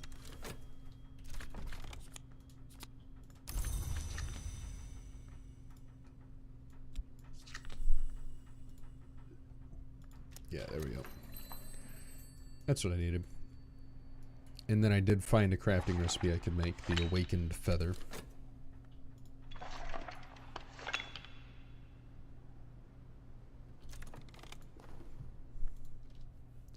There we go. Eracapian is now level 2. And I can socket it. Oh! And I can socket it into illumination, which I have an upgrade table for. Faust, naturally. God damn it. So you can only upgrade the stat that you get when you socket the trait, and Faust is the one piece that I don't have, which means if I do this, even though it fits in... Oh, actually, I don't even know if it fits in the crafting table. I didn't even look.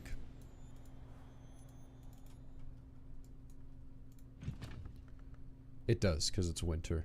So even though it fits in the practice garden dummy, I still can't use it to upgrade the trait because it's the one trait that I only have a single of. I need 2.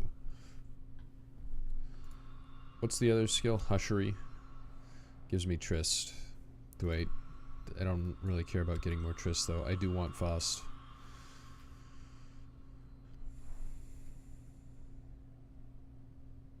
Alright. Lock it in. Now I've got all 9 parts.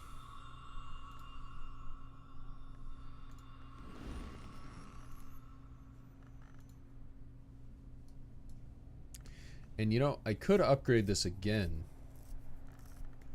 What else do I got? This is Winter and Moon, right? I think it'd be worth upgrading it again because that would give me a skill with 4 Lantern. 4 Lantern and 2 Faust. I feel like that's a break point, right? Is having a skill with 4 on it. Because if I do skill with 4 and soul with 2, then that's 6.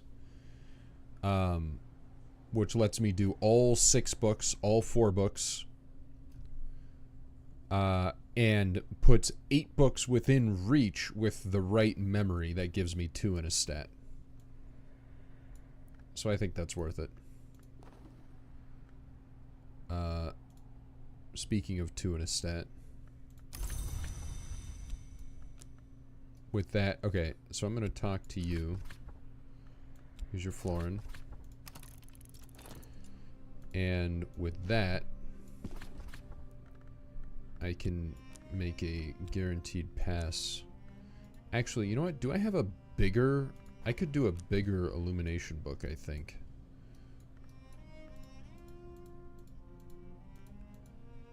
I might have placed... I don't think I did, but I might have placed an 8 illumination book somewhere. Ooh. It's a scroll. Let's see if I can get this.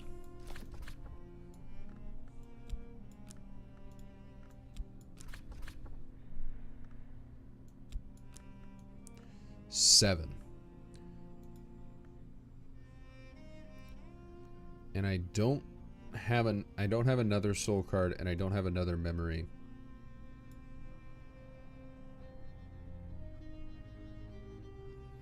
See, that's why I need to upgrade it. That's why I need to upgrade it to 6. So I need another winter. Oh wait, no, I have revelation right now. Let's flip that. Oh, it takes 2 memories now. Okay. So I need one more memory that has either winter or lantern, and then I can upgrade it.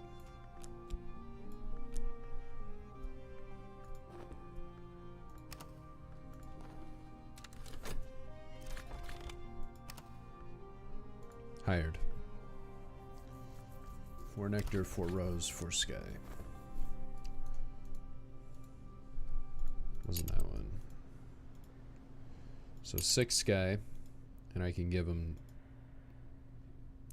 that. 6 rose. 5 rose. I don't want to do that. I want to do 6. I'm just looking to see if there's something bigger. 8 sky.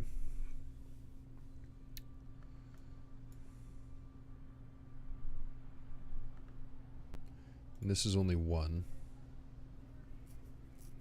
What was my 2 sky? Didn't I have a 2 sky? That's Whist was 2 winter. I thought there was another. I guess not.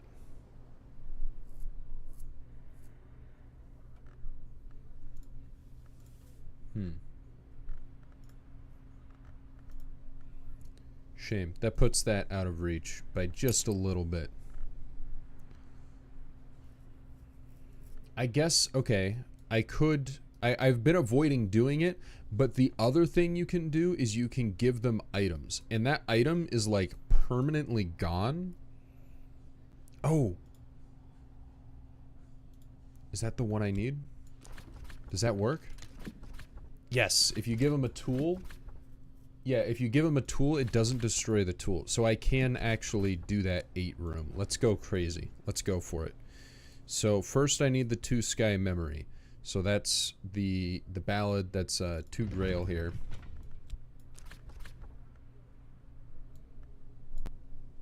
Or 5. I don't know why I said 2 grail. 5 grail. No, that's 1 grail.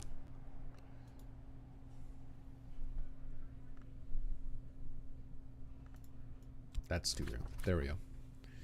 So I'll make this. And in the meantime,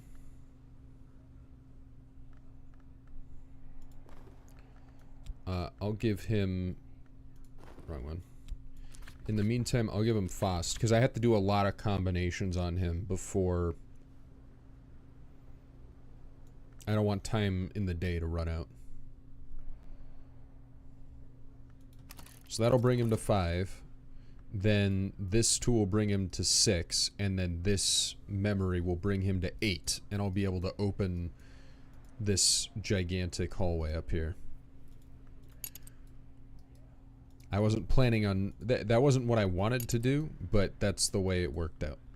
So that's what I ended up getting from the random person roll.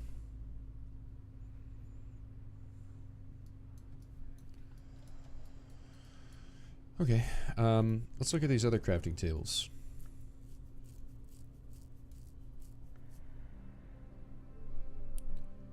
Heart, sky, knock, and rose.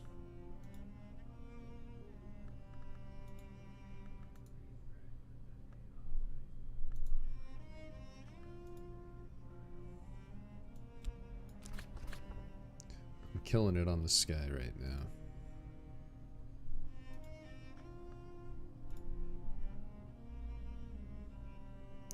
Oh, plus fed is 3 rows. That's right.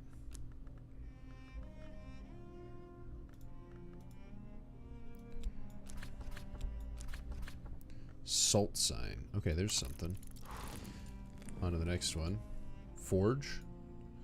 I know I have this skill down here that's got 2 forge. And then metal is 2 forge. I need 1 more. Devotion. Ah, there's... So that's what marks are for.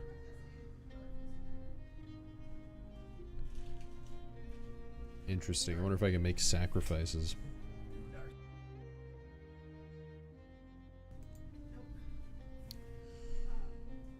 Omens. Man, there's so much. This game feels like every door I open just leads to a hallway with more doors. Like, I don't open a door and hit a dead end. I open a door and I hit like 8 more doors. And it's always what is behind every door? Yeah, fucking onions.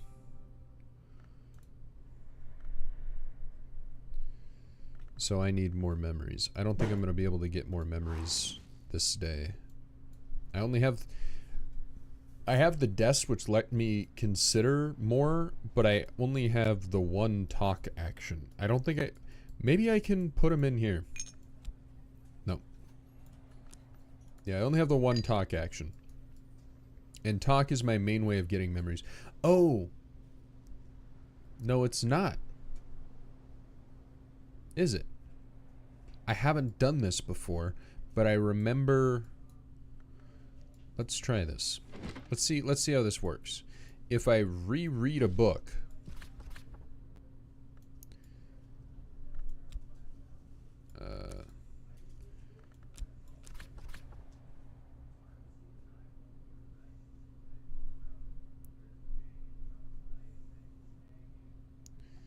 Interesting. Okay. So what about... These books I have not read yet. I don't think I have a Forge book that I've read. I was going to level this up again. Let's reread an Illumination book. I want to see if the memory it'll give me is related to the book that I've already read. And it doesn't seem like I need to... I just need to supply it with a soul. I don't need to actually meet the challenge again because I've already mastered it. Oh, it takes a minute though.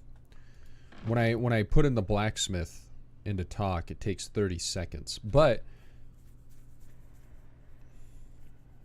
I have several desks, right? So like I can take this book and go over to a different desk with illumination and pop a different soul in. So now I'm getting 2 memories at a time.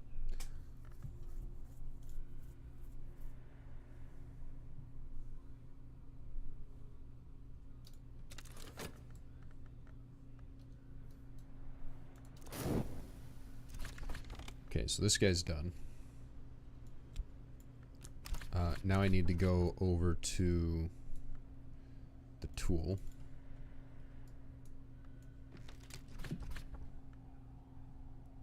That'll put him to 6.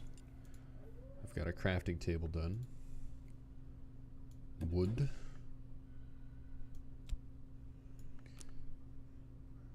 Is that all that's ever going to give me is wood? I've only ever gotten wood from this and... Oh no, you know what? Actually, that's not true. I got a slab of stone once.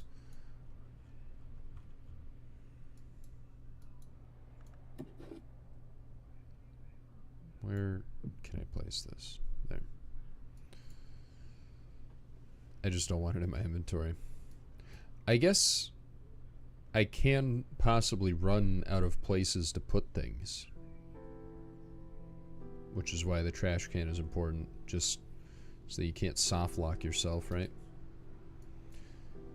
What else do we got going? Oh, the awakened feather. Remains. Alive to every draught and spark. So let's see. This is a different skill now.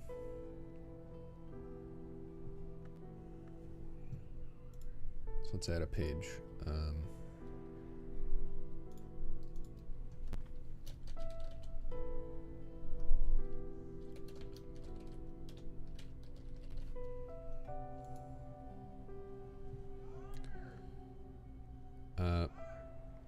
Shit, what was that?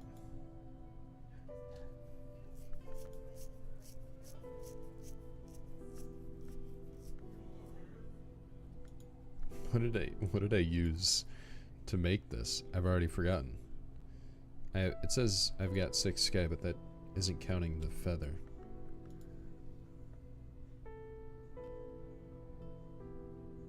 It had to have been sky because there's no rows. Okay, so that was 5 sky. 5 sky.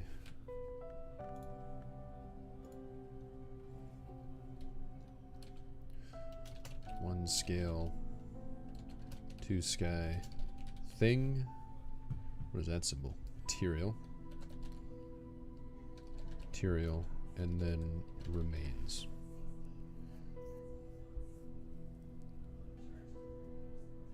Be like one of those people that store files in the trash can. Is that a thing? It's fucked up. I don't like that at all. No, too hard. God, you know what I need to do? Next dawn, I'm gonna make a page in my OneNote and write down the stats of all the soul cards, because I hate that I can't see which one. I keep forgetting which one has which stat, and the fatigued ones don't show it.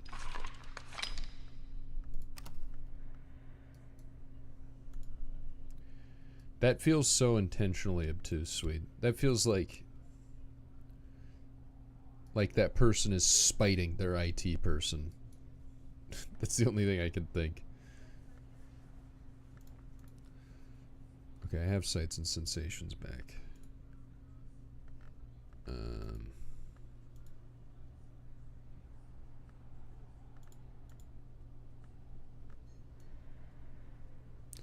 Oh, right. Okay, it's my scale one.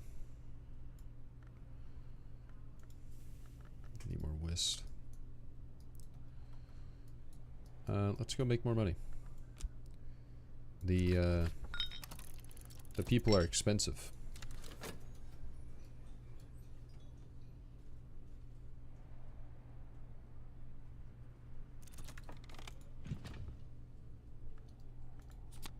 Okay. That's what we needed.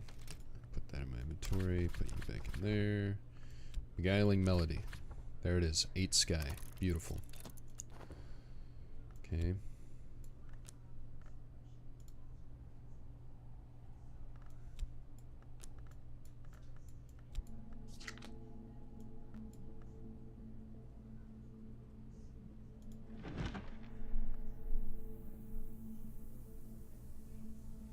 So I do get the text back.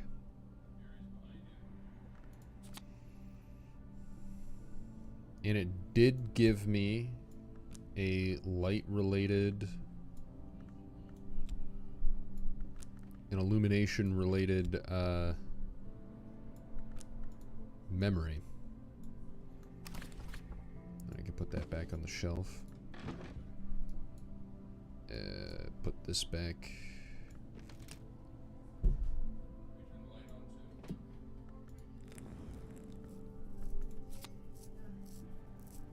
Salt sign. Too bad it won't last. Oh yeah, it keeps saying that the marks are only temporary, but I'm not, like, so far they're still there. Wait. This one shows the fatigued stats. So is it just a bug that it doesn't show the fatigue stats on the other ones?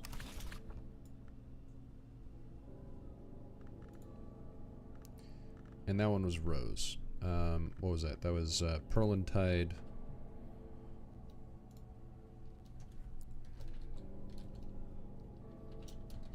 Pearl and Tide. 12 rows. Turns into... Whoops. 2 moon. 2 rows. Thing mark. Oh, hi, Mark.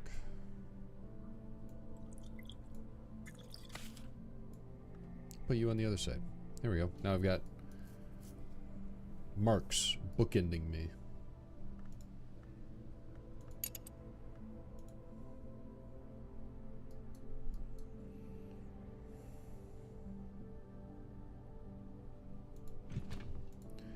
What did I do?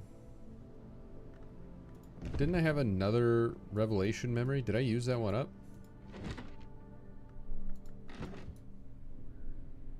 Where did that go?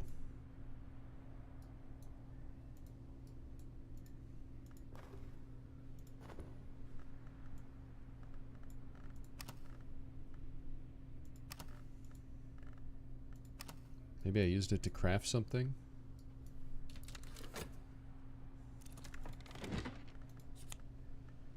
Memory foresight. Okay, so yeah, it does. Because that one has 1 illumination. Well, so far. I don't know. I feel like I'm not 100% convinced, but it does seem like it creates memories related to the category you want, which makes things a lot easier. It does cost a soul piece every time you do it, though, so I can't, like, repeatedly do it, but I can do it often enough. And now that should let me upgrade this again. Because I do that, I do that, I do that, and then... Oh, shit. Shit. I don't have one. Okay, I gotta go restore my FOSS real quick. Oh, that's still going. Oh, I can do it in my bed, actually.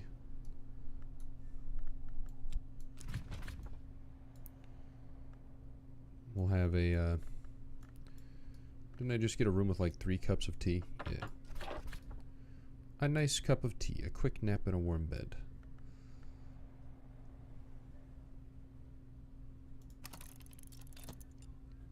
Shit. That's longer than I thought it would be. I don't know if a minute 30 is good enough. That's a lot longer than this, than just paying for a drink at the bar.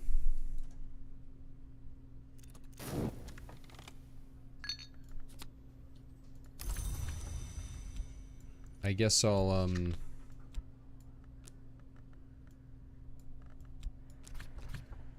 it's not that expensive. I'll do this just in case.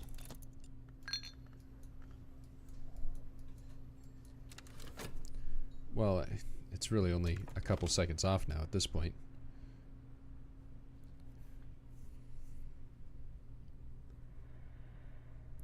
Tool.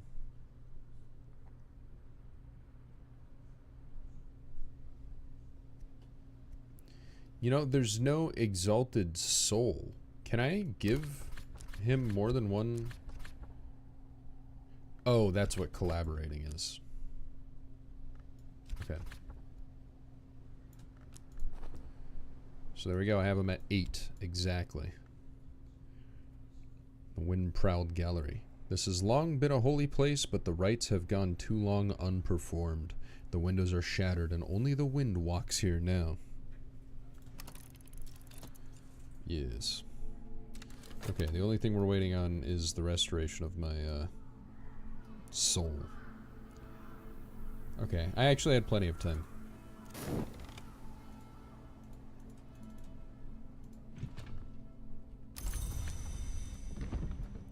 So each room is a person to unlock? A person with the right stats, yes. And that person, you have to upgrade to do it, and they disappear too. So you have to upgrade them every time.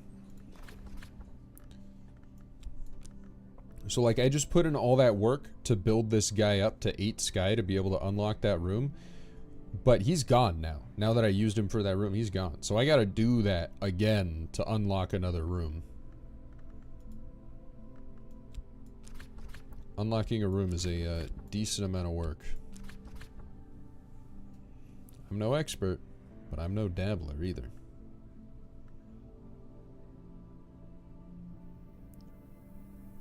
Sure.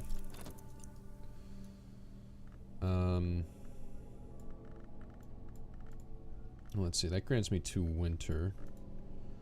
I've got that. I don't have anything else though. I guess I can talk to you real quick and see if you'll squeeze out just the right memory for me to pass that check. He just opened the room, that's what that sound was. Wow. Let's just go left to right here. Oh, we got some new books. We got a new table. A workbench. Hey. Yeah, I guess when the windows overlap, yeah, it doesn't like that. Simple enough. The HMS Karasham, a fourth-rate ship of the line captained by Sebastian de Wolf in the Battle of Quiberon Bay. Lost with all hands. Yikes. You. Curious seashell. Brancraig is said to lie in the bounds where the world ends. Odd creatures have made their dying way to the beach. Yeah. Oh yeah, I can... the room itself. In the days of the Brethren, every day this gallery would ring with the liturgy of the hours. In the times of the De Wolfs and of the Curia, there were services here every Sunday. All those times are long gone. This is a house of echoes now. It's crazy, this... oh, hey, look, the stool. Irreparably wobbly. Perhaps it's haunted. Yeah, of all the haunted things in this house, this one is not one of them. I am... oh. Man, it's always so weird. You'd think this gigantic, like, pew stand with the, pedestal, the lectern, would be a, interactable. But no, it's this little wooden thing on the wall. The eternal symbol of the unconquered sun all the way back to the shadowless empire. Even through the wild heresies of the intercalate. Yeah. That might as well be another language. Candle. And then it's just candle. Candle. Eva's locks. Interesting plant. Oh. The harp is a crafting bench. I have been a string and a harp, disguised for 9 years in water in the foam of the sea. This harp is strung with something that glimmers redly as waves as sunset. That glimmers redly as wave as sunset. Is redly, does it mean like it glimmers at a red tint? You ever heard of something described in that way? Bluely, redly? Instrument, music waits here.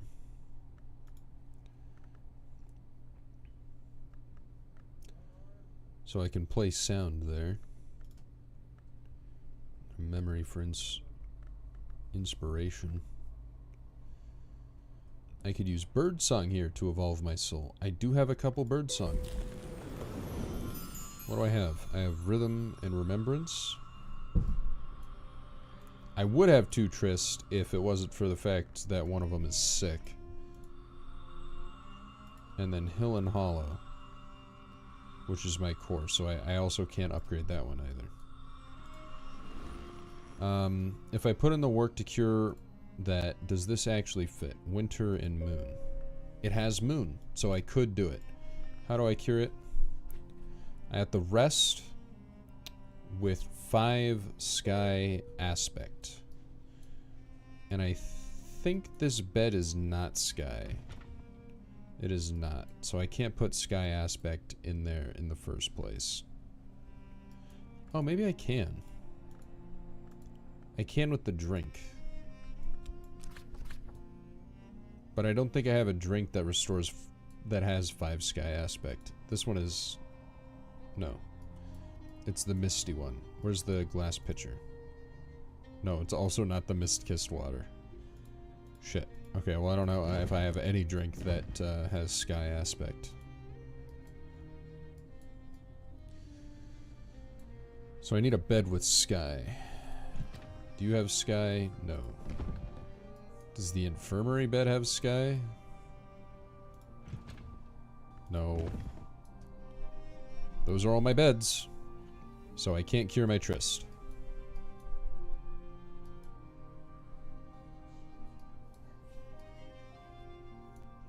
Which means I've found yet another stat upgrade spot and still can't use it. The game is taunting me. Ding! Driftwood. Gideon DeWolf. The bust is terracotta, brightly painted. Interesting.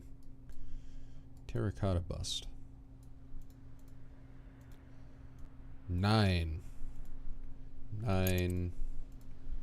6. Yeah, I should definitely be focusing on this side of the house more because it's still like 5 over here.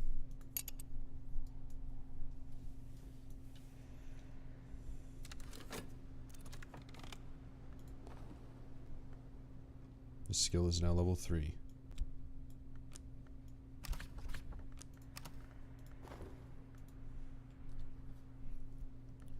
Two heart. I wish I could save that memory. I need 5 heart. I could probably find an item to talk to him about that would give him that last 1 heart that I needed, but I'm out of time for the day. Let us have the day fade.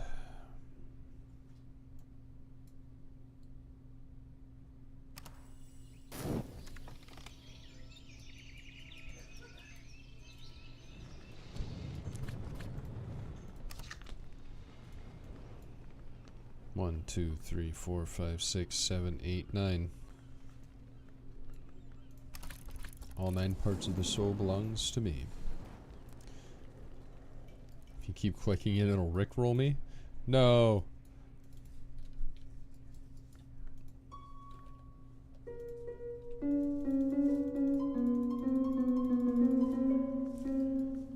I don't think the librarian is very good at playing the harp.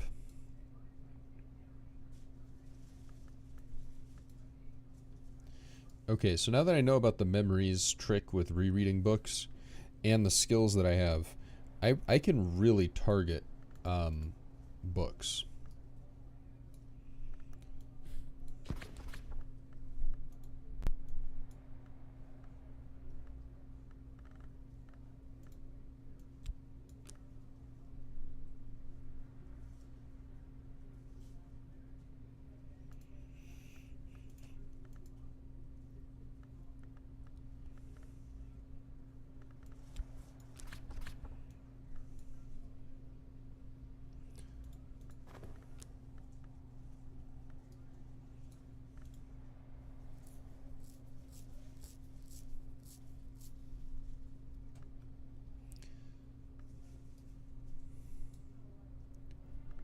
I guess it doesn't really matter which book I read first.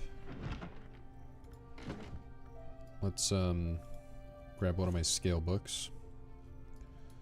Take it over to, I think it's this desk? Nope. This desk? Yes.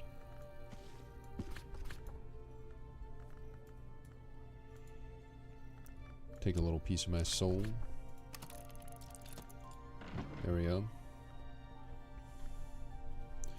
I think I'll just leave it at that, because that'll take a minute, and then I'll have to read the whole book like that.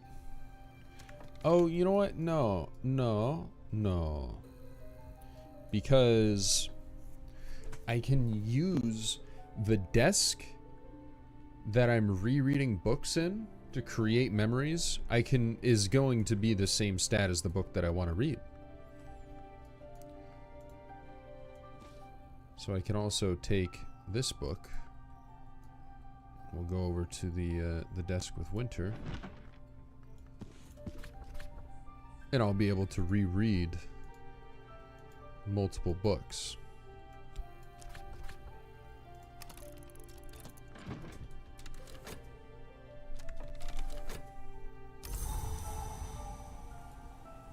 For heart. That's what I needed.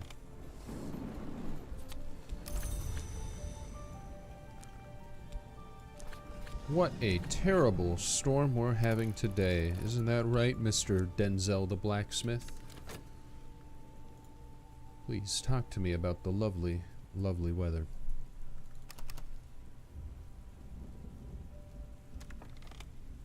And in the meantime, I actually got some new books. Let's pop one in there. Pop up those two in there. Okay.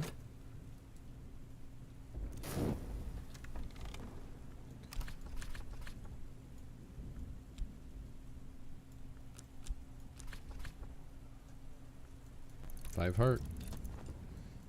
That unlocks the next room in the Motley Tower.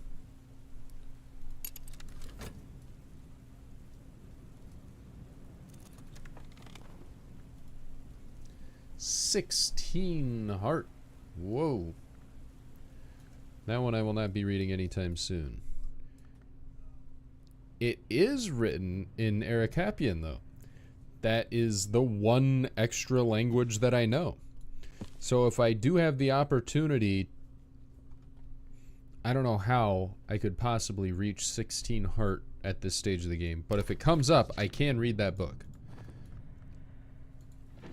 I can read the language that that book is in. Okay. Unconfirmed. Rereading a book does not grant you the stat that the book is in. I just happened to get extremely lucky the first 2 times. That is very disappointing. Also, I did not want to put that there. I'm going to return, moving these down to here. Oh, actually, you know what? I can catalog another. Where did that end up? There it is. Nope. This one?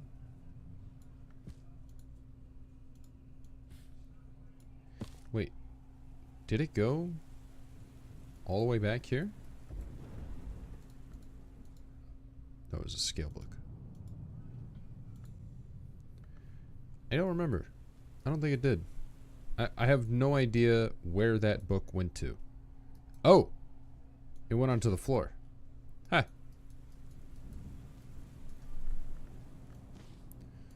Okay, so it doesn't matter what book I read. Maybe bigger books give me better memories, but the memory it gives me is still unfortunately random. And that one is not bigger. But it is winter. It is what I needed.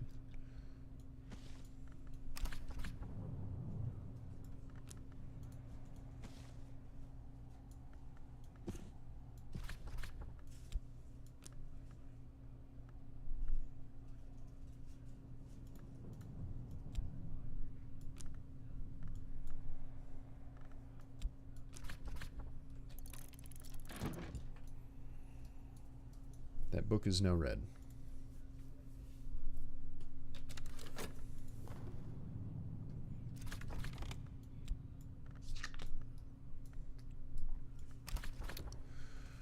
The Motley Tower, first floor. The door jams half open, but the room above is a bright oasis after the dreary neglect of the lower tower. The previous occupant has probably left some sort of protections in place. I'll find somebody suitably qualified to deal with them.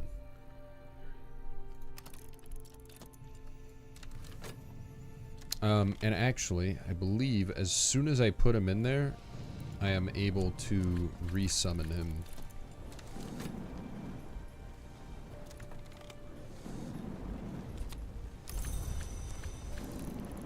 To start generating memories again.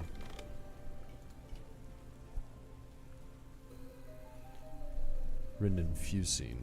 I cannot speak that.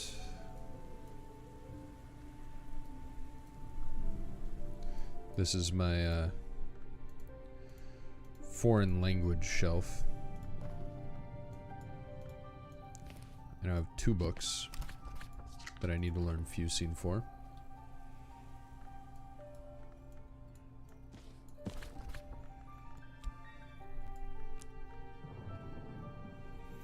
I guess I shouldn't say foreign language, I should say unknown language, because I do have books in languages that I can speak. That's going to go there.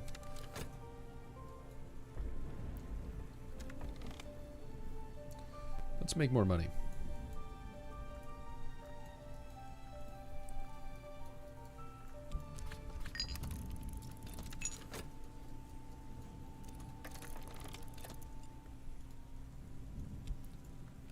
Same.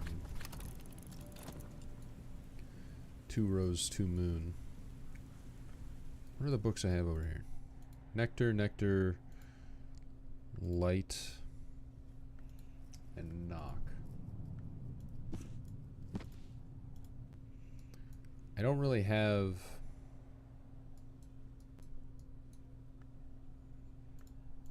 any Moon books.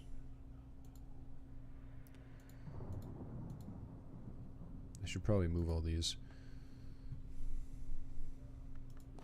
These are also all unknown languages. Like this one.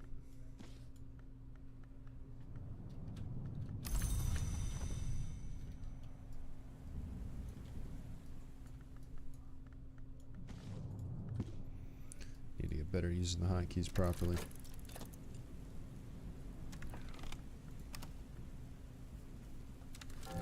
Well, now look at this pretty array of colors I have. Oop. I like to see it. Lots more books. 3 blue, 3 purple. Holiest Hemolymph. Thurza Blake claimed that she first synthesized this from her own tears. She was almost certainly lying. For Nectar, maybe I could just YOLO the Nectar book over and over again until I get the right rolls on the extras. What is a hemolymph? Hemolymph. A fluid equivalent to blood in most invertebrates. Ah. Okay. It's a fluid plasma.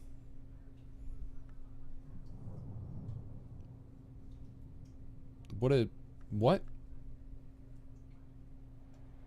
Okay. Twilight pot. It's got a cool bat. Perhibate, which binds to the one whose name is there written. A minor ink of power. Ink of power.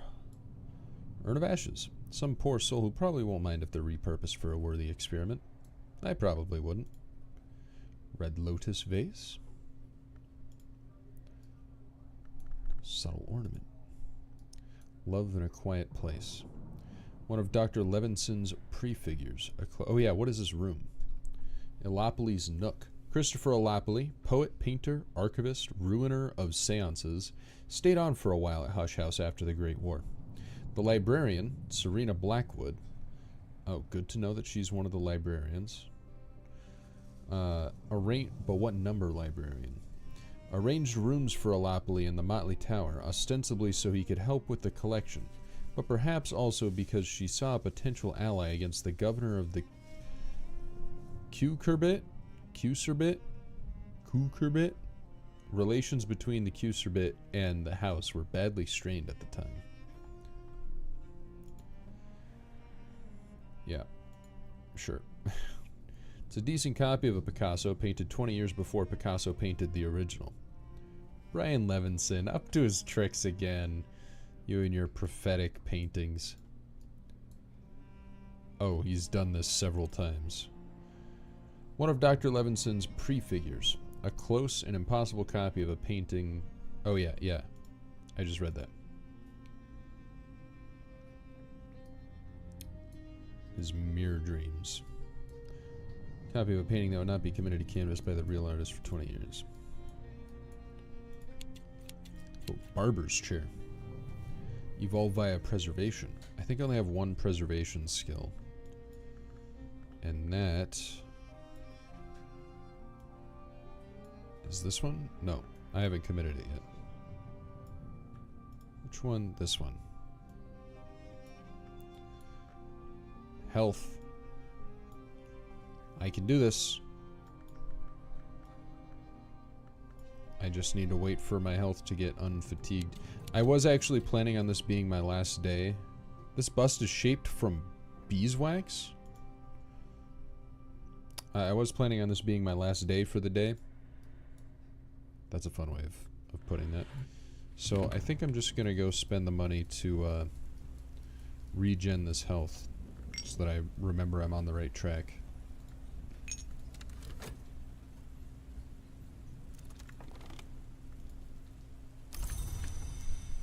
More winter.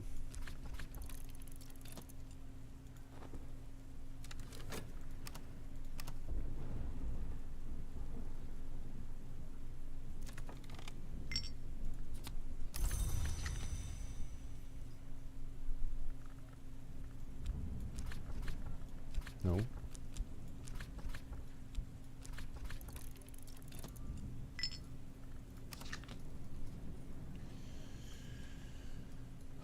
I don't think I have any more winter books to read. I've really killed it on the winter. I've got Illumination, Knock, Nectar over there.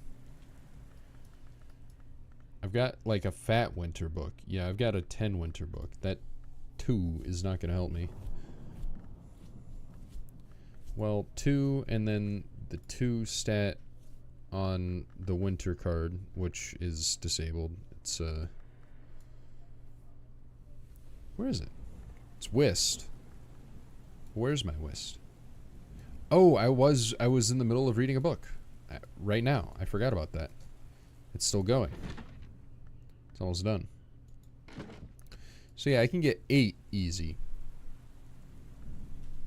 That last 2, I'm going to have to gamble for.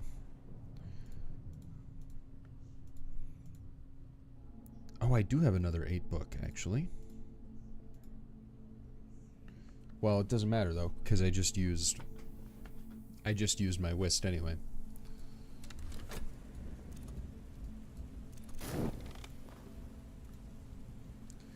Two moth, one nectar. So that okay, that's what I'm realizing. There is no aspect that grants nectar. If these are all nine parts of the soul. So how do I...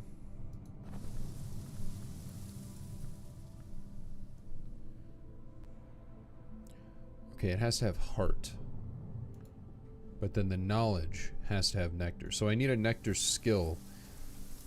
So I guess nectar is the hardest skill to, or is the hardest aspect to produce, because it only appears in skills and items. You don't have a soul card that just has it. And the memories that have it rather weakly.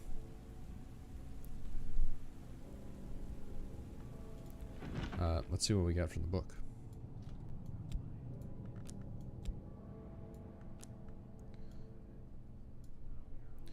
Oblations in Iron. A monster hunting initiate of the hour named the Colonel, who identifies herself as Little Sophia. Records the exhibits she has rendered to the Worm Museum in the Mansus. Little Sophia has never visited the Worm Museum, or even the Mansus, in person, and evidently has no desire to do so. She mixes ink which incorporates the remains of her prey, writes her records in that ink, then burns them before the Colonel's altar.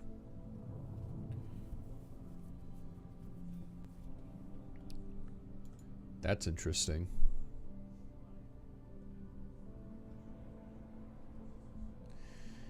It is essential, however, to permit no drop of the ink thereby obtained to enter any portal of the body, even a break in the barrier of the skin, should any fragment of the worm remain viable.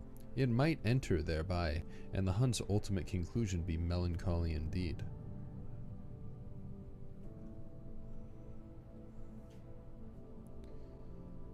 So, she's saying it would, like, reconstitute itself through the ink? Lesson: Inks of Containment. That is a very fun sounding skill, which I will immediately begin to learn. In hindsight.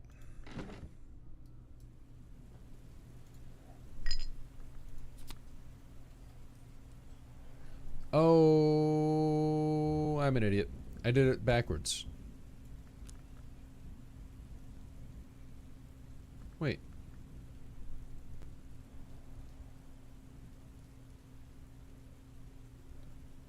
Did I not put my money in? No, I put my money in. It hired this guy.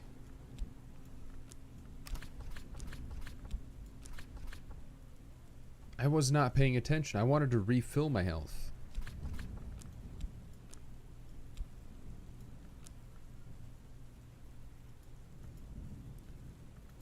I didn't want to hire a fisherman.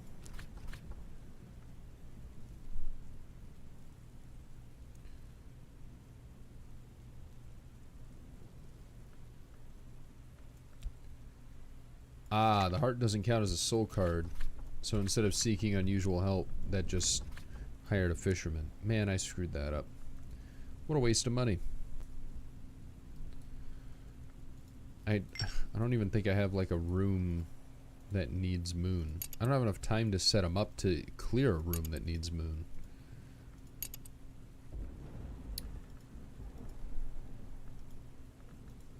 Only has one sky. I can't do the 6. Okay. There's a room that needs moon. I have a little bit of time. I might be able to make this guy worth it. Because I do happen to have 2 moon there. So if I can get that done, if I have a minute left in the day, I can get that done. I can give him... Oh, shit. Okay, I can give him the tryst. And then he'll be able to open that room. Man, I really screwed that up. Let's put the red winter book back on my winter shelf. Oh, look, that one's got little fleur-de-lis on it. Where's the 8 winter book in this stack? 8 grail's a lot harder, but 8 winter I think I can accomplish. Again, I've already done it once. Wait, is this one of the books I already have? No. I'll put this over here on this shelf.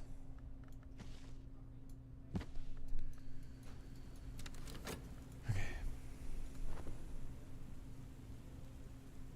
I'm not using all my resources, but I don't feel pressured to. There's a lot of resources. I'm using a good amount of them. Preservation or horomachistry. Okay. So what was the preservation crafting table? No, that was birdsong. This one? No. Didn't I? Oh yeah, it was this one. Grail and heart. Okay, so I don't want to put that into preservation because it doesn't have grail or heart. What about this one over here? What about the telescope? Damn, it's useless for both. It doesn't matter which one I put it into. Lame. I can't upgrade it anyway. I don't have any lessons.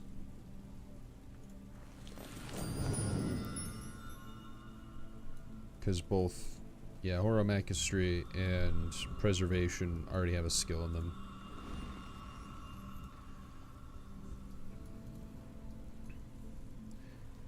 This skill does seem very useful and relevant to my goals as a librarian, though. So I'm happy to have it. We've got more books here, so let's just start. I'll just start burning off my the rest of my soul cards. Cataloging books.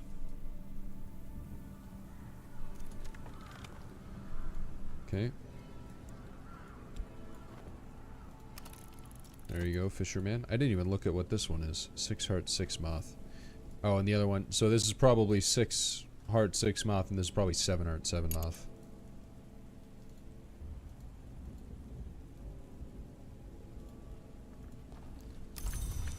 That. 6 lantern. I could probably do that right now, actually. Where's the desk with lantern? Yeah, this one. Fast and the language. This language. There it is. Done. Fire away.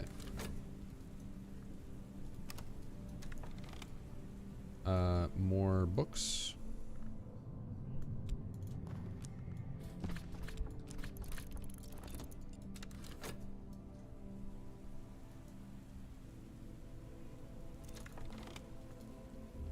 Oh, look at that.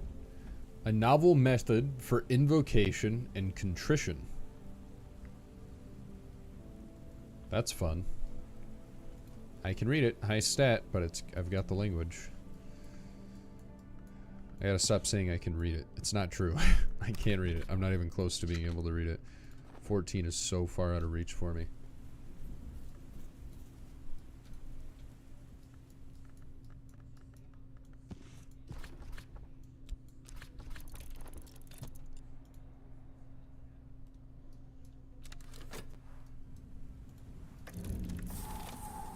Oh, it's another bed.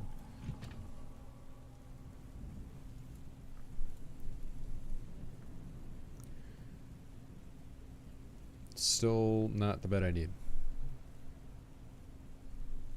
It does look like a nice bed, though. For those who prefer their mattresses soft. 3 more books. Candle. Moth orchid scented candle.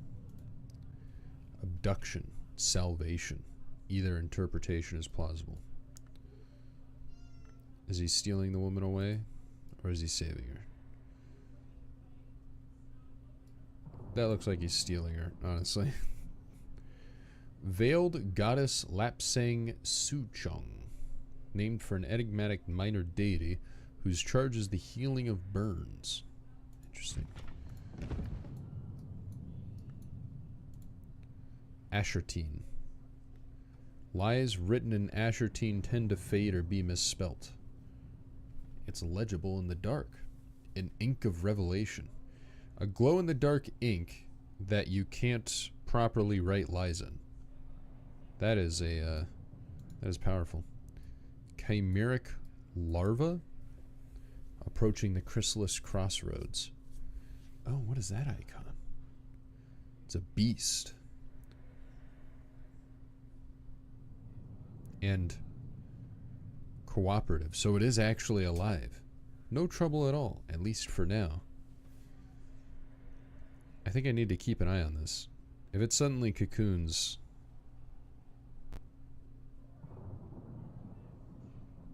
I'm in trouble.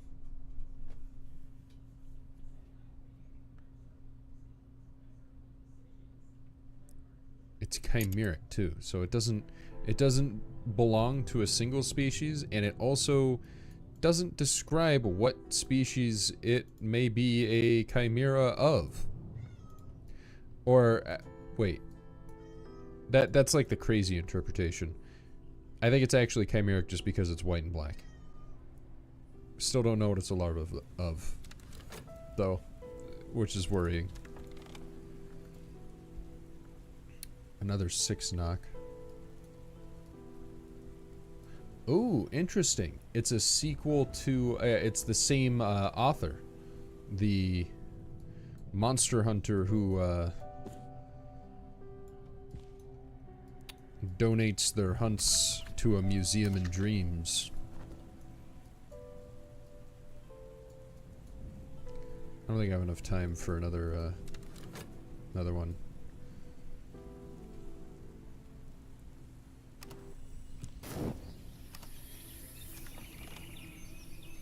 Ah! The year has passed. The yearly stipend from St. Ronwin's has arrived, along with the usual rather sniffy reminder that I should spend it wisely. Interesting. I just want to see what this last book is, too. We're going to get another visitor as well. Oh, 1 pound. A noble paper in soothing green. Britannia lounges on her throne, flaming hammer propped in You're killing me. How deep did you dig into the thesaurus for that one?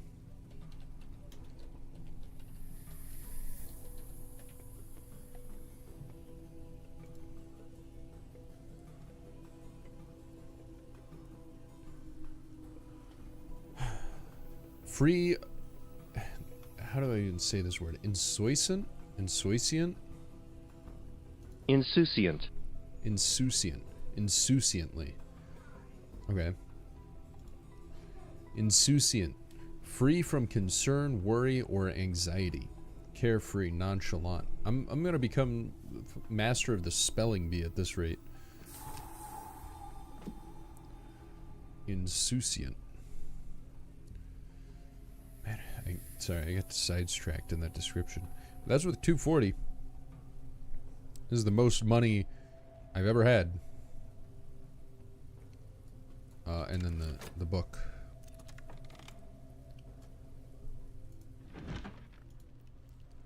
The Known Unknown Tantra. Carlos Garcia Sari, the ecstatic... Ectasic? Wait, not ecstatic. Ectastic. Is that a typo, or is that actually a word?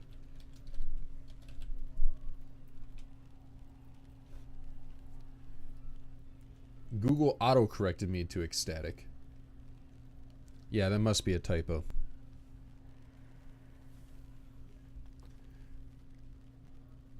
Ectastic. I don't think that's a real word.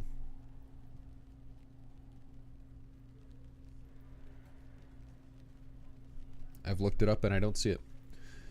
The ecstatic mystic of the Pyrenees was known to recite this in 3 languages, though he had never visited the subcontinent. The Known Unknown Tantra describes a journey to the white door of the Mansis, beyond which speech ceases. It describes a mantra which can be used at the right place and time to achieve that door. The light of a lantern can only ever reveal the space between the forest shadows. I guess that's the mantra, huh?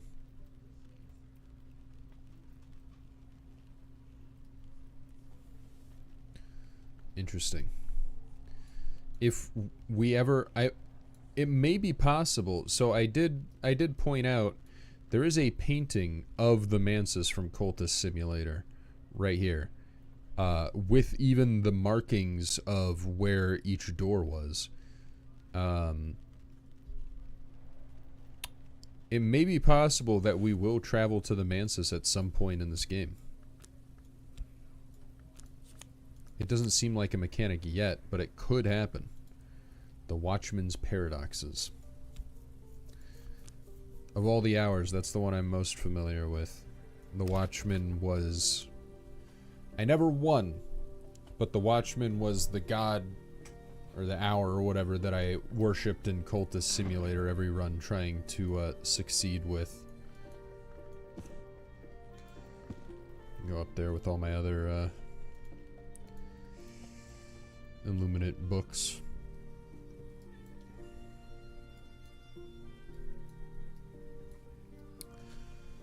Dang, it felt like I made a lot of progress, but at the same time, it barely feels like I made a dent. This is a very long game. Especially considering how much experimentation I have to do. Like, just discovering what all my skills are useful for is going to take a lot of trial and error. I guess I could be playing the game a bit faster, but not much faster.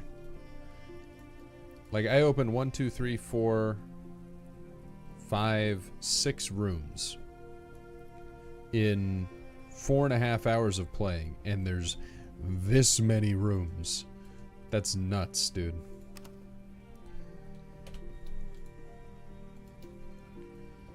Aw, nuts. But yeah, that's where I'm gonna stop here. 4.5 hours. Did I say 4 hours? I meant 4.5 hours. Thanks a lot for watching. I'm not going... I don't know. I don't want to commit one way or another. I was going to say I'm not going to be consistent with always streaming my like, I may play this game off stream, is what I'm trying to say.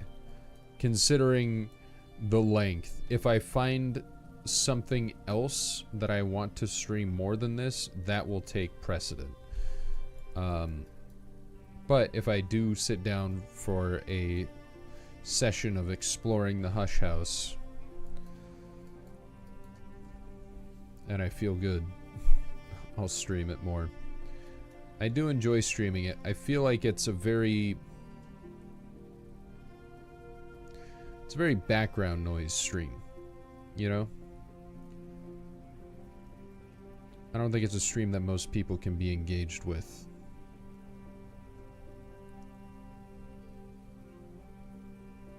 Maybe I will start playing Armored Core. We'll see. Yeah. Thanks a lot for watching. Thanks for hanging out. I'll see you next time.